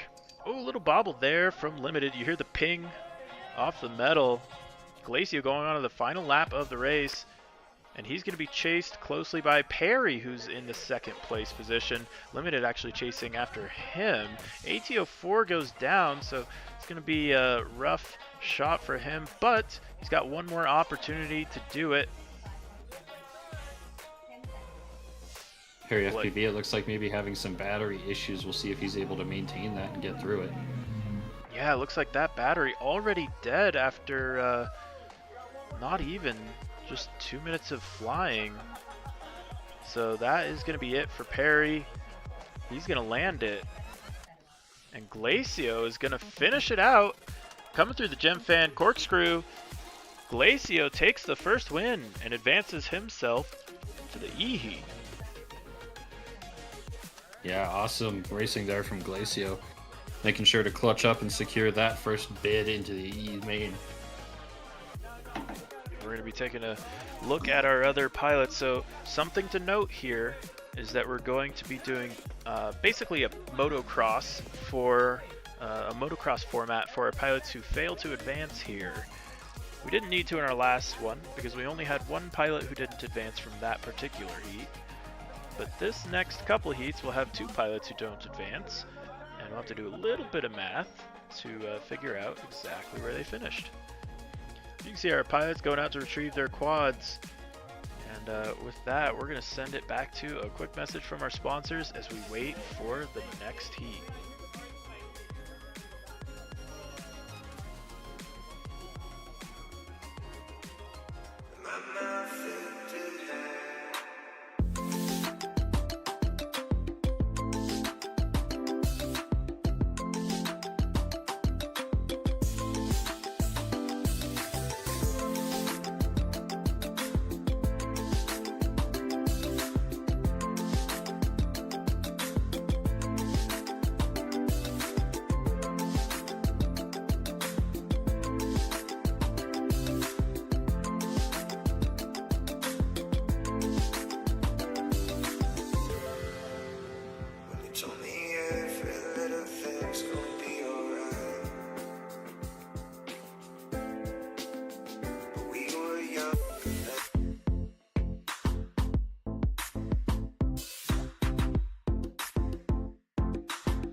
Here we go. We are live with Perry FPV racing against Limited and ATO4.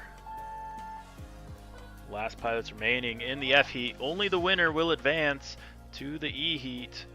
And it looks like ATO4 are having some issues there. Very similar to some of the issues. Oh, Limited goes down. And that is going to end Limited's event. Unfortunate crash from there. Who's going to take the win, though? It's going to be a battle between Perry FPV and ATO4. Yeah, what a battle this will be. ATO4, a bump from the G main. Perry slotted himself into this F main through points rounds, so we're going to see if it's another advancement for ATO4 or if Perry will be able to hang on to it. That would be quite the story if ATO4 managed to advance twice. That would be quite an upset. And it looks like Perry making sure that it looks like an upset because he is out in the lead free and clear on lap number 2 now. As we see ATO4 working his way through the gem fan, triple cork, and he is now onto that lead lap as well. Some good flying here in his last few packs. Yeah, he's had some really great flying. Maybe just some unfortunate events earlier in the day, some crashes and whatnot that made sure that he was down here in the points rounds, but he's going to give it everything he's got here now in the mains. Yeah, and I can see a lot of the newer pilots not super experienced with dive gates, and ATO4 managed to figure that out. I think that really gave him an advantage on some of the other pilots we see down in this consolation main. But it's going to be Perry out in the lead, making it look easy through the gem fan corkscrew. A little tap there, but he's still in it. A little bit of a bobble, nothing major. He's got a little bit of a gap there still to ATO4, but he needs to continue to keep it clean. And now this is critical. ATO4 has to beat the timer through the start-finish gate. He does with 2 seconds, 0.5. So he's going to force Perry FPV to finish this one out. It's 2 minutes to finish your lap, and ATO4 is going to get to finish his 3rd lap to round out the event. But right now, Perry looking to take the win and advance up into the next main. And ATO4 at risk of getting knocked out here. Yeah, ATO4 really making Perry earn it, but looks like Perry has earned it. He's going to go now onto the right-handing turn into the gem fan triple cork. 1, 2, boost mode engaged, and 3. He's going to round out into the final gate, and that's going to be Perry taking the win over ATO4 to advance. And you hear the cheers from the pilots. What an incredible commotion to come home to after a wonderful heat for Perry FPV. ATO4, though, worth cheering on as well. He is going to get the 2nd place in that heat and round out his event pretty decently. And he's got to be happy with that last flight. Yeah, the advancement and the last flight giving Perry a run for his money. You can't ask for a whole lot more than that. So definitely a good finish for ATO4. That was a super fun heat to watch. Looking forward to many more.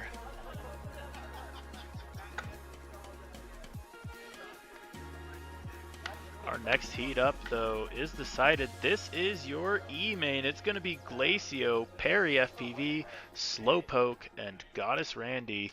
We'll be right back to watch them race.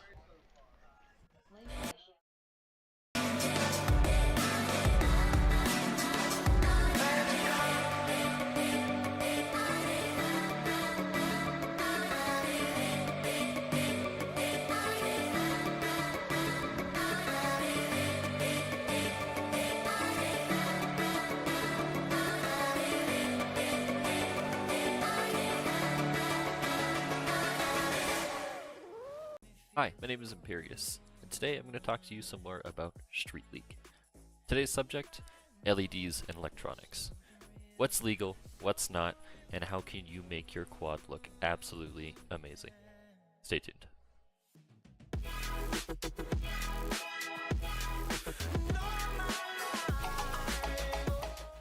Today I want to talk to you guys a little bit about Street League, LEDs, and electronics. This is the big thing that separates Street League from many other racing platforms, is the look and the view of your quad. So, what's street legal and what's recommended? Taking a look at the Street League rulebook version 3, section 5, we have our rules regarding LEDs. Without getting too much into it, at least one LED must be visible from both the top and the bottom of your quad. It also must be visible from all directions. And intentionally turning off your LEDs during a race is prohibited. Your LEDs must be visible to the human eye, and they must be reasonably bright as determined by the race director. This means if the race director decides that you're blinding people or that they're not visible enough despite being on, you will have to fix that. Because ultimately, this is the goal of Street League. Just a bunch of guys with some amazing looking quads and some amazing looking racing. Now the question. How can you make a Street League quad look this cool? And what do you need to purchase to do so? Well, you're in luck. I'm going to show you guys a couple of popular LED options to make your quad look amazing. The first of which is a simple 5V LED strip. These strips are available on the StreetLeague.io shop and are $4.50 per, and they run off of 5V power. Important thing to note about these LEDs is that they will require a 5V power regulator, but that they're addressable, so you can change their color. And when applied to a quad, they can look something like this. Now, let's say you're okay with them not being able to change color, and you don't want to have to use a BEC. Here we go. This is main E, and we are going to be racing Perry FPV, Goddess Randy, Slowpoke, and Glacio. All pilots getting across our timing gates. It is on here, and I'm looking at Slowpoke with a lot of LEDs in his feed. Trying to stay alive here through the traffic. And your leader right now going to be Goddess Randy, absolutely on a tear. Yeah, Goddess Randy has looked great all throughout the event, only getting better and better. I'd be curious to see if she can pull off a win here in advance.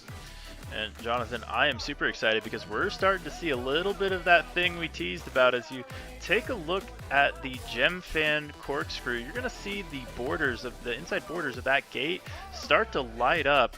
Those gates have retro reflective material that is going to let these Street League quads light them up like Christmas lights. And we're going to get to see some amazing racing here as it gets darker. And as Goddess Randy pushes her way to the front of the pack, hoping she makes it up. She's looking really solid right now.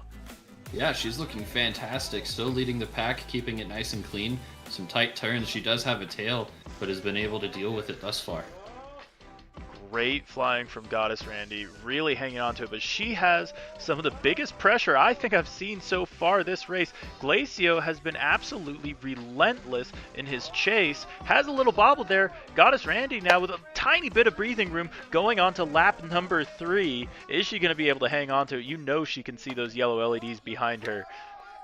Yes, it's definitely tough to know when somebody's right behind you and continue to keep your pace. So it looks like she's doing a great job thus far. Glacio there with a little bit of bobble. That's going to give breathing room to Goddess Randy. And maybe even allow for a pass. You can hear the excitement on the track. Is that real? Is that... Yeah, no, that's it. Goddess Randy out in the lead. Super clear. And it looks like Perry going to bump up some spots here. Goddess Randy in the final portions of the track. She's going to finish it out. Goddess Randy takes the win in the E main. Wow, what a run from Goddess Randy. From the start of the event, she has only improved. And now culminating in this main event, we get to see her really shine. Yeah, that was some great racing. We're going to see Perry finish it out here as he comes through that gem fan start-finish gate. And Glacio going to finish out in third. He had a shot at Randy. He had to push, and he knew it. He laid it out all out there on the track, and that's really what you have to do as a pilot. That is the correct strategy. It just doesn't always pan out. Yep, not much you can do but put it all on the line, and sometimes it works in your favor, and other times you just got to give it another shot. So great racing overall. We're going to be tallying some results. We have some results from our previous main. We had to do a little bit of math to figure out the final positions for ATO4 and Limited. ATO4 is going to finish out in 23rd place, and Limited is going to finish out in 24th. ATO4, both of them finished first. Well, Limited finished second and then third, and then ATO4 finished third and then second. So normally that's equal points, but with the motocross rule, what that means is you take the last finishing position. So the last heat matters more than the first. If you're going to pick a heat to do good on, it needs to be the last heat of your race. And that is what will decide your ultimate finishing position if you weren't averaging better than the other pilots. But yeah, so we have final results for our first 3 pilots of the event, and they will all be receiving their proportional amount of street cred. And for those of you who don't know, street cred is the only way to get to the Street League Drone Racing Championship at the end of the year. That will be held in Colorado. And these pilots all earning theirs out on the track. Here's how that works for the most part. So your final finishing position for the event, you will earn 10 street cred for every pilot that you beat, with the first pilot, or with the bottommost pilot, earning 10. So as long as you attend, you're guaranteed at least 10 street cred, but you earn 10 additional street cred for every pilot you beat at an event. And then the goal is that you can travel around, go to your local races if you want. We've got races popping up all over the US. Go check out streetleague.io if you want to find out which ones are official Street Cred races. If you want to just find some Street League racing around you, or other types of racing around you, go check out MultiGP's website. That is the gateway to drone racing, where you can find all sorts of racing happening near you. But yeah, we're waiting for the D main, where we will see Goddess Randy advancing already.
We are gridding up our next heat. This one going to be Glacio, Parry FPV, and Slowpoke. Goddess Randy has already advanced and will be meeting us in the D heat.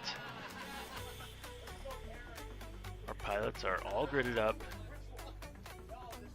and armed on the launch pad.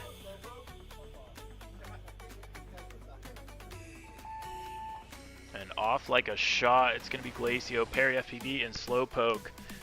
This will be a good race. I'm on board with Slowpoke here as he sees those yellow LEDs ahead of him of Glacio, who goes down. He is out.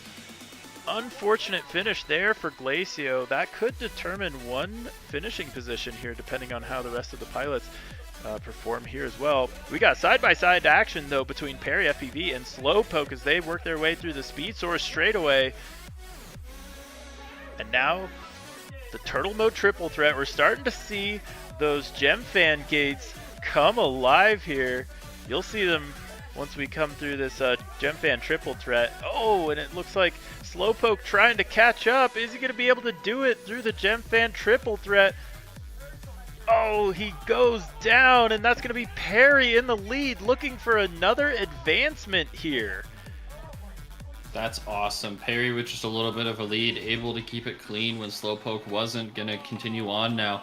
We'll see if Slowpoke is able to get back up and continue, but otherwise Parry just has to keep it clean.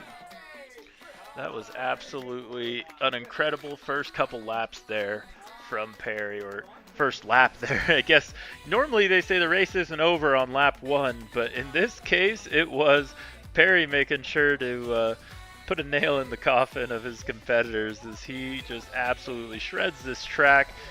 Beautiful flying from him here. He could take it easy if he wants as he works his way through that Gem Fan triple cork. You see the inside diameter of those lighting up as we approach nighttime.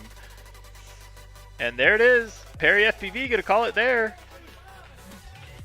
No use trying to damage the gear, celebrating. He's gonna bring it on into the Toker CNC landing zone for the win.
got Mr. Rick James, Perry FPV, Nimbus, and Goddess Randy gridding up their drones, getting ready to do some racing.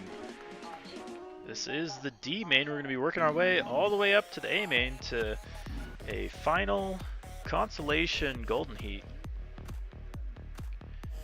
And that will be a race to decide who can earn up to 9th position for this event. And then we'll be moving on to the Elite 8. That will be our final, where we will find out who wins the entire race number 1 of the 2024 season. We've had some epic battles so far. We've had RusselAR, we've had Hyper, absolutely duking it out. Leadfingers, your 3rd place points scorer. And so seeding themselves up pretty high, they force us to recognize their speed on this track. And we look forward to seeing who comes out the better pilot at the end of the day. We're going to be racing into the night here in Citrus Springs, Florida. The location you're currently seeing is the ranch, and that is provided by LED Boy, or LED Girl and LED Boy. Absolutely amazing hosts. We enjoy racing with them so much. It's been just incredible.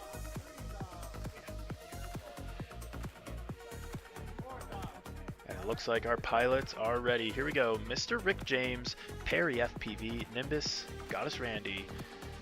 Both Goddess Randy and Perry bumped up from the E main, and now they're looking to do some damage here in the D main. We'll see if they can handle it with this slightly faster group of pilots. Absolutely excellent launch here. You see kind of 3 front runners here right off the rip. It's going to be Mr. Rick James, Nimbus, and Goddess Randy. Looks like Goddess Randy is chasing down Nimbus right now. Nimbus making that wrecked dive gate look easy. Goddess Randy doing the same, and Mr. Rick James in it. Oh, but he has a little bit of an upset. That's going to put him back down in 4th. Perry FPV going to make his way up into 3rd. Who's going to be in that 1st place position, though? That's the only position that matters here. Oh, Nimbus goes down. He might have clipped a guy wire. Oh my goodness, that is quite... Oh no, Goddess Randy with some upsets now. Is she going to be able to hang on to the lead that she just managed to get? Not quite able to see out of that lens. Looks like it's got some of the moisture from the grass and the early rain. Oh, Goddess Randy goes down. So she's going to drop back. Now it's going to be Mr. Rick James out in... No, sorry, Nimbus out in the lead. Mr. Rick James playing chase. It is anybody's race here on lap number 2.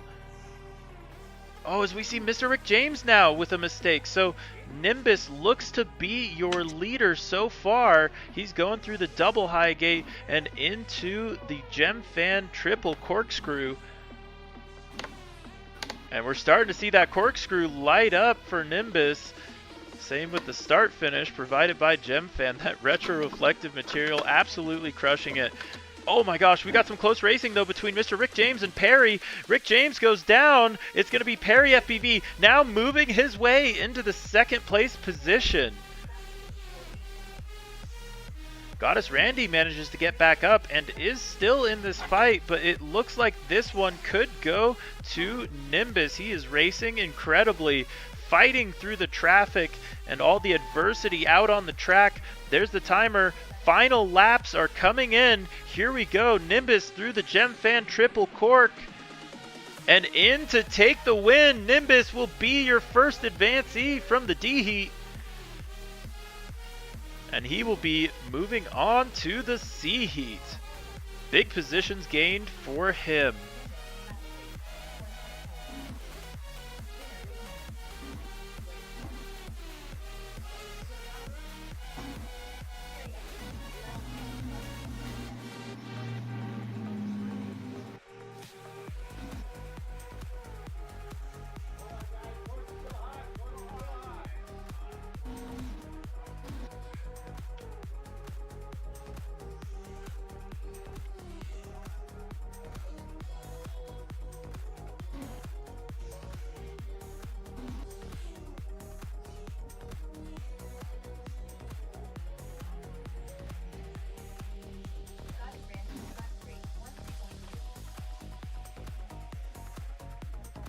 There are your times.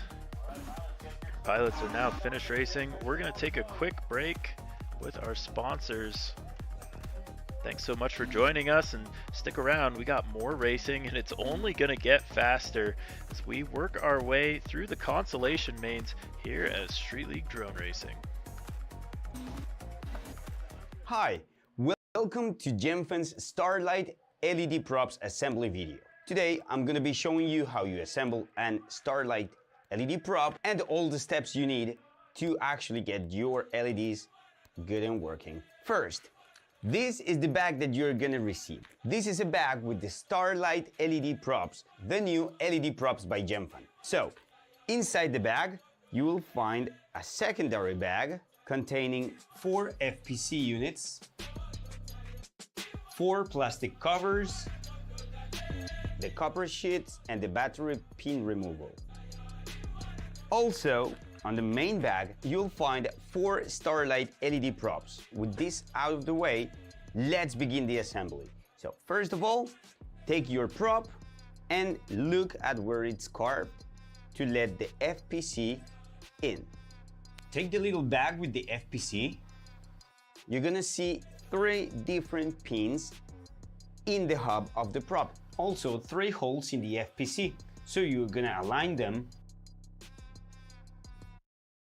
Then we're going to remove the stick protector from the FPC and stick it very well aligned over the blade.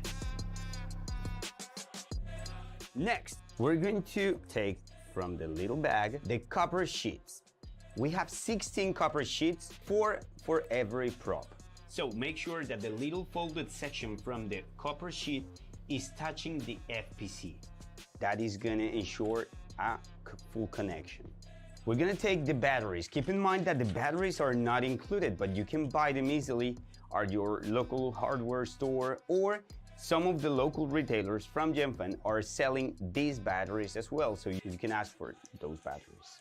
Keep this in mind, the battery is very small, so this is the positive side, and we're gonna align the positive side to the inside part of the prop. So just like that, our prop has been completely assembled. Now the only thing missing is the plastic cover that goes on top, and it's gonna create the pressure needed to activate and deactivate the prop. It has also 3 holes and a small space for the switch. So keep in mind that you gotta align the pins. So we're gonna repeat that process until we get 4 Starlight LED props by Gemfan fully assembled.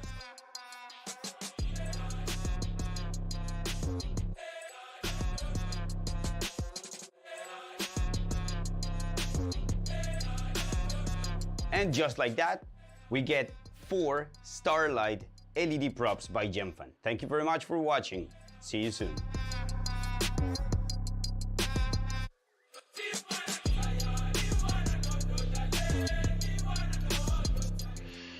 We are back with Mr. Rick James, Perry FPV, and Nimbus. Only one of these pilots will get to advance.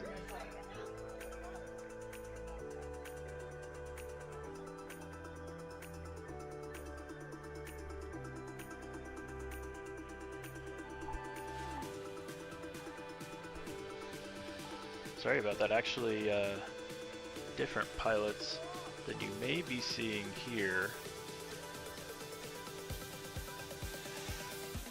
We are off and racing. Incredible battle so far. It looks like Perry FPV in that top right feed.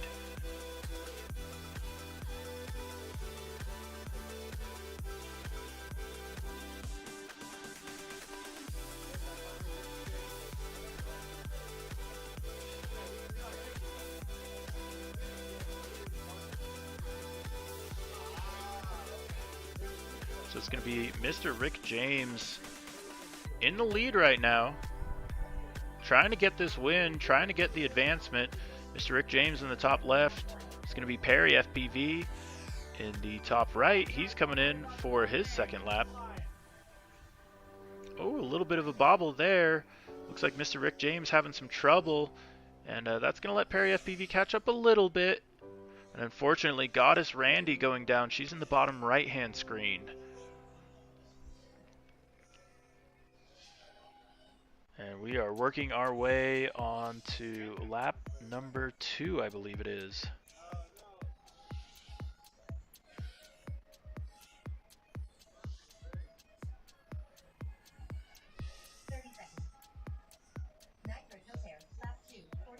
Your leader right now, Mr. Rick James. Looks like our race director didn't have the right people in the heat, but racing is happening nonetheless as we see Perry FPV work his way onto, I believe, his 3rd and final lap as Mr. Rick James goes down. And you're starting to see those gem fan gates light up the sky as we see the pass. Perry FPV, actually no, that's going past Goddess Randy. So both pilots now entering the same section of the track. You're going to see Perry FPV on the top right entering the section that Mr. Rick James is exiting. So Mr. Rick James, top left, he is going to be your leader on lap number 3 so far. If he gets it right here, he will be the final advancee from the C main. And Mr. Rick James gets it. Mr. Rick James takes the win. Perry's going to come in second. That will be critical for his overall finishing position. So great racing from him. But ultimately, that one is not going to go to Nitro Toker. It is going to go to Mr. Rick James.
Hi, my name is Imperius, and today, continuing with my Street League series, we're going to be talking about the next 2 things on the list, batteries and propellers. What's legal, what's not, why is it that way, and what's recommended. Stay tuned.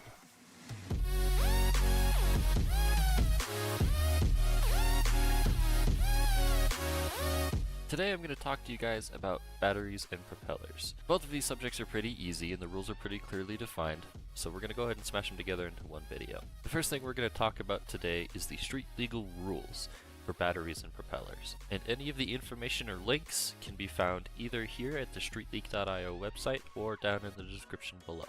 To start, let's take a look at the Street League rulebook.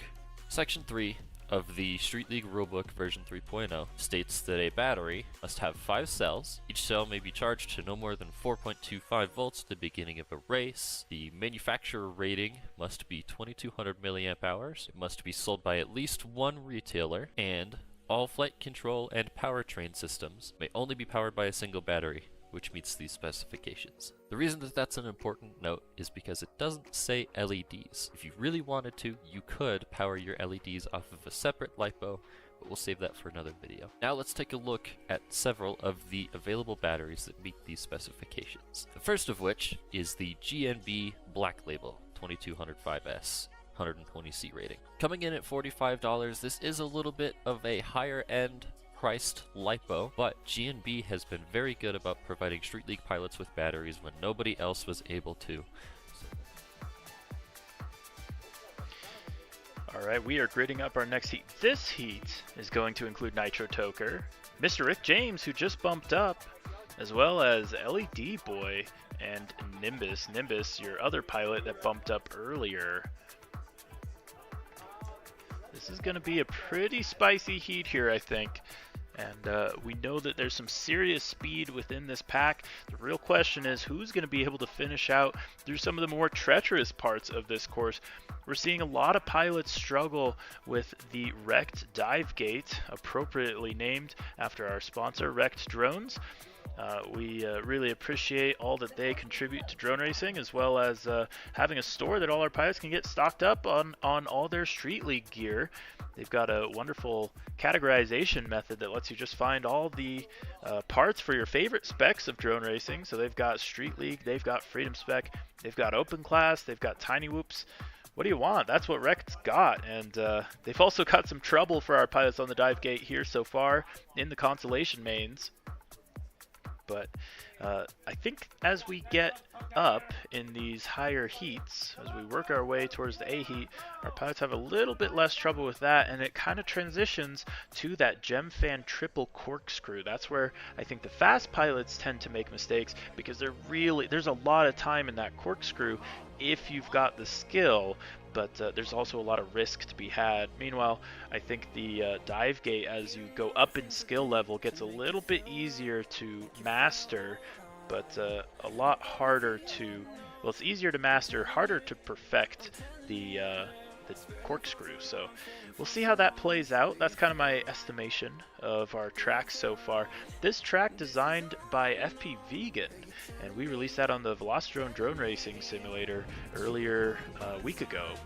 And FP Vegan has been monumental in designing some of the best drone racing tracks that have been around. We're super excited to have him on board our admin team, helping us out, doing some really amazing stuff here. And we're getting to see that all come to fruition. And we did have to shorten the track just a little bit. It was a little bit easier to fly in the sim. You add some rain, you add some weather, some wind, some saggy batteries, all that stuff. Lap times dropped a little bit, so some minor modifications. But if you want to go fly the track, go check it out on Velocidrone, the drone racing simulator that all of our pilots choose to use, and what we release our tracks in.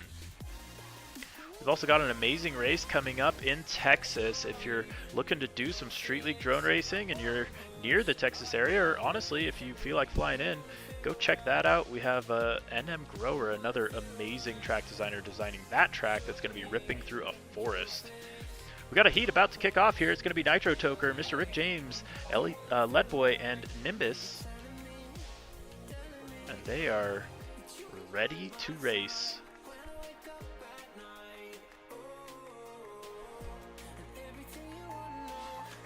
Oh no, and carnage there for Mr. Rick James. Not able to get off the blocks the way he would have hoped. So he's going to have to play a little bit of catch up, but he does have another opportunity after this.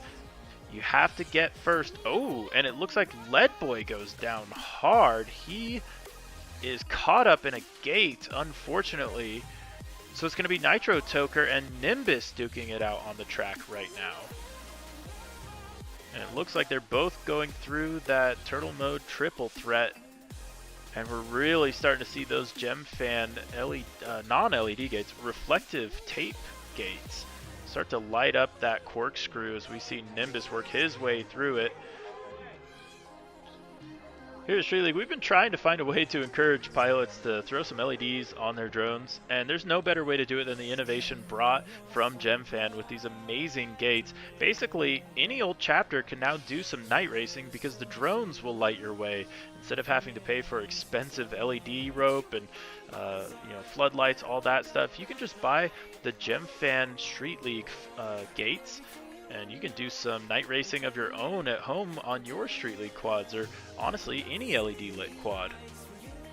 Meanwhile, we're seeing some really good racing here from Nimbus. He's coming on to lap number 3 right now, making it through that Gemfan start-finish gate.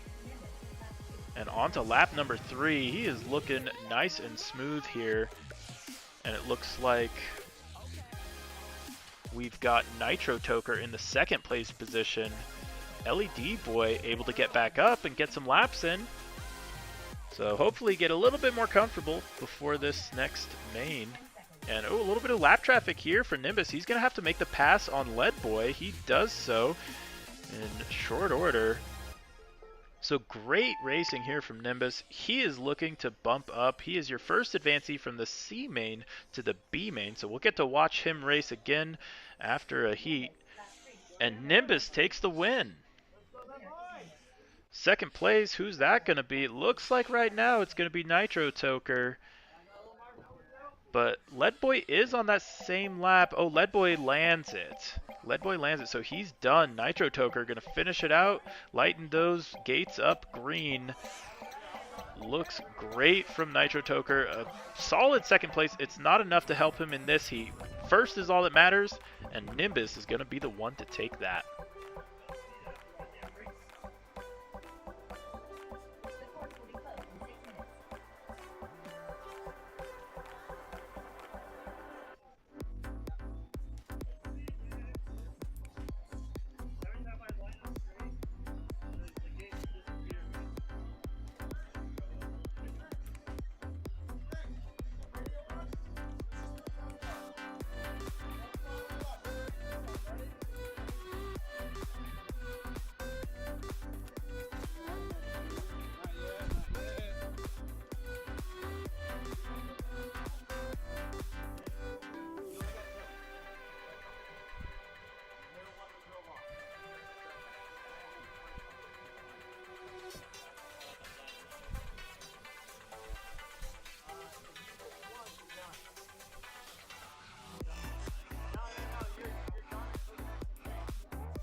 For years, drone racers have been pushing the boundaries, splitting the horizon where the possible and the impossible collide.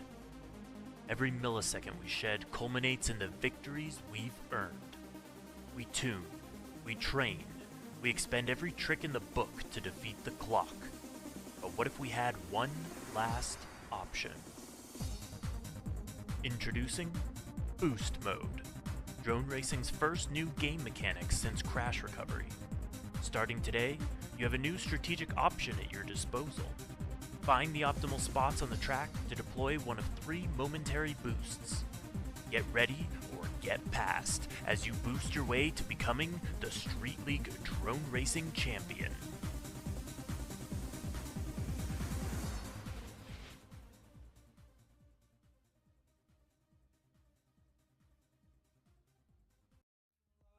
Hi, my name is Imperious, and today I'm going to talk to you a little bit about Street League Spec Drone Racing. In this video, we're going to cover a little bit about frames.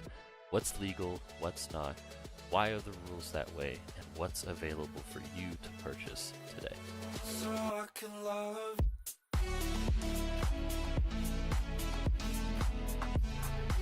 The first thing we're going to look at is the StreetLeague.io website. Any information that I cover today or don't cover can be found on this website.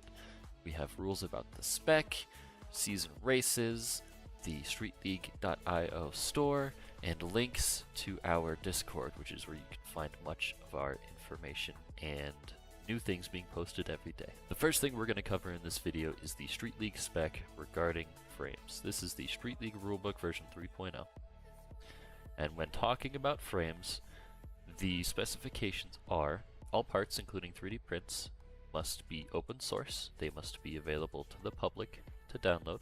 Each motor must be less than 399 millimeters away from all other motors, so there is a size limit. And then we have some rules regarding the arms. These get a little bit technical, but we'll cover them as best as possible. The arm is defined as whatever material holds the motor. In essence, if you have carbon that goes from the midplate to your motor.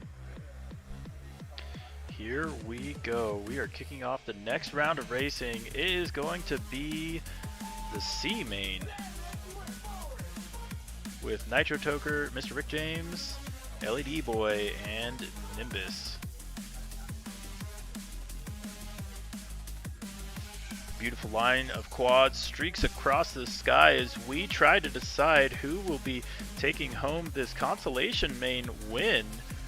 As we see Mr. Rick James go down, and that's going to let some of our other pilots jump up into the lead. It's going to be Nitro Toker and LED Boy taking the leading position. It's going to be Nitro Toker coming through the turtle mode triple threat. Nice and clean for him. Then it's going to be LED Boy and then Mr. Rick James. That is your running order right now, but a little mistake there for Nitro Toker. He's going to get set back and drop down into third place as he goes into the Gem Fan triple threat. Oh, he collides with Mr. Rick James. Mr. Rick James goes down and trying to turtle mode. Nitro Toker now back up into the lead after the quick little mishap there. Searching for those gates in the night. He is going to make it happen here. He is in the lead. LED Boy in second. Mr. Rick James playing chase in third. Who's going to be able to hang on to it? It's an amazing race here between Nitro Toker and LED Boy. LED Boy trying to catch up. We'll see if he can do it. He's got some time to work with, but right now Nitro Toker is just looking too fast. The creator of Toker CNC, it helps when you can manufacture your own frames, but he also manufactures your frames, so definitely check out tokercnc.com, and you'll get to fly a quad just like this, guys. He absolutely shreds the track through the wrecked dive gate, solidly in the lead. We're going to lose Mr. Rick James. These pilots have one more opportunity. Actually, no, this is the last opportunity for these pilots, as Nimbus already advanced. So winning is all that matters here, and it looks like Nitro Toker should be able to pull that off. Great racing from Nitro Toker. He's going to light up that corkscrew as he comes through it. It's going to be Nitro Toker taking the win and advancing to the B main.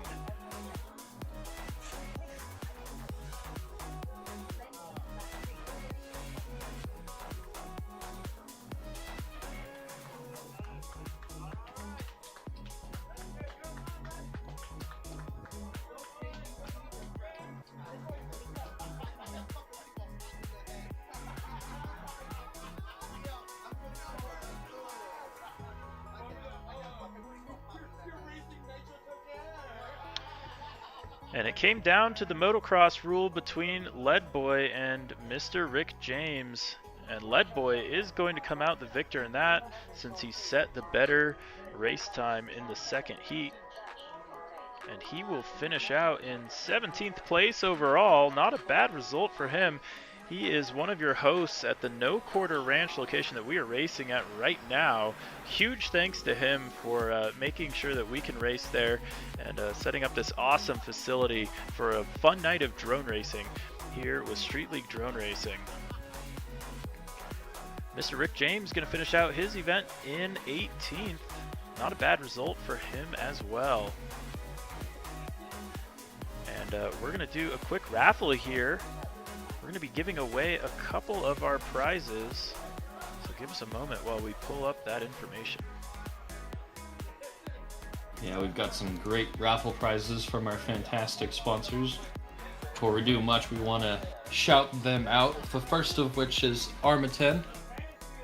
Armaten, as we all know, as the drone racing community knows, makes some of the strongest frames that are available. So definitely shout out to them. We appreciate their partnership. We have GemFan.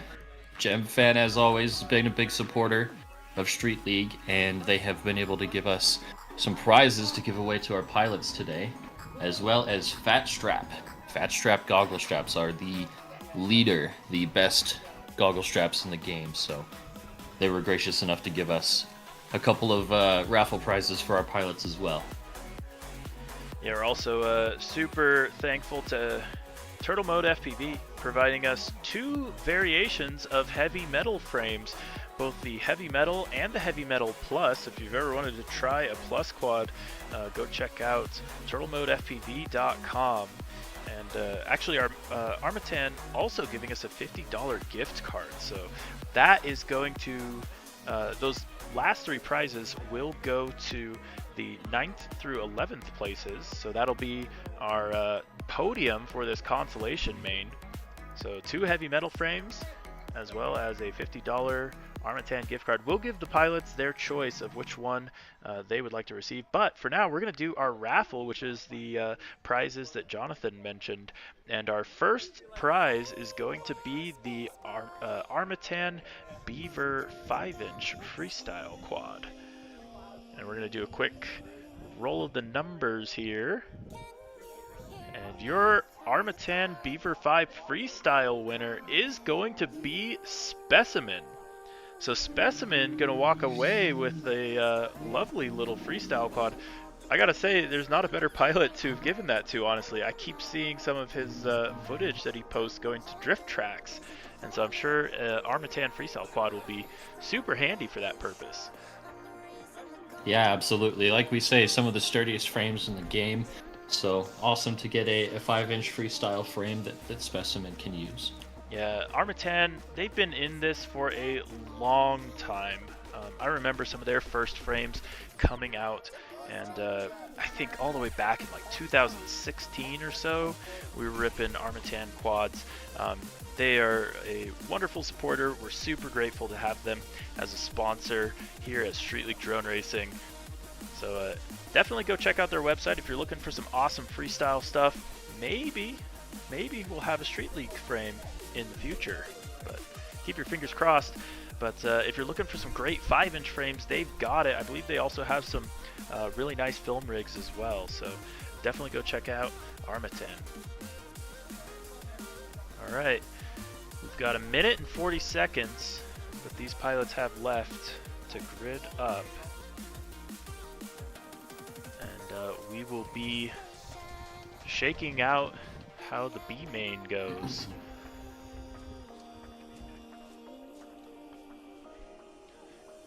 So I gotta ask Jonathan, of this group of pilots, you got Nitro Toker, Zebra 3, Nimbus, and Dutch. Who are you looking at in this next heat? Oh man, that is tough. Nitro Toker and Nimbus being the advancees, I would hope that they would be somewhat warm.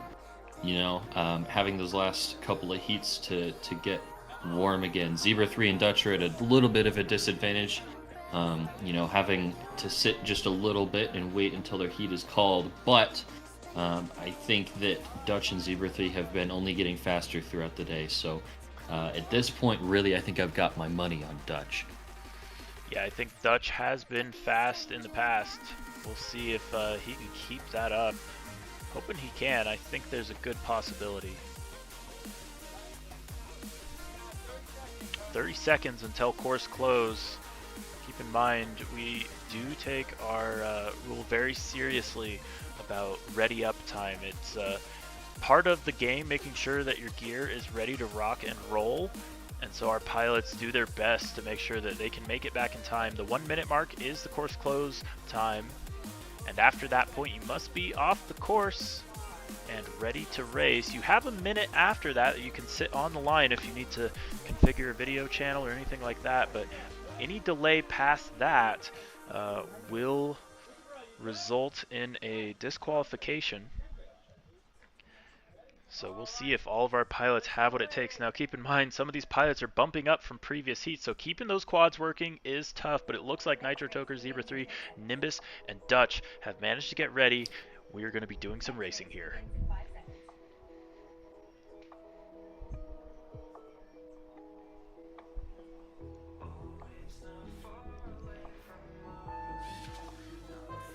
Oh no, and it looks like Dutch is going to go down.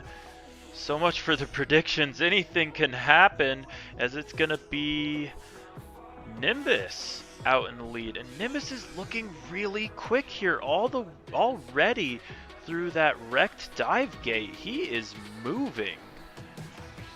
Oh, the announcer's curse. He's going to take a fumble. Working onto the speed source back straight. Oh, and it looks like Zebra 3 goes down. He is out. So it's going to come down to Nitro Toker and Nimbus. Our two advancees from the last heat now duke it out once again to see if they can get to the transfer position. Dutch seems to be out of it, so just the two left. They are side by side in that Gym-Fan triple cork onto the start-finish gate. Nimbus with the lead over Nitro Toker.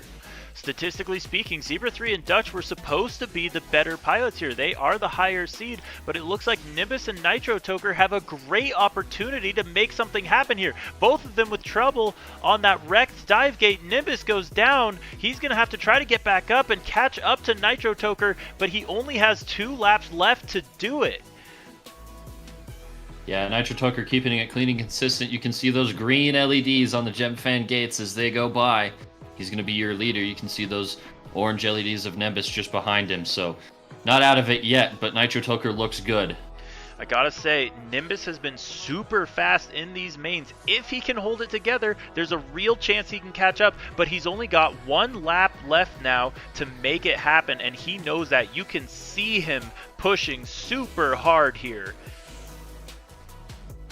And he's going to have to circle back. Doesn't make it over the double high gate. There he keeps it honest, goes back over, but he's going to have trouble in the wrecked gate, and that's going to leave Nitro Toker wide open to take the win. Yeah, Nitro Toker far and away gone. Nimbus still struggling to get back up, may be able to do it, but with no time left as Nitro Toker goes into the up ladder. Now the sweeping right-hander into the Gym-Fan triple cork. Watch it light up green as he goes. That's Nitro Toker. 1, 2, 3. Onto the start-finish straight, and Nitro Toker will be your first to advance to A main. There it is, Nitro Toker with the race of his life, fighting through traffic and making it happen. Nimbus going to call it there, not going to harm that battery. He raced his absolute heart out, but he's got one more chance. He's going to strap a new battery on, and if he can get a win in this next one, then he could advance an extra time. Remember, he advanced once already. Nitro Toker with the double advance now secured. So we'll see how this shakes out.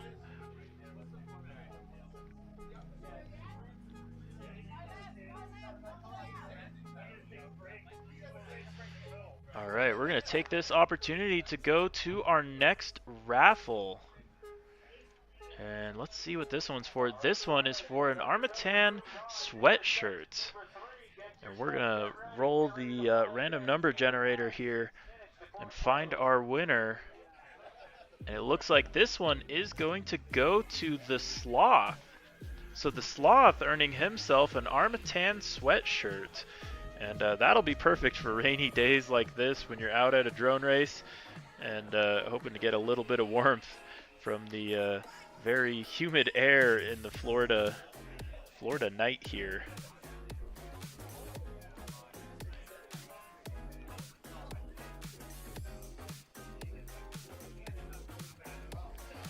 So this is gonna be pretty interesting. Zebra 3, Nimbus, and Dutch. I can't lie, I'm hoping to see some success here from Zebra 3. I think he's got some really good speed. It's just getting comfortable. That's the tricky part. If you can get comfortable on this course, it seems to treat you well, but that first lap definitely punishes pilots. Yeah, a couple of pilots in this last heat that we expected to do well had fumbles early. We'll have to see if now going into this last B main, if they can handle the pressure and if they can get it done. Yeah, so let's say you're in this heat, Jonathan. You know, you are racing against Zebra 3, Nimbus, and Dutch. How do you play this, knowing you've only got one opportunity to get a win? What's your strategy here? Do you play it safe, making sure you get through? Do you push a little bit harder? What's going through your head as you grid up a quad here? I think your main priority is to get your first lap done and go from there. With a little bit of time on the front and back stretches to kind of think about what you need to do next, I think off the blocks these guys just need to get away clean. Yeah, absolutely. That is definitely, I think, the strategy that I would take as well. It's tricky to get through that first lap, but everything starts to kind of fall into place after that, depending on what heat you're in. I think that all these guys have a little bit of extra speed in the tank, so they don't need to show all their cards right off the bat. They can wait for a second and make sure that they secure the win. I gotta say though, Nimbus, another pilot who has bumped up and really impressed me when mains came around. He was doing well for himself in points rounds, but I don't think he got to show his true speed and talent, and has definitely shown it here in mains. Some incredible racing from him. I think it's going to be him. I don't want to count out Dutch though. I can't call this one. Let us know in the chat who you think is going to take this heat. Some amazing racing, some incredible pilots, and we're looking forward to seeing it go down. 3 minutes until course close, and our pilots are getting gridded up.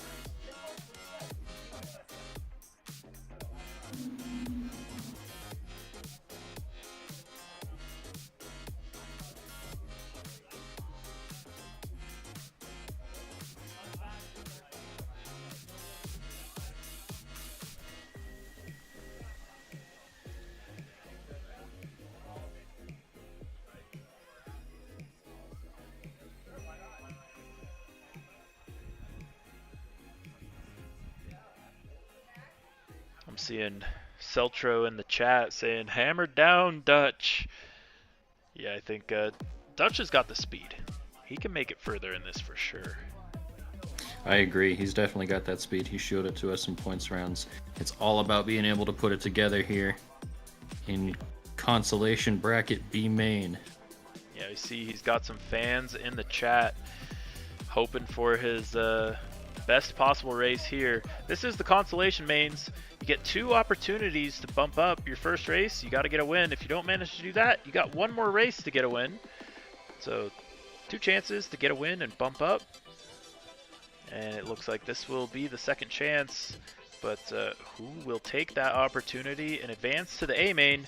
Once we are in the A main, or once we reach the A main, we will be giving the A main pilots, the 2 that will meet our B bump ups, they will get a couple of practice packs just to make sure that they are warm, because they've been sitting here waiting, and some of these pilots have bumped up multiple times. So lots of shifted positions here, but just to make sure it's not too big of an advantage to be bumping up and to prevent sandbagging from being the play, we're going to give our 2 A main pilots some practice heats once we get to that point. So stay tuned for that. And then we will jump into the A main, which is a golden consolation main, meaning it's going to be 1 race, and the order of that race will determine these pilots' final finishing positions. This race is for the 9th place at best, since it is the consolation bracket. These are the pilots who failed to qualify for the Elite 8, but they're going to get to do a really awesome final here that we're getting to watch and enjoy right now. And it will culminate in that golden consolation heat. We got 22 seconds till course close. I hear pilots getting ready.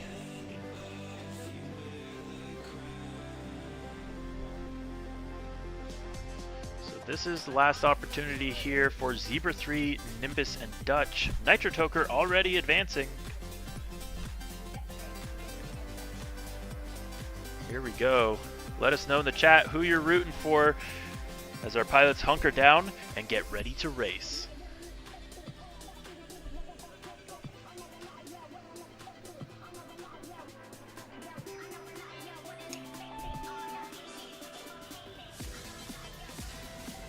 And I don't see anything from Dutch. And Nimbus goes down. Is this the break that Zebra 3 needed? The drama unfolds. I think Dutch is trying to get stuff to work, but it looks like he's getting error codes on that quad. It looks like it may not have survived the last round. Nimbus having trouble. Zebra 3 looking decent out on the track. Some absolute drama unfolding. Dutch is looking like he is done. He's got his crash flip switch. He's trying to arm, but he's got his crash flip switch engaged. So he's not going to be able to get off the blocks. That means it's going to be Zebra 3, Nimbus going at it on lap number 2 now. Yeah, they're going to move on to that second lap. Nimbus, it looks like, with the lead. Or no, Zebra 3 with the lead. Zebra 3 absolutely ripping it. Nimbus playing close behind through that wrecked dive gate. And Zebra 3 already advancing to the turtle mode triple threat with Nimbus hot on his heels. Nimbus is absolutely moving here. I think he has a chance at reeling in Zebra 3. It's going to come down to nerves. It's going to come down to speed. Who's got the clutch when it matters? Right now it's Zebra 3, but will he be able to hang on to those grippy thumbsticks as they go onto the Gemfan start-finish straight away and onto lap number 3? Nimbus is closing, though, on Zebra 3. The gap has definitely shortened. Nimbus definitely making up time. Oh no! Nimbus with a little bonk there on the wrecked dive gate. That could end his chances. We'll see. I see boost mode engaged. He's hitting it. He wants all the gas here on lap number 3 as Zebra tries to run away with it. He goes through the double high gate. No quads really in sight for him. Nimbus with everything on the line, but Zebra 3 is going to be the one that goes through first. The Gemfan start finish straight away. It's going to go to Zebra 3, getting the win and advancing to A main. Nimbus with an incredible effort there, pushing as hard as he can. Absolutely valiant effort. Dutch does eventually get the quad in the air, but alas, it is too late. But the whole shot to finish it out. Dutch is the kind of man to never say die, and I appreciate that. Give it up for Dutch, ladies and gentlemen. An incredible event for him. We'll do a little bit of tallying here, and then we will have his final result.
right, so we have some results tallied here from our pilots in the consolation main so far.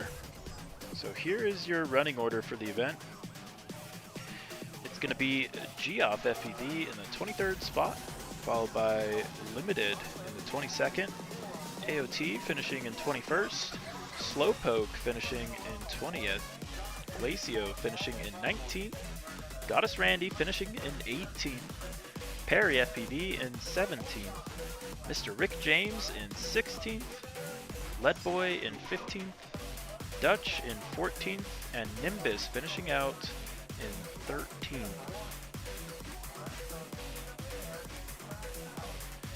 This next heat will be for some prizes as well as posterity and overall street cred. In the meantime, I think we got time for a giveaway here.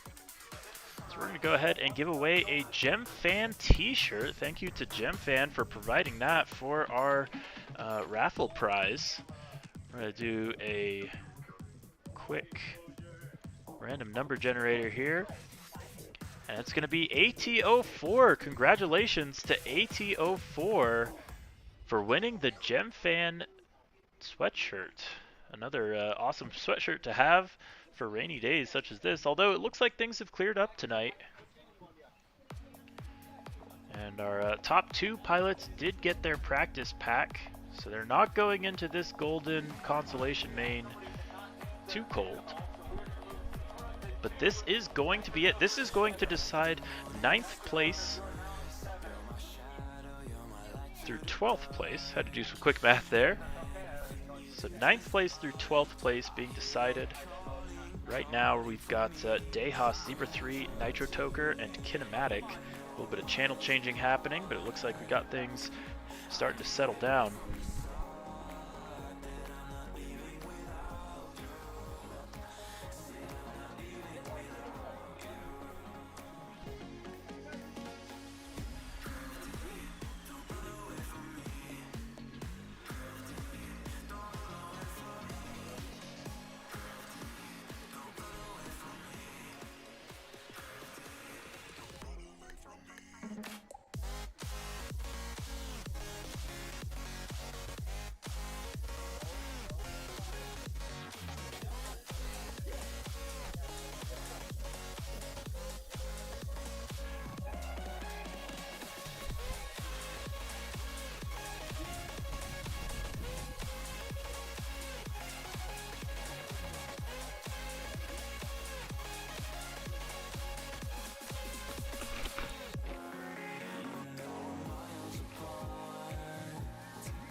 Final checks occurring as our pilots are on the line, waiting for the golden consolation main. Ladies and gentlemen, this decides positions 9th through 12th.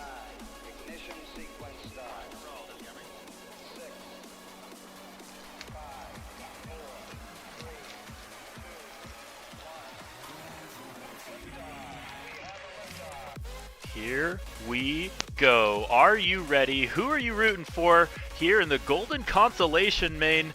I want them all to win, but I know it just can't end that way as Dehas, Zebra 3, Nitro Toker, and Kinematic all duke their way out to determine who is the superior pilot. And usually not decided on lap 1, but right now all 4 of them are right next to each other. Looks like Dehas with a little bobble, Nitro Toker with a little bobble as well. They both fall back. Kinematic, we've got static from him. It's going to be Zebra 3 now out in the lead, trying to take this golden consolation main. This is for all the marbles in the consolation bracket, and they will be fighting for that coveted 9th place position, trying to secure as many street cred as they can, because that could be the difference between making it to the national championship at the end of the year or not. Right now, I'm looking at Zebra 3 out in the lead. He's going to go across the line first. And he's going to be followed very closely by Dejas. Both of these pilots know what this heat means. They know that a win here is solid street cred and some wonderful prizes from our sponsors as well. It's a super close race here between Dejas and Zebra 3.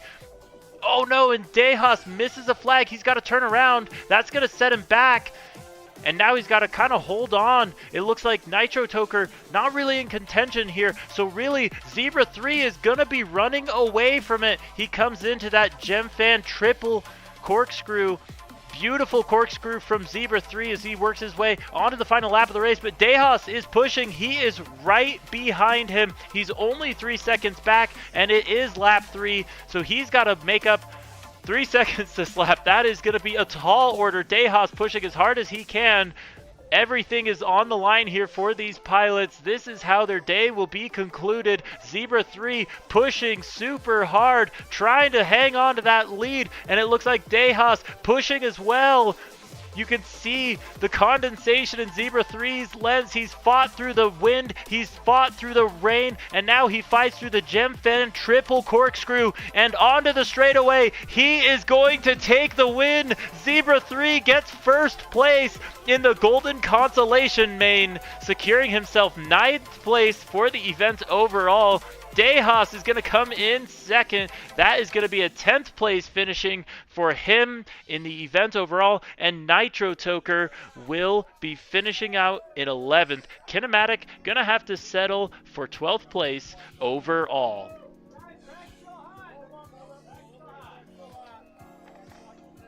Ladies and gentlemen, are you not entertained? That was an incredible performance from Zebra 3. Turning what I've seen from him throwing down on the sim and converting it to real life racing. And we saw him at a couple real life races as well, but really I feel like he's shown that skill on the simulator, and now he's getting to show it in a real performance, in a real drone race. This is such a big moment for him. It's 9th place in the event overall, but a win with the pressure like that, with a heat that has pilots of that skill level, Zebra 3 just absolutely handled it like an absolute pro. Yeah, massive props, all pun intended, to Zebra. Has only gotten faster throughout the event, and it culminated a win here in Consolation Bracket. Yeah, so excited to watch Zebra take that win. Hard work definitely paying off in that one. And we're going to take a quick moment. We're going to do a little transitioning, because now we're going to be shifting our focus to the stars of the show. It is going to be the Elite 8 pilots, and they are going to be duking it out for the overall win here at Street League race number 1 at No Quarter Ranch. Let's introduce our pilots. So we are going to be looking for a top 8 finishing position for Dejas. Or sorry. We've got semifinals coming right up. So it's going to be Hyper, DeBits, Leadfingers, Prodangles, Freedom Duck, RusselAR, Specimen, and the Sloth. Those are your Elite 8 pilots. We are looking forward to seeing them shred the track here in a moment while we celebrate our Consolation Golden pilots. But they have actually won some prizes. The top 3 pilots in the race you just watched are going to win the following. It's going to be Zebra 3 winning himself a heavy metal. Then it's going to be Dejas earning himself a heavy metal plus. And the $50 Armatan gift card is going to go to Nitro Toker. So for once, he's not going to have to cut out the frame. You love that. He gets to kick back and have somebody else make it for him. But huge shout out to Turtle Mode FPV and Armatan for making sure that this race can happen, sponsoring our prizes, making sure that we have the funds we need to get all of this together. They are the people who make drone racing happen. So if you enjoy drone racing, go support these people. They are the ones that make sure you get to keep drone racing. So we thank you to them for all of their support. And speaking of support, we're going to throw it to our sponsors and check out some of the awesome products and inventions that they've brought to us. We'll be right back. We've got the Elite 8 coming up next.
Hi, my name is Imperius, and today I'm going to talk to you some more about Street League. Today's subject, LEDs and electronics. What's legal, what's not, and how can you make your quad look absolutely amazing? Stay tuned.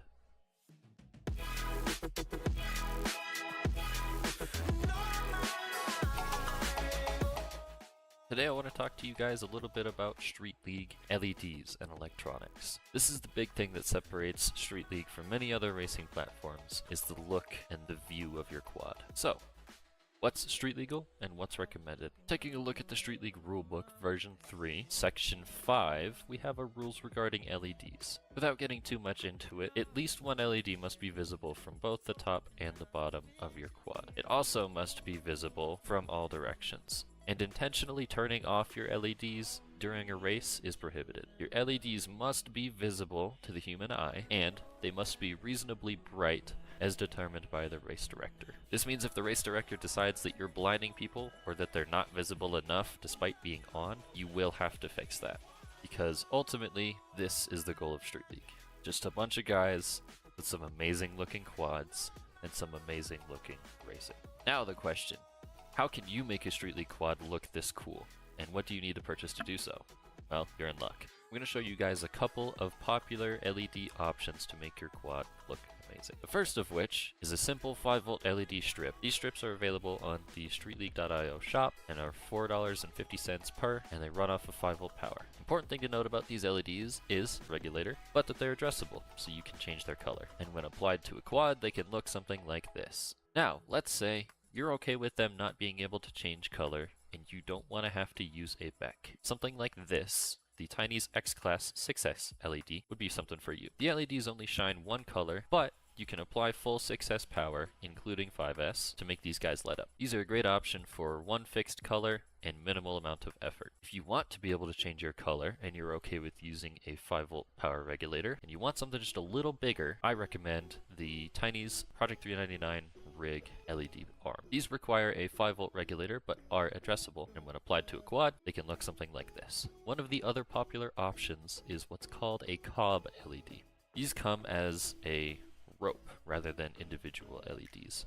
The fun part about these cob LEDs is they can be either fixed color or addressable, and they can be either 5-volt, 12-volt, or 24-volt. Now, if you do happen to go with an LED option that requires 5-volt power, as many do, you'll want to use something like this iFlight 3-6S 5-volt BEC. This allows you to take straight battery voltage and get 5 volts out to power your LEDs. At which point you can connect them to the flight controller or other LED controller and have your addressable LEDs. If you have any questions regarding these products, how to get your LEDs set up, or Street League in general, go ahead and drop them in the comments section below, or head on over to StreetLeague.io and look for the Discord link for our Discord community. The important note here is that a Street League quad should be your own. You want to make it look cool, because ultimately we want to know that it's you who crossed the finish line first. Thank you so much for watching. Drop a like on the video if you liked it, and follow me for more Street League related content. Happy flying, and I'll see you in the next one. Hi, welcome to Gemfan's Starlight LED props assembly video. Today I'm going to be showing you how you assemble an Starlight LED prop and all the steps you need to actually get your LEDs good and working. First, this is the bag that you're gonna receive. This is a bag with the Starlight LED props, the new LED props by Gemfan. So, inside the bag, you will find a secondary bag containing 4 FPC units, 4 plastic covers, the copper sheets, and the battery pin removal. Also, on the main bag, you'll find 4 Starlight LED props. With this out of the way, let's begin the assembly. So first of all, take your prop and look at where it's carved to let the FPC in. Take the little bag with the FPC. You're gonna see 3 different pins in the hub of the prop. Also 3 holes in the FPC. So you're gonna align them. Then we're going to remove the stick protector from the FPC and stick it very well aligned over the blade. Next, we're going to take from the little bag the copper sheets. We have 16 copper sheets, 4 for every prop. So make sure that the little folded section from the copper sheet is touching the FPC. That is gonna ensure a full connection. we're gonna take the batteries. Keep in mind that the batteries are not included, but you can buy them easily at your local hardware store, or some of the local retailers from GemFan are selling these batteries as well, so you can ask for those batteries. Keep this in mind, the battery is very small, so this is the positive side, and we're gonna align the positive side to the inside part of the prop. So just like that, our prop has been completely assembled. Now the only thing missing is the plastic cover that goes on top, and it's gonna create the pressure needed to activate and deactivate the prop. It has also 3 holes and a small space for the switch. So keep in mind that you gotta align the pins. So we're gonna repeat that process until we get 4 Starlight LED props by GemFan fully assembled.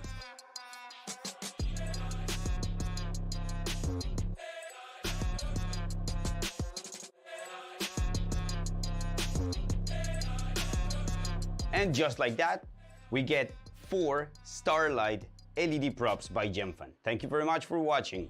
See you soon.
Hi, my name is Imperius, and today, continuing with my Street League series, we're going to be talking about the next 2 things on the list: batteries and propellers.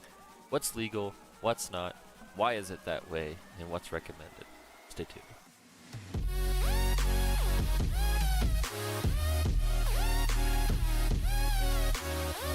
Today I'm going to talk to you guys about batteries and propellers. Both of these subjects are pretty easy and the rules are pretty clearly defined, so we're going to go ahead and smash them together into one video. The first thing we're going to talk about today is the street legal rules for batteries and propellers. And any of the information or links can be found either here at the streetleague.io website or down in the description below. To start, let's take a look at the Street League rulebook. Section 3 of the Street League Rulebook version 3.0 states that a battery must have 5 cells. Each cell may be charged to no more than 4.25 volts at the beginning of a race. The manufacturer rating must be 2200 milliamp hours. It must be sold by at least 1 retailer, and all flight control and powertrain systems may only be powered by a single battery, which meets these specifications. The reason that that's an important note is because it doesn't say LEDs. If you really wanted to, you could power your LEDs off of a separate LiPo, but we'll save that for another video. Now let's take a look at several of the available batteries that meet these specifications. The first of which is the GNB Black Label 2205S. 120C rating. Coming in at $45, this is a little bit of a higher end priced LiPo, but GNB has been very good about providing Street League pilots with batteries when nobody else was able to, so the price was worth paying. As far as performance, I have heard nothing but good things about this battery. They have performed well on the main stage at large events, and have lasted just as long, if not longer, than the best batteries on the market currently. The next battery we're going to look at is the CNHL 5S 2270C battery. These are a great bang for your buck battery. They perform extremely well, they last a very long time, and they come in at just $34.99, available currently on the SpeedSource website. Shout out to RusselAR for giving us a 10% off code when you buy 3 or more. The next battery we're going to look at is the Pyrodrone Graphene 5S 2200. Coming in at $42.99, it is a little bit more expensive than some of the batteries we've looked at, but we all know that Pyrodrone makes good products, and this battery is no exception. This battery has stood the test of many Street League pilots and is verified to be one of the better batteries available on the market. And the last battery we're going to take a look at is the RDQ 2200 ADC lipos. These are important to look at because these are a great practice pack. You can get them for just $103 for a 3-pack, coming in at $34 a piece if you do the math, and they are great for longevity and practice sessions. It's important to note that all of these batteries perform very well. Any of these three could and have performed at the highest level of Street League. So don't be afraid of buying the cheapest battery, and don't feel like you have to purchase the most expensive one either. With that said, let's go ahead and take a look at propellers. The Street League rules regarding propellers are easy. At the moment, the only Street legal propeller is the HQ 7x4x3, which, and you didn't hear it from me, but that is subject to change in the near future. Otherwise, propellers may not be modified in a way that's likely to benefit them, meaning leave them as they were out of the packaging. And propeller rule 4.3, the Amari clause. Propellers must be directly affixed to the motors, such that they spin at the same RPM under normal operating conditions. If you weren't at the Street League event in Citrus Springs, here's what happened. Let's see. All right. This is what I've been working on.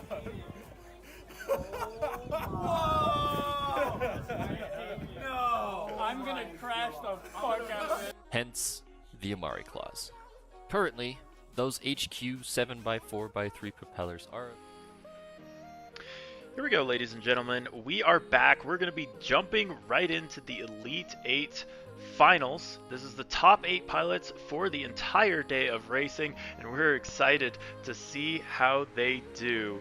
Let's go ahead and introduce your pilots who will be racing momentarily. First off, we're looking at Hyper, the kid who can fly just about anything, and he has been absolutely shredding with these Street League quads. The second place points qualifier coming into this Elite 8. Then it's going to be to Bits. He had a pretty rough start to this event, but he has absolutely overcome that, made it up into the Elite 8, and he will be racing with some of the fastest pilots in the country. Leadfingers, your race director for this race, absolutely instrumental for making this all happen, and he has done pretty good for himself. Your third place points qualifier, and he will be duking it out with Pro Dangles. Dangles, one of those pilots, he just kind of does really well every time he flies. I've never really seen Dangles fly poorly, so it's absolutely makes sense that he is here duking it out with the best pilots. Yeah, definitely one of the most stacked fields that we've had. Two admins and 2 seasoned Street League pilots going at it. So very curious to see how this one turns out. Yeah, absolutely. And I think Hyper was the guy to beat overall. We were kind of expecting a really good performance from him during points rounds. We did get to see that, but right before the end of day 1, he had a pretty big crash that set him back in terms of points, so his points didn't really reflect his speed. Coming into this Elite 8, he was just behind Russell, who basically was flawless. In fact, I think it is safe to say Russell was flawless in terms of making sure that he was always finishing heats and that he was doing them fast. So seriously good points from Russell, and that is the only reason we don't see Hyper in the A semifinal. So here's how the format works for those of you who are new to it. Here in semifinals, we're going to race this semifinal, this Group B. They're going to get to race twice, and it's similar to our mains format. And the top, or the winner of each heat, will advance to our golden heat. The 2 pilots who fail to advance after 2 heats will go to our silver heat, and they'll get to duke it out for positions 5 and 8. So a win is all that matters at this point, and all our pilots know that. It is raining somewhat heavily in Citrus Springs, Florida here at No Quarter Ranch, and our pilots are going to fly right through it. They've got those quads all prepped up and ready to go. Conformal is on. Thumbs are on those thumb grippy sticks, and they are off and away onto lap number 1. Let's take a look at the action here through the eyes of Hyper in the top left. He's going to be looking at those blue LEDs or greenish LEDs of Russell as he tries to go for the pass. Is he going to be able to get it? It is super close. He sneaks on by. Yeah, Hyper able to sneak on by. It looks like maybe Leadfingers was duking it out. Unfortunately, a little bobble for Leadfingers, now opening the door for Debits and Pro Dangles. A quick recovery, though. And actually, sorry about that. Russell's not even in this heat. I've just been watching Hyper and Russell duke it out all day, so that's been the battle to watch.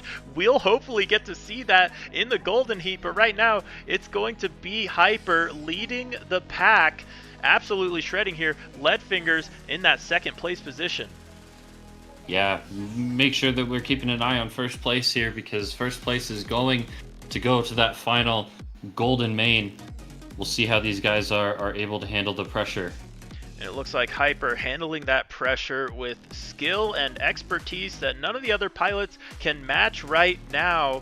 Incredible Gemfan corkscrew from him as he makes it onto lap number 3. Second place, that's going to be Leadfingers now coming through onto lap number 3 as well. Then it's going to be Bits, and then it's going to be Pro Dangles just behind. So nobody making it easy for Hyper here. Any mistake could spell the end of this run, but Hyper looking super solid and a beautiful turtle mode triple threat from him. That is going to send him far out onto the lead. He's looking to establish some dominance here and the first heat of semifinal B. And there it is. Hyper takes the win with ease and skill. He will be advancing to the golden heat. He has secured his spot, and the other pilots will have to try one more time. They have one last opportunity. We will run the B group in just a moment. We're going to switch over to the A group of pilots right after this, but that is going to settle it. Hyper, your first one to advance to the golden heat.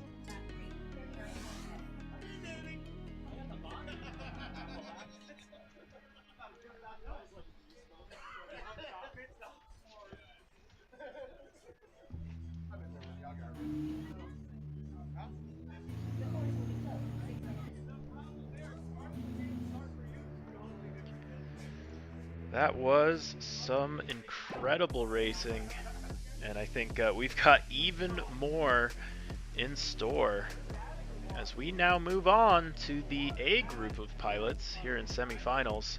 2 pilots from the semifinal A will be advancing to that golden heat, a little bit different than mains.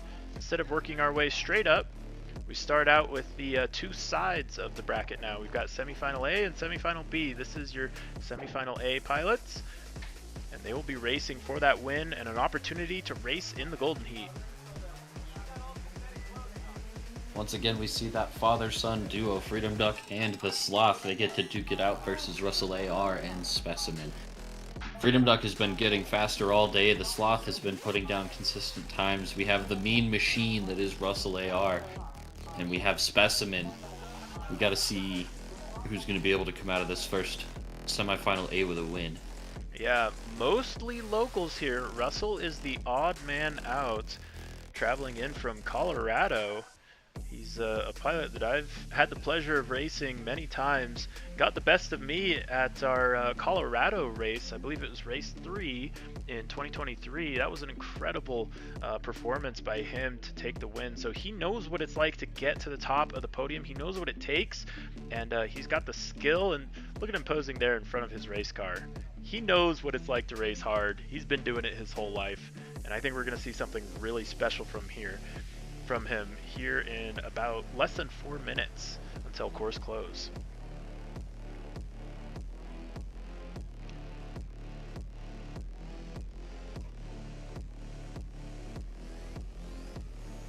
Real quick, we want to take this opportunity to thank our sponsors.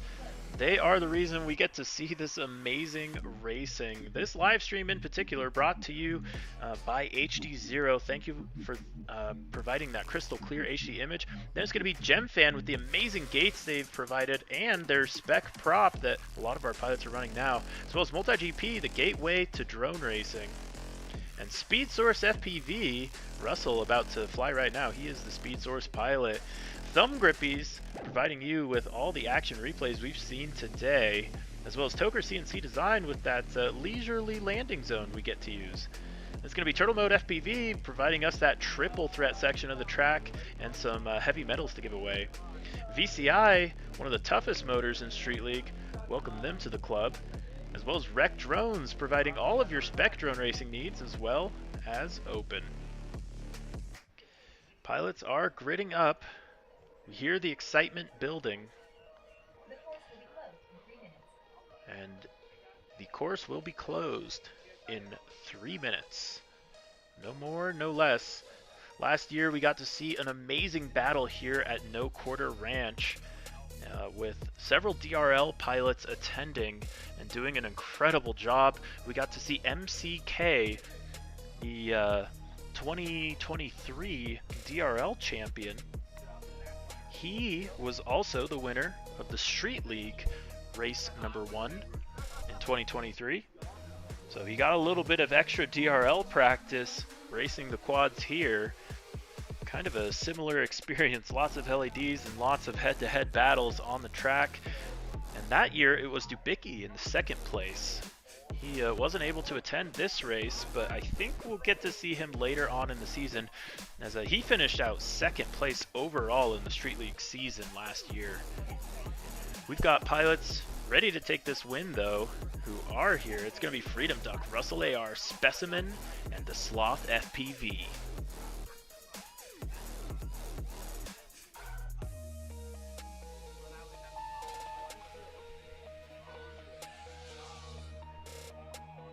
A beautiful launch from all of our pilots.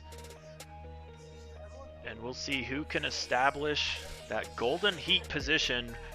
Gotta get first. That is all that matters. These pilots fighting through the rain, but those Street League quads can handle it. They've got conformal. They've got plenty of durability. And they've got plenty of LEDs shredding through this weather, through the adversity on the track. It's going to be Russell out in the lead, lighting up that Gem Fan corkscrew with his blue LEDs. Absolutely love to see that.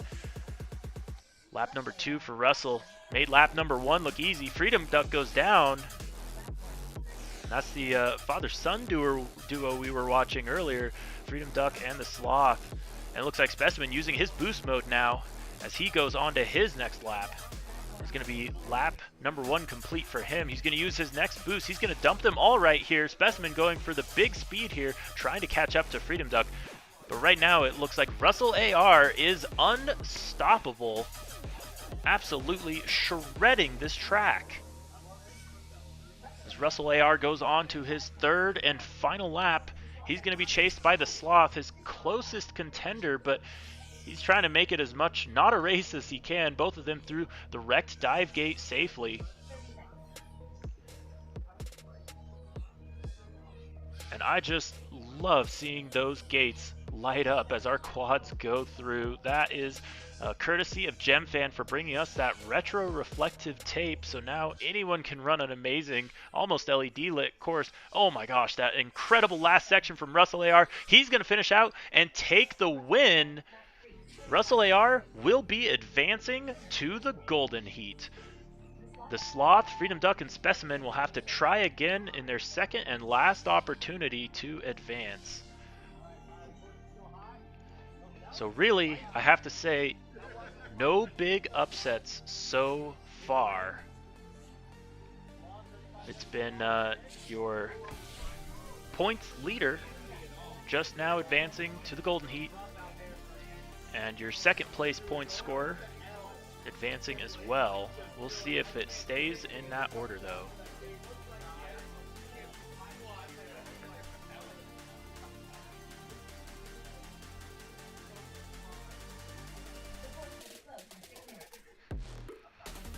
While our pilots grid up, we are going to send it to a quick message from our sponsors.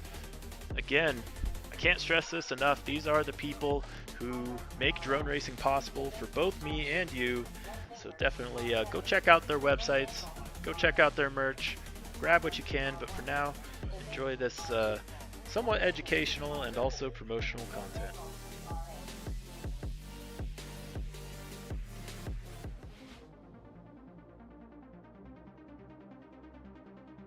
For years, drone racers have been pushing the boundaries, splitting the horizon where the possible and the impossible collide. Every millisecond we shed culminates in the victories we've earned. We tune, we train, we expend every trick in the book to defeat the clock. But what if we had one last option? Introducing Boost Mode, drone racing's first new game mechanic since crash recovery. Starting today, you have a new strategic option at your disposal. Find the optimal spots on the track to deploy one of 3 momentary boosts. Get ready or get past as you boost your way to becoming the Street League Drone Racing Champion.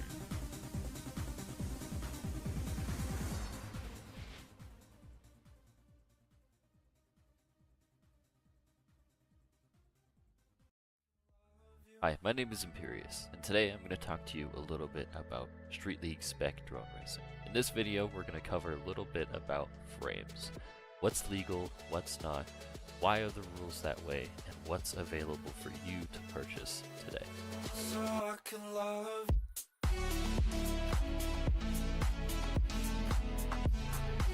The first thing we're going to look at is the StreetLeague.io website. Any information that I cover today or don't cover can be found on this website.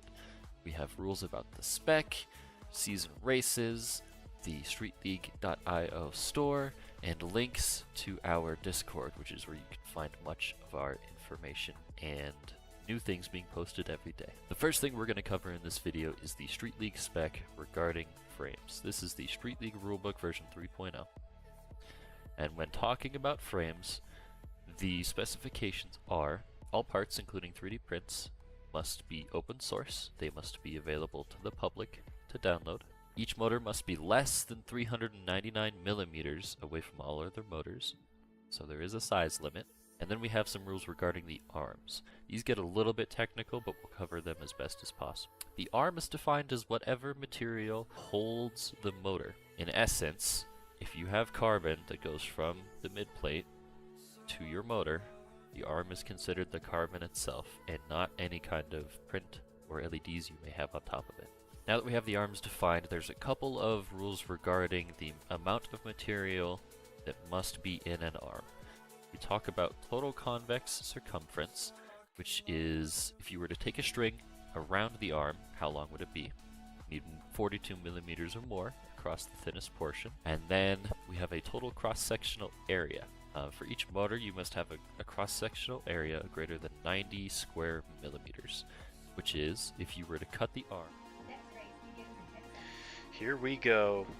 This heat going to be to bits, lead fingers, and pro dangles. Hyper already advancing. He secured his spot in the golden heat. One of these remaining 3 pilots, we'll have to see if they could get that last spot available. Lead fingers and Bits, the 2 race directors for the Street League admin crew, duking it out in the same heat. Kind of love to see that, and some beautiful lines there from Lead fingers as he makes his way through the wrecked gate. It's not going to catch him out. Meanwhile, it's going to be Pro Dangles playing chase to Bits as they all work their way into the turtle mode triple threat. All these quads lighting up those Gemfan retro reflective gates. And Lead fingers making it look easy so far on lap number 1 with a little bit of a lead. He's going to come through for his first completed lap. DeBit's going to be sitting in 2nd place.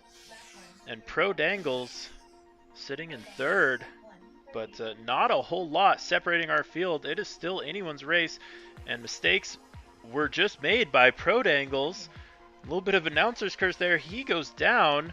I'm going to have to try to recover. The extra water on his lens definitely not going to make it easy to do so, and we're starting to see some of that condensation build up on all of our pilots' lenses as we see Lead fingers work his way onto the last lap. These pilots fighting through the wind, fighting through the rain, fighting through all of the other pilots in the field, and ultimately up to this Elite 8 match, it is going to be Lead fingers out in the lead. A win here is all that matters. That is the only way to advance, and DeBits and Pro Dangles not looking like they're going to be able to do so as they finish out lap number 3. Lead fingers through that turtle mode triple threat. He does still have Bits trailing him just a little bit, but you know that he is a smart pilot. He's going to pace him and try to make sure he's got just enough gas in the tank to finish it out nice and strong, and he does. Lead fingers takes the win and advances to the golden heat.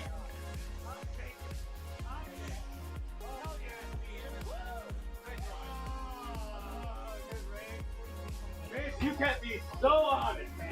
Dude, I know. Every time you turn around, dude, you saw some pink right behind you. That was it. Dude, you kept me honest the whole race. I'm going, damn, I can't get away from him. I see pink everywhere. Dude, I tried. I used 2 boosts on lap 2 to try to just like get right up on you, and I was like, damn it. I used mine early on the You hear that race line audio provided by Armatan. Thank you to them for providing this incredible experience. We are remote.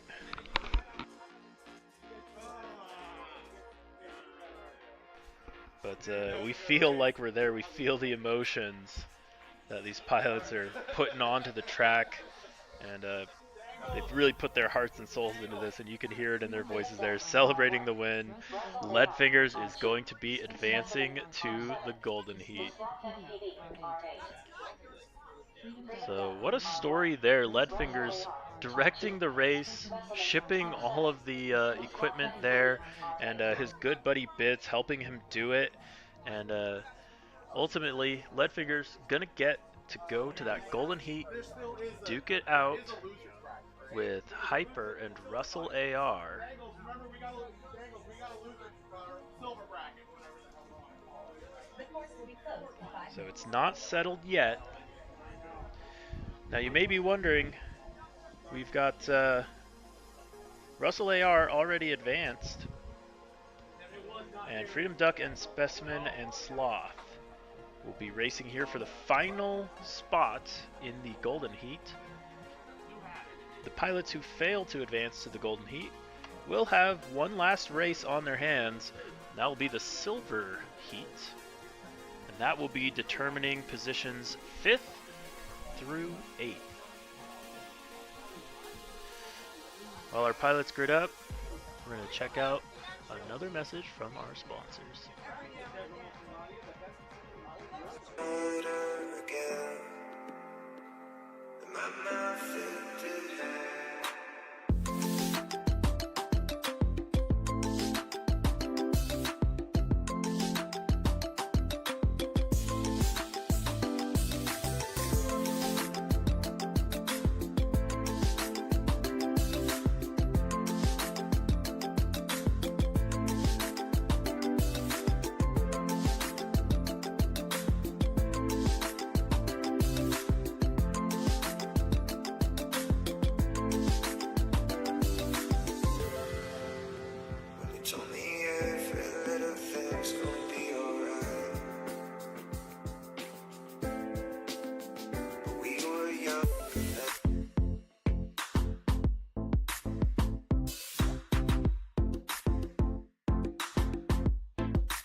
Here we go. This is the race for the final spot in the Golden Heat. And it is going to be between the Sloth, Specimen, RusselAR, and Freedom Duck. Actually, scratch that. RusselAR already advanced, so this one between the Sloth, Specimen, and yeah, Freedom Duck. Here we go. Lap number 1.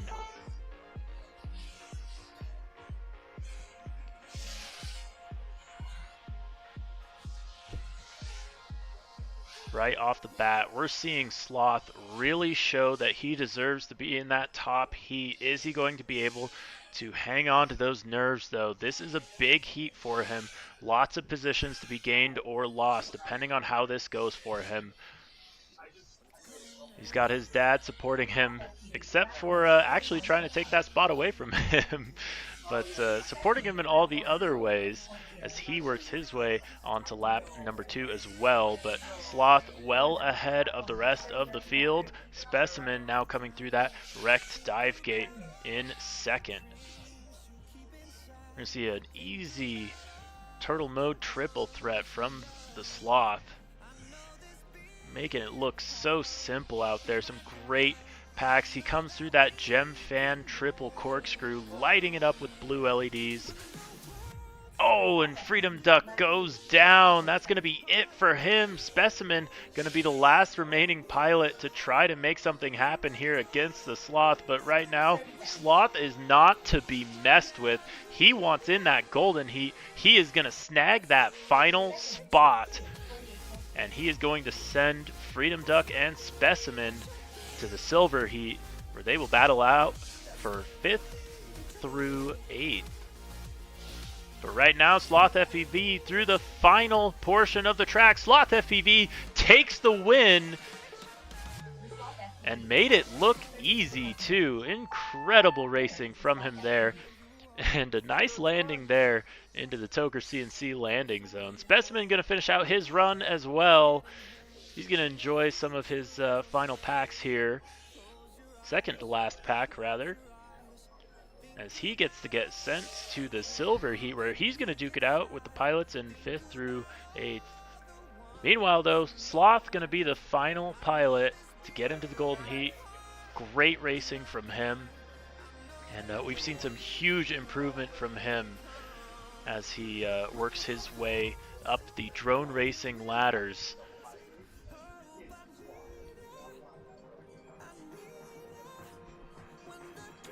Yeah, some solid lap times there. 36-second laps for the Sloth.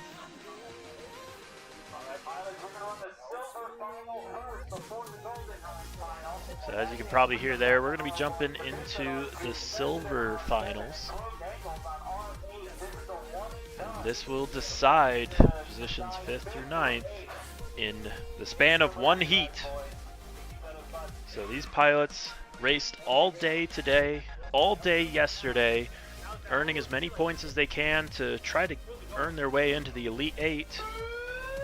And they now have one last opportunity to stake their claim and earn as much street cred as they possibly can.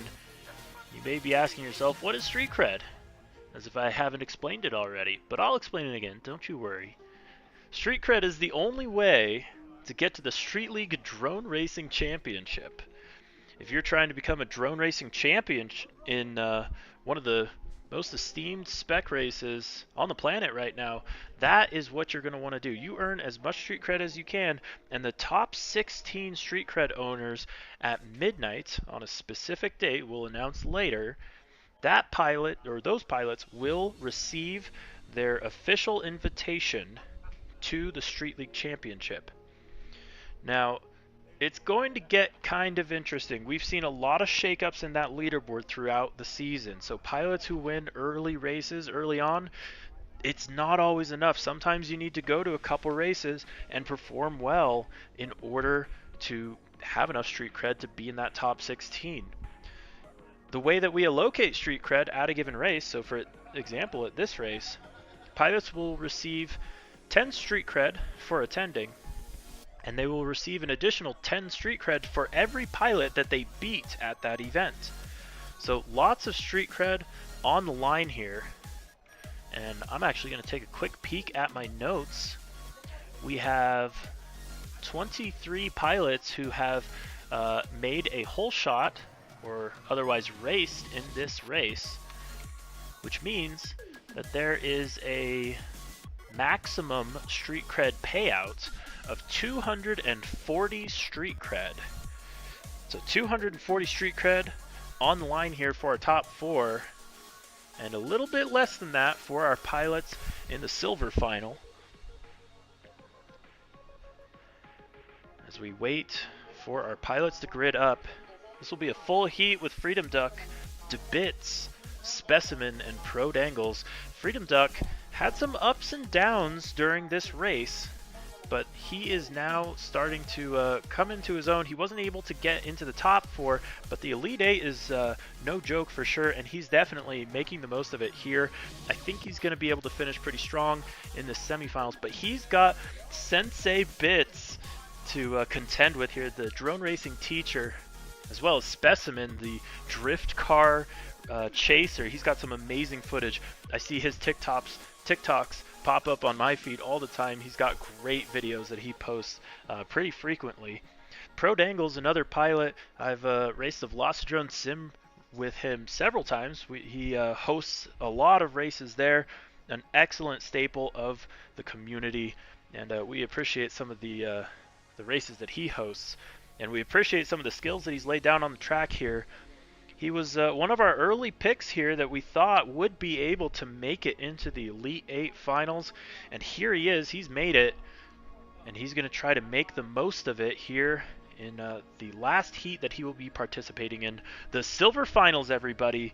This is it. The pilots are ready, they're gridding up, and they are ready to race.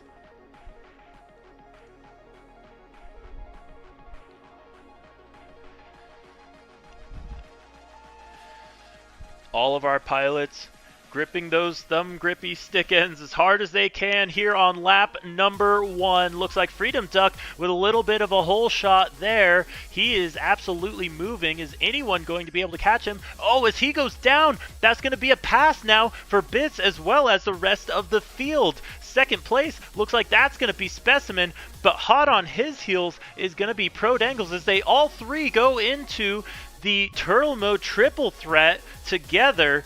LEDs blinding each other as Freedom Duck tries to make up some ground in 4th place.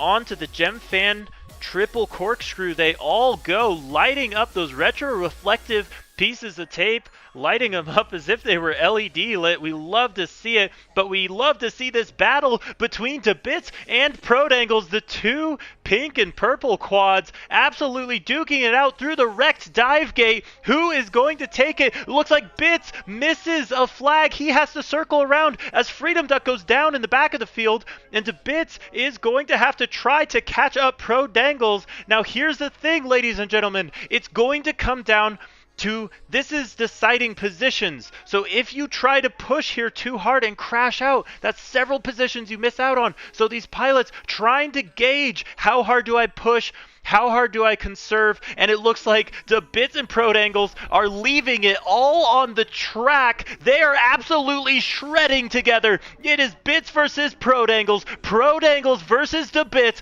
Through the wreck dive gate they go, and now onto the speed source straightaway. Absolutely duking it out. A little mistake there from the Bits. He shakes off the water on his camera lens through the Turtle Mode triple, and it's going to be Pro Dangles out in the lead right now. This is a battle for the 5th place position overall, and there is only one more section. The Gem Fan triple corkscrew, it is going to go to Pro Dangles. He takes it home. A solid win for him, and 5th place overall in the event. DeBit's gonna settle for 6th place overall, and that's not too shabby after a performance like that. I could not have asked for a better race. And it's going to be Specimen finishing out in 7th place and Freedom Duck in 8th. Let's listen in to this remote audio brought to you by Armatan. The course will be closed in 6 minutes. Oh, no, that was sick. I gave that one turn and gave it away. I knew he was out of boost because I heard that foot pedal click 3 times already. That's the only way we can get you, man.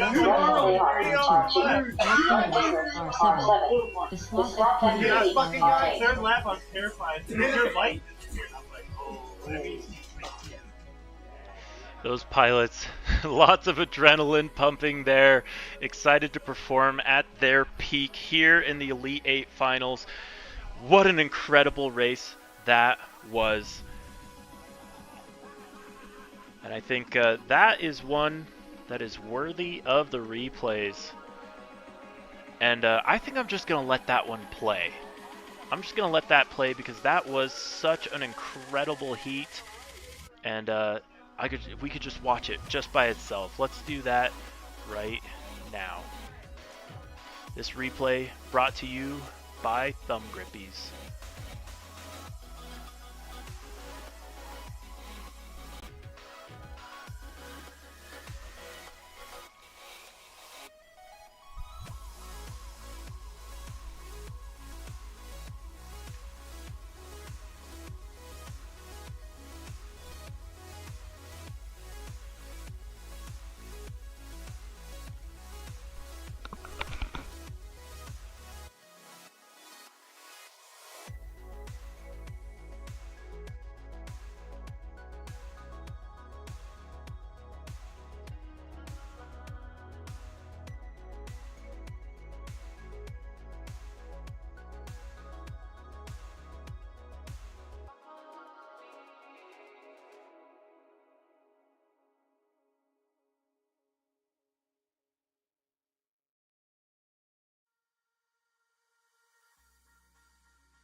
Look at that incredible replay. Just incredible racing. This is the replay from the Silver Finals, brought to you by Thumb Grippies. These pilots gripping those sticks as hard as they can to make sure they don't slip. Thumb Grippies helping out with that. And an incredible effort here from Prodangles, taking the win. Bits close behind, and Specimen gonna finish out in third in this heat. What an incredible battle that was, and really enjoy watching that. If you're just joining us for the first time, definitely hit that subscribe button. We will be doing more races like this all across the country, and we will be doing local races as well now with our regional series, now available for local chapters to run official Street League races for Street Cred, with the ability to help send their pilots to the Street League Drone Racing Championship at the end of the year. If you're looking for more information on that, you can go check out streetleague.io. Also want to give a big shout out to Multi-GP Drone Racing. They are the gateway to getting into grassroots drone racing, so if you're looking for races near you, that's a great way to do it. And if you want, you can filter races by Street League and check out Street League races near you.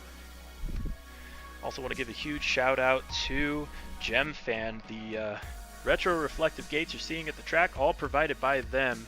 You're going to be able to buy those soon on the streetleague.io store and get some for your chapter and hopefully do some night racing.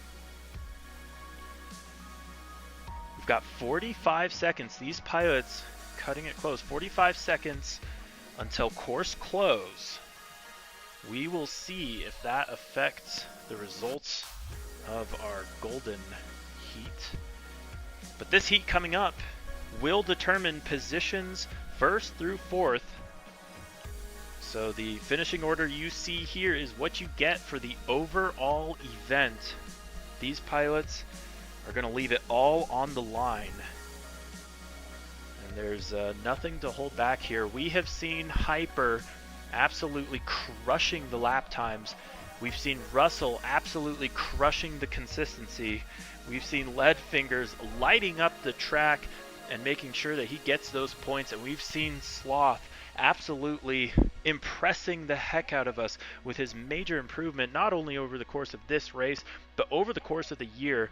He first raced with us a year ago, and it was super enjoyable to watch, getting to see him battle it out with his father. And now he's going to battle it out with the three other best pilots in this event. It is Golden Final here at Street League Drone Racing, and all of our pilots get onto their first lap. Here we go. It's Hyper trying to take the lead, and he is going to be able to do it through the wrecked dive gate.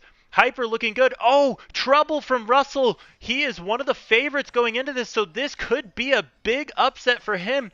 Hyper, though, not looking to get it wrong here. He's done it all right so far here on lap number 1. It's going to be through the GemFan triple corkscrew for him. Hyper absolutely crushes it through that section and on to lap number 2. Who is going to be in that second place position? That is going to be... oh my gosh, they are all so close. It's going to be the Sloth in the second place position, and Leadfingers chasing right behind. RusselAR dropping all the way back down to 4th. He's got some reeling to do if he wants to make it onto that podium.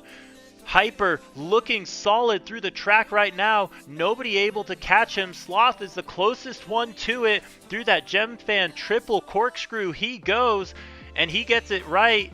But Hyper gets it even more right as he works his way through lap number 3. Through the wrecked dive gate he goes, and onto the speed source straightaway.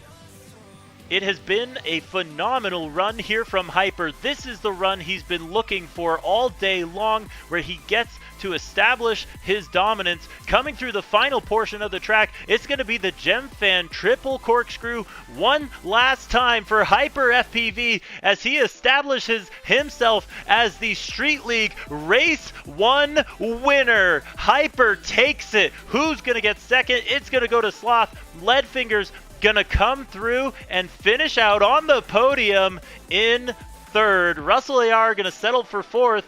Not too shabby. Some great street cred earned. But that is going to be the race, ladies and gentlemen. Congratulations to your Street League podium. Let's listen in to your audio provided by Armatan. Did you get fogged? The course will be closed in 6 minutes.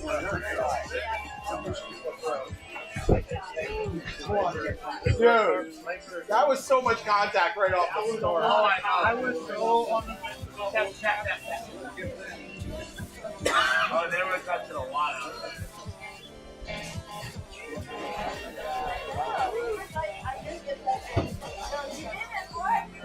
Oh my god. All right. Good race. All right, pilots. Is up again? No, we're done. I was also Race over. Time to hand out some trophies.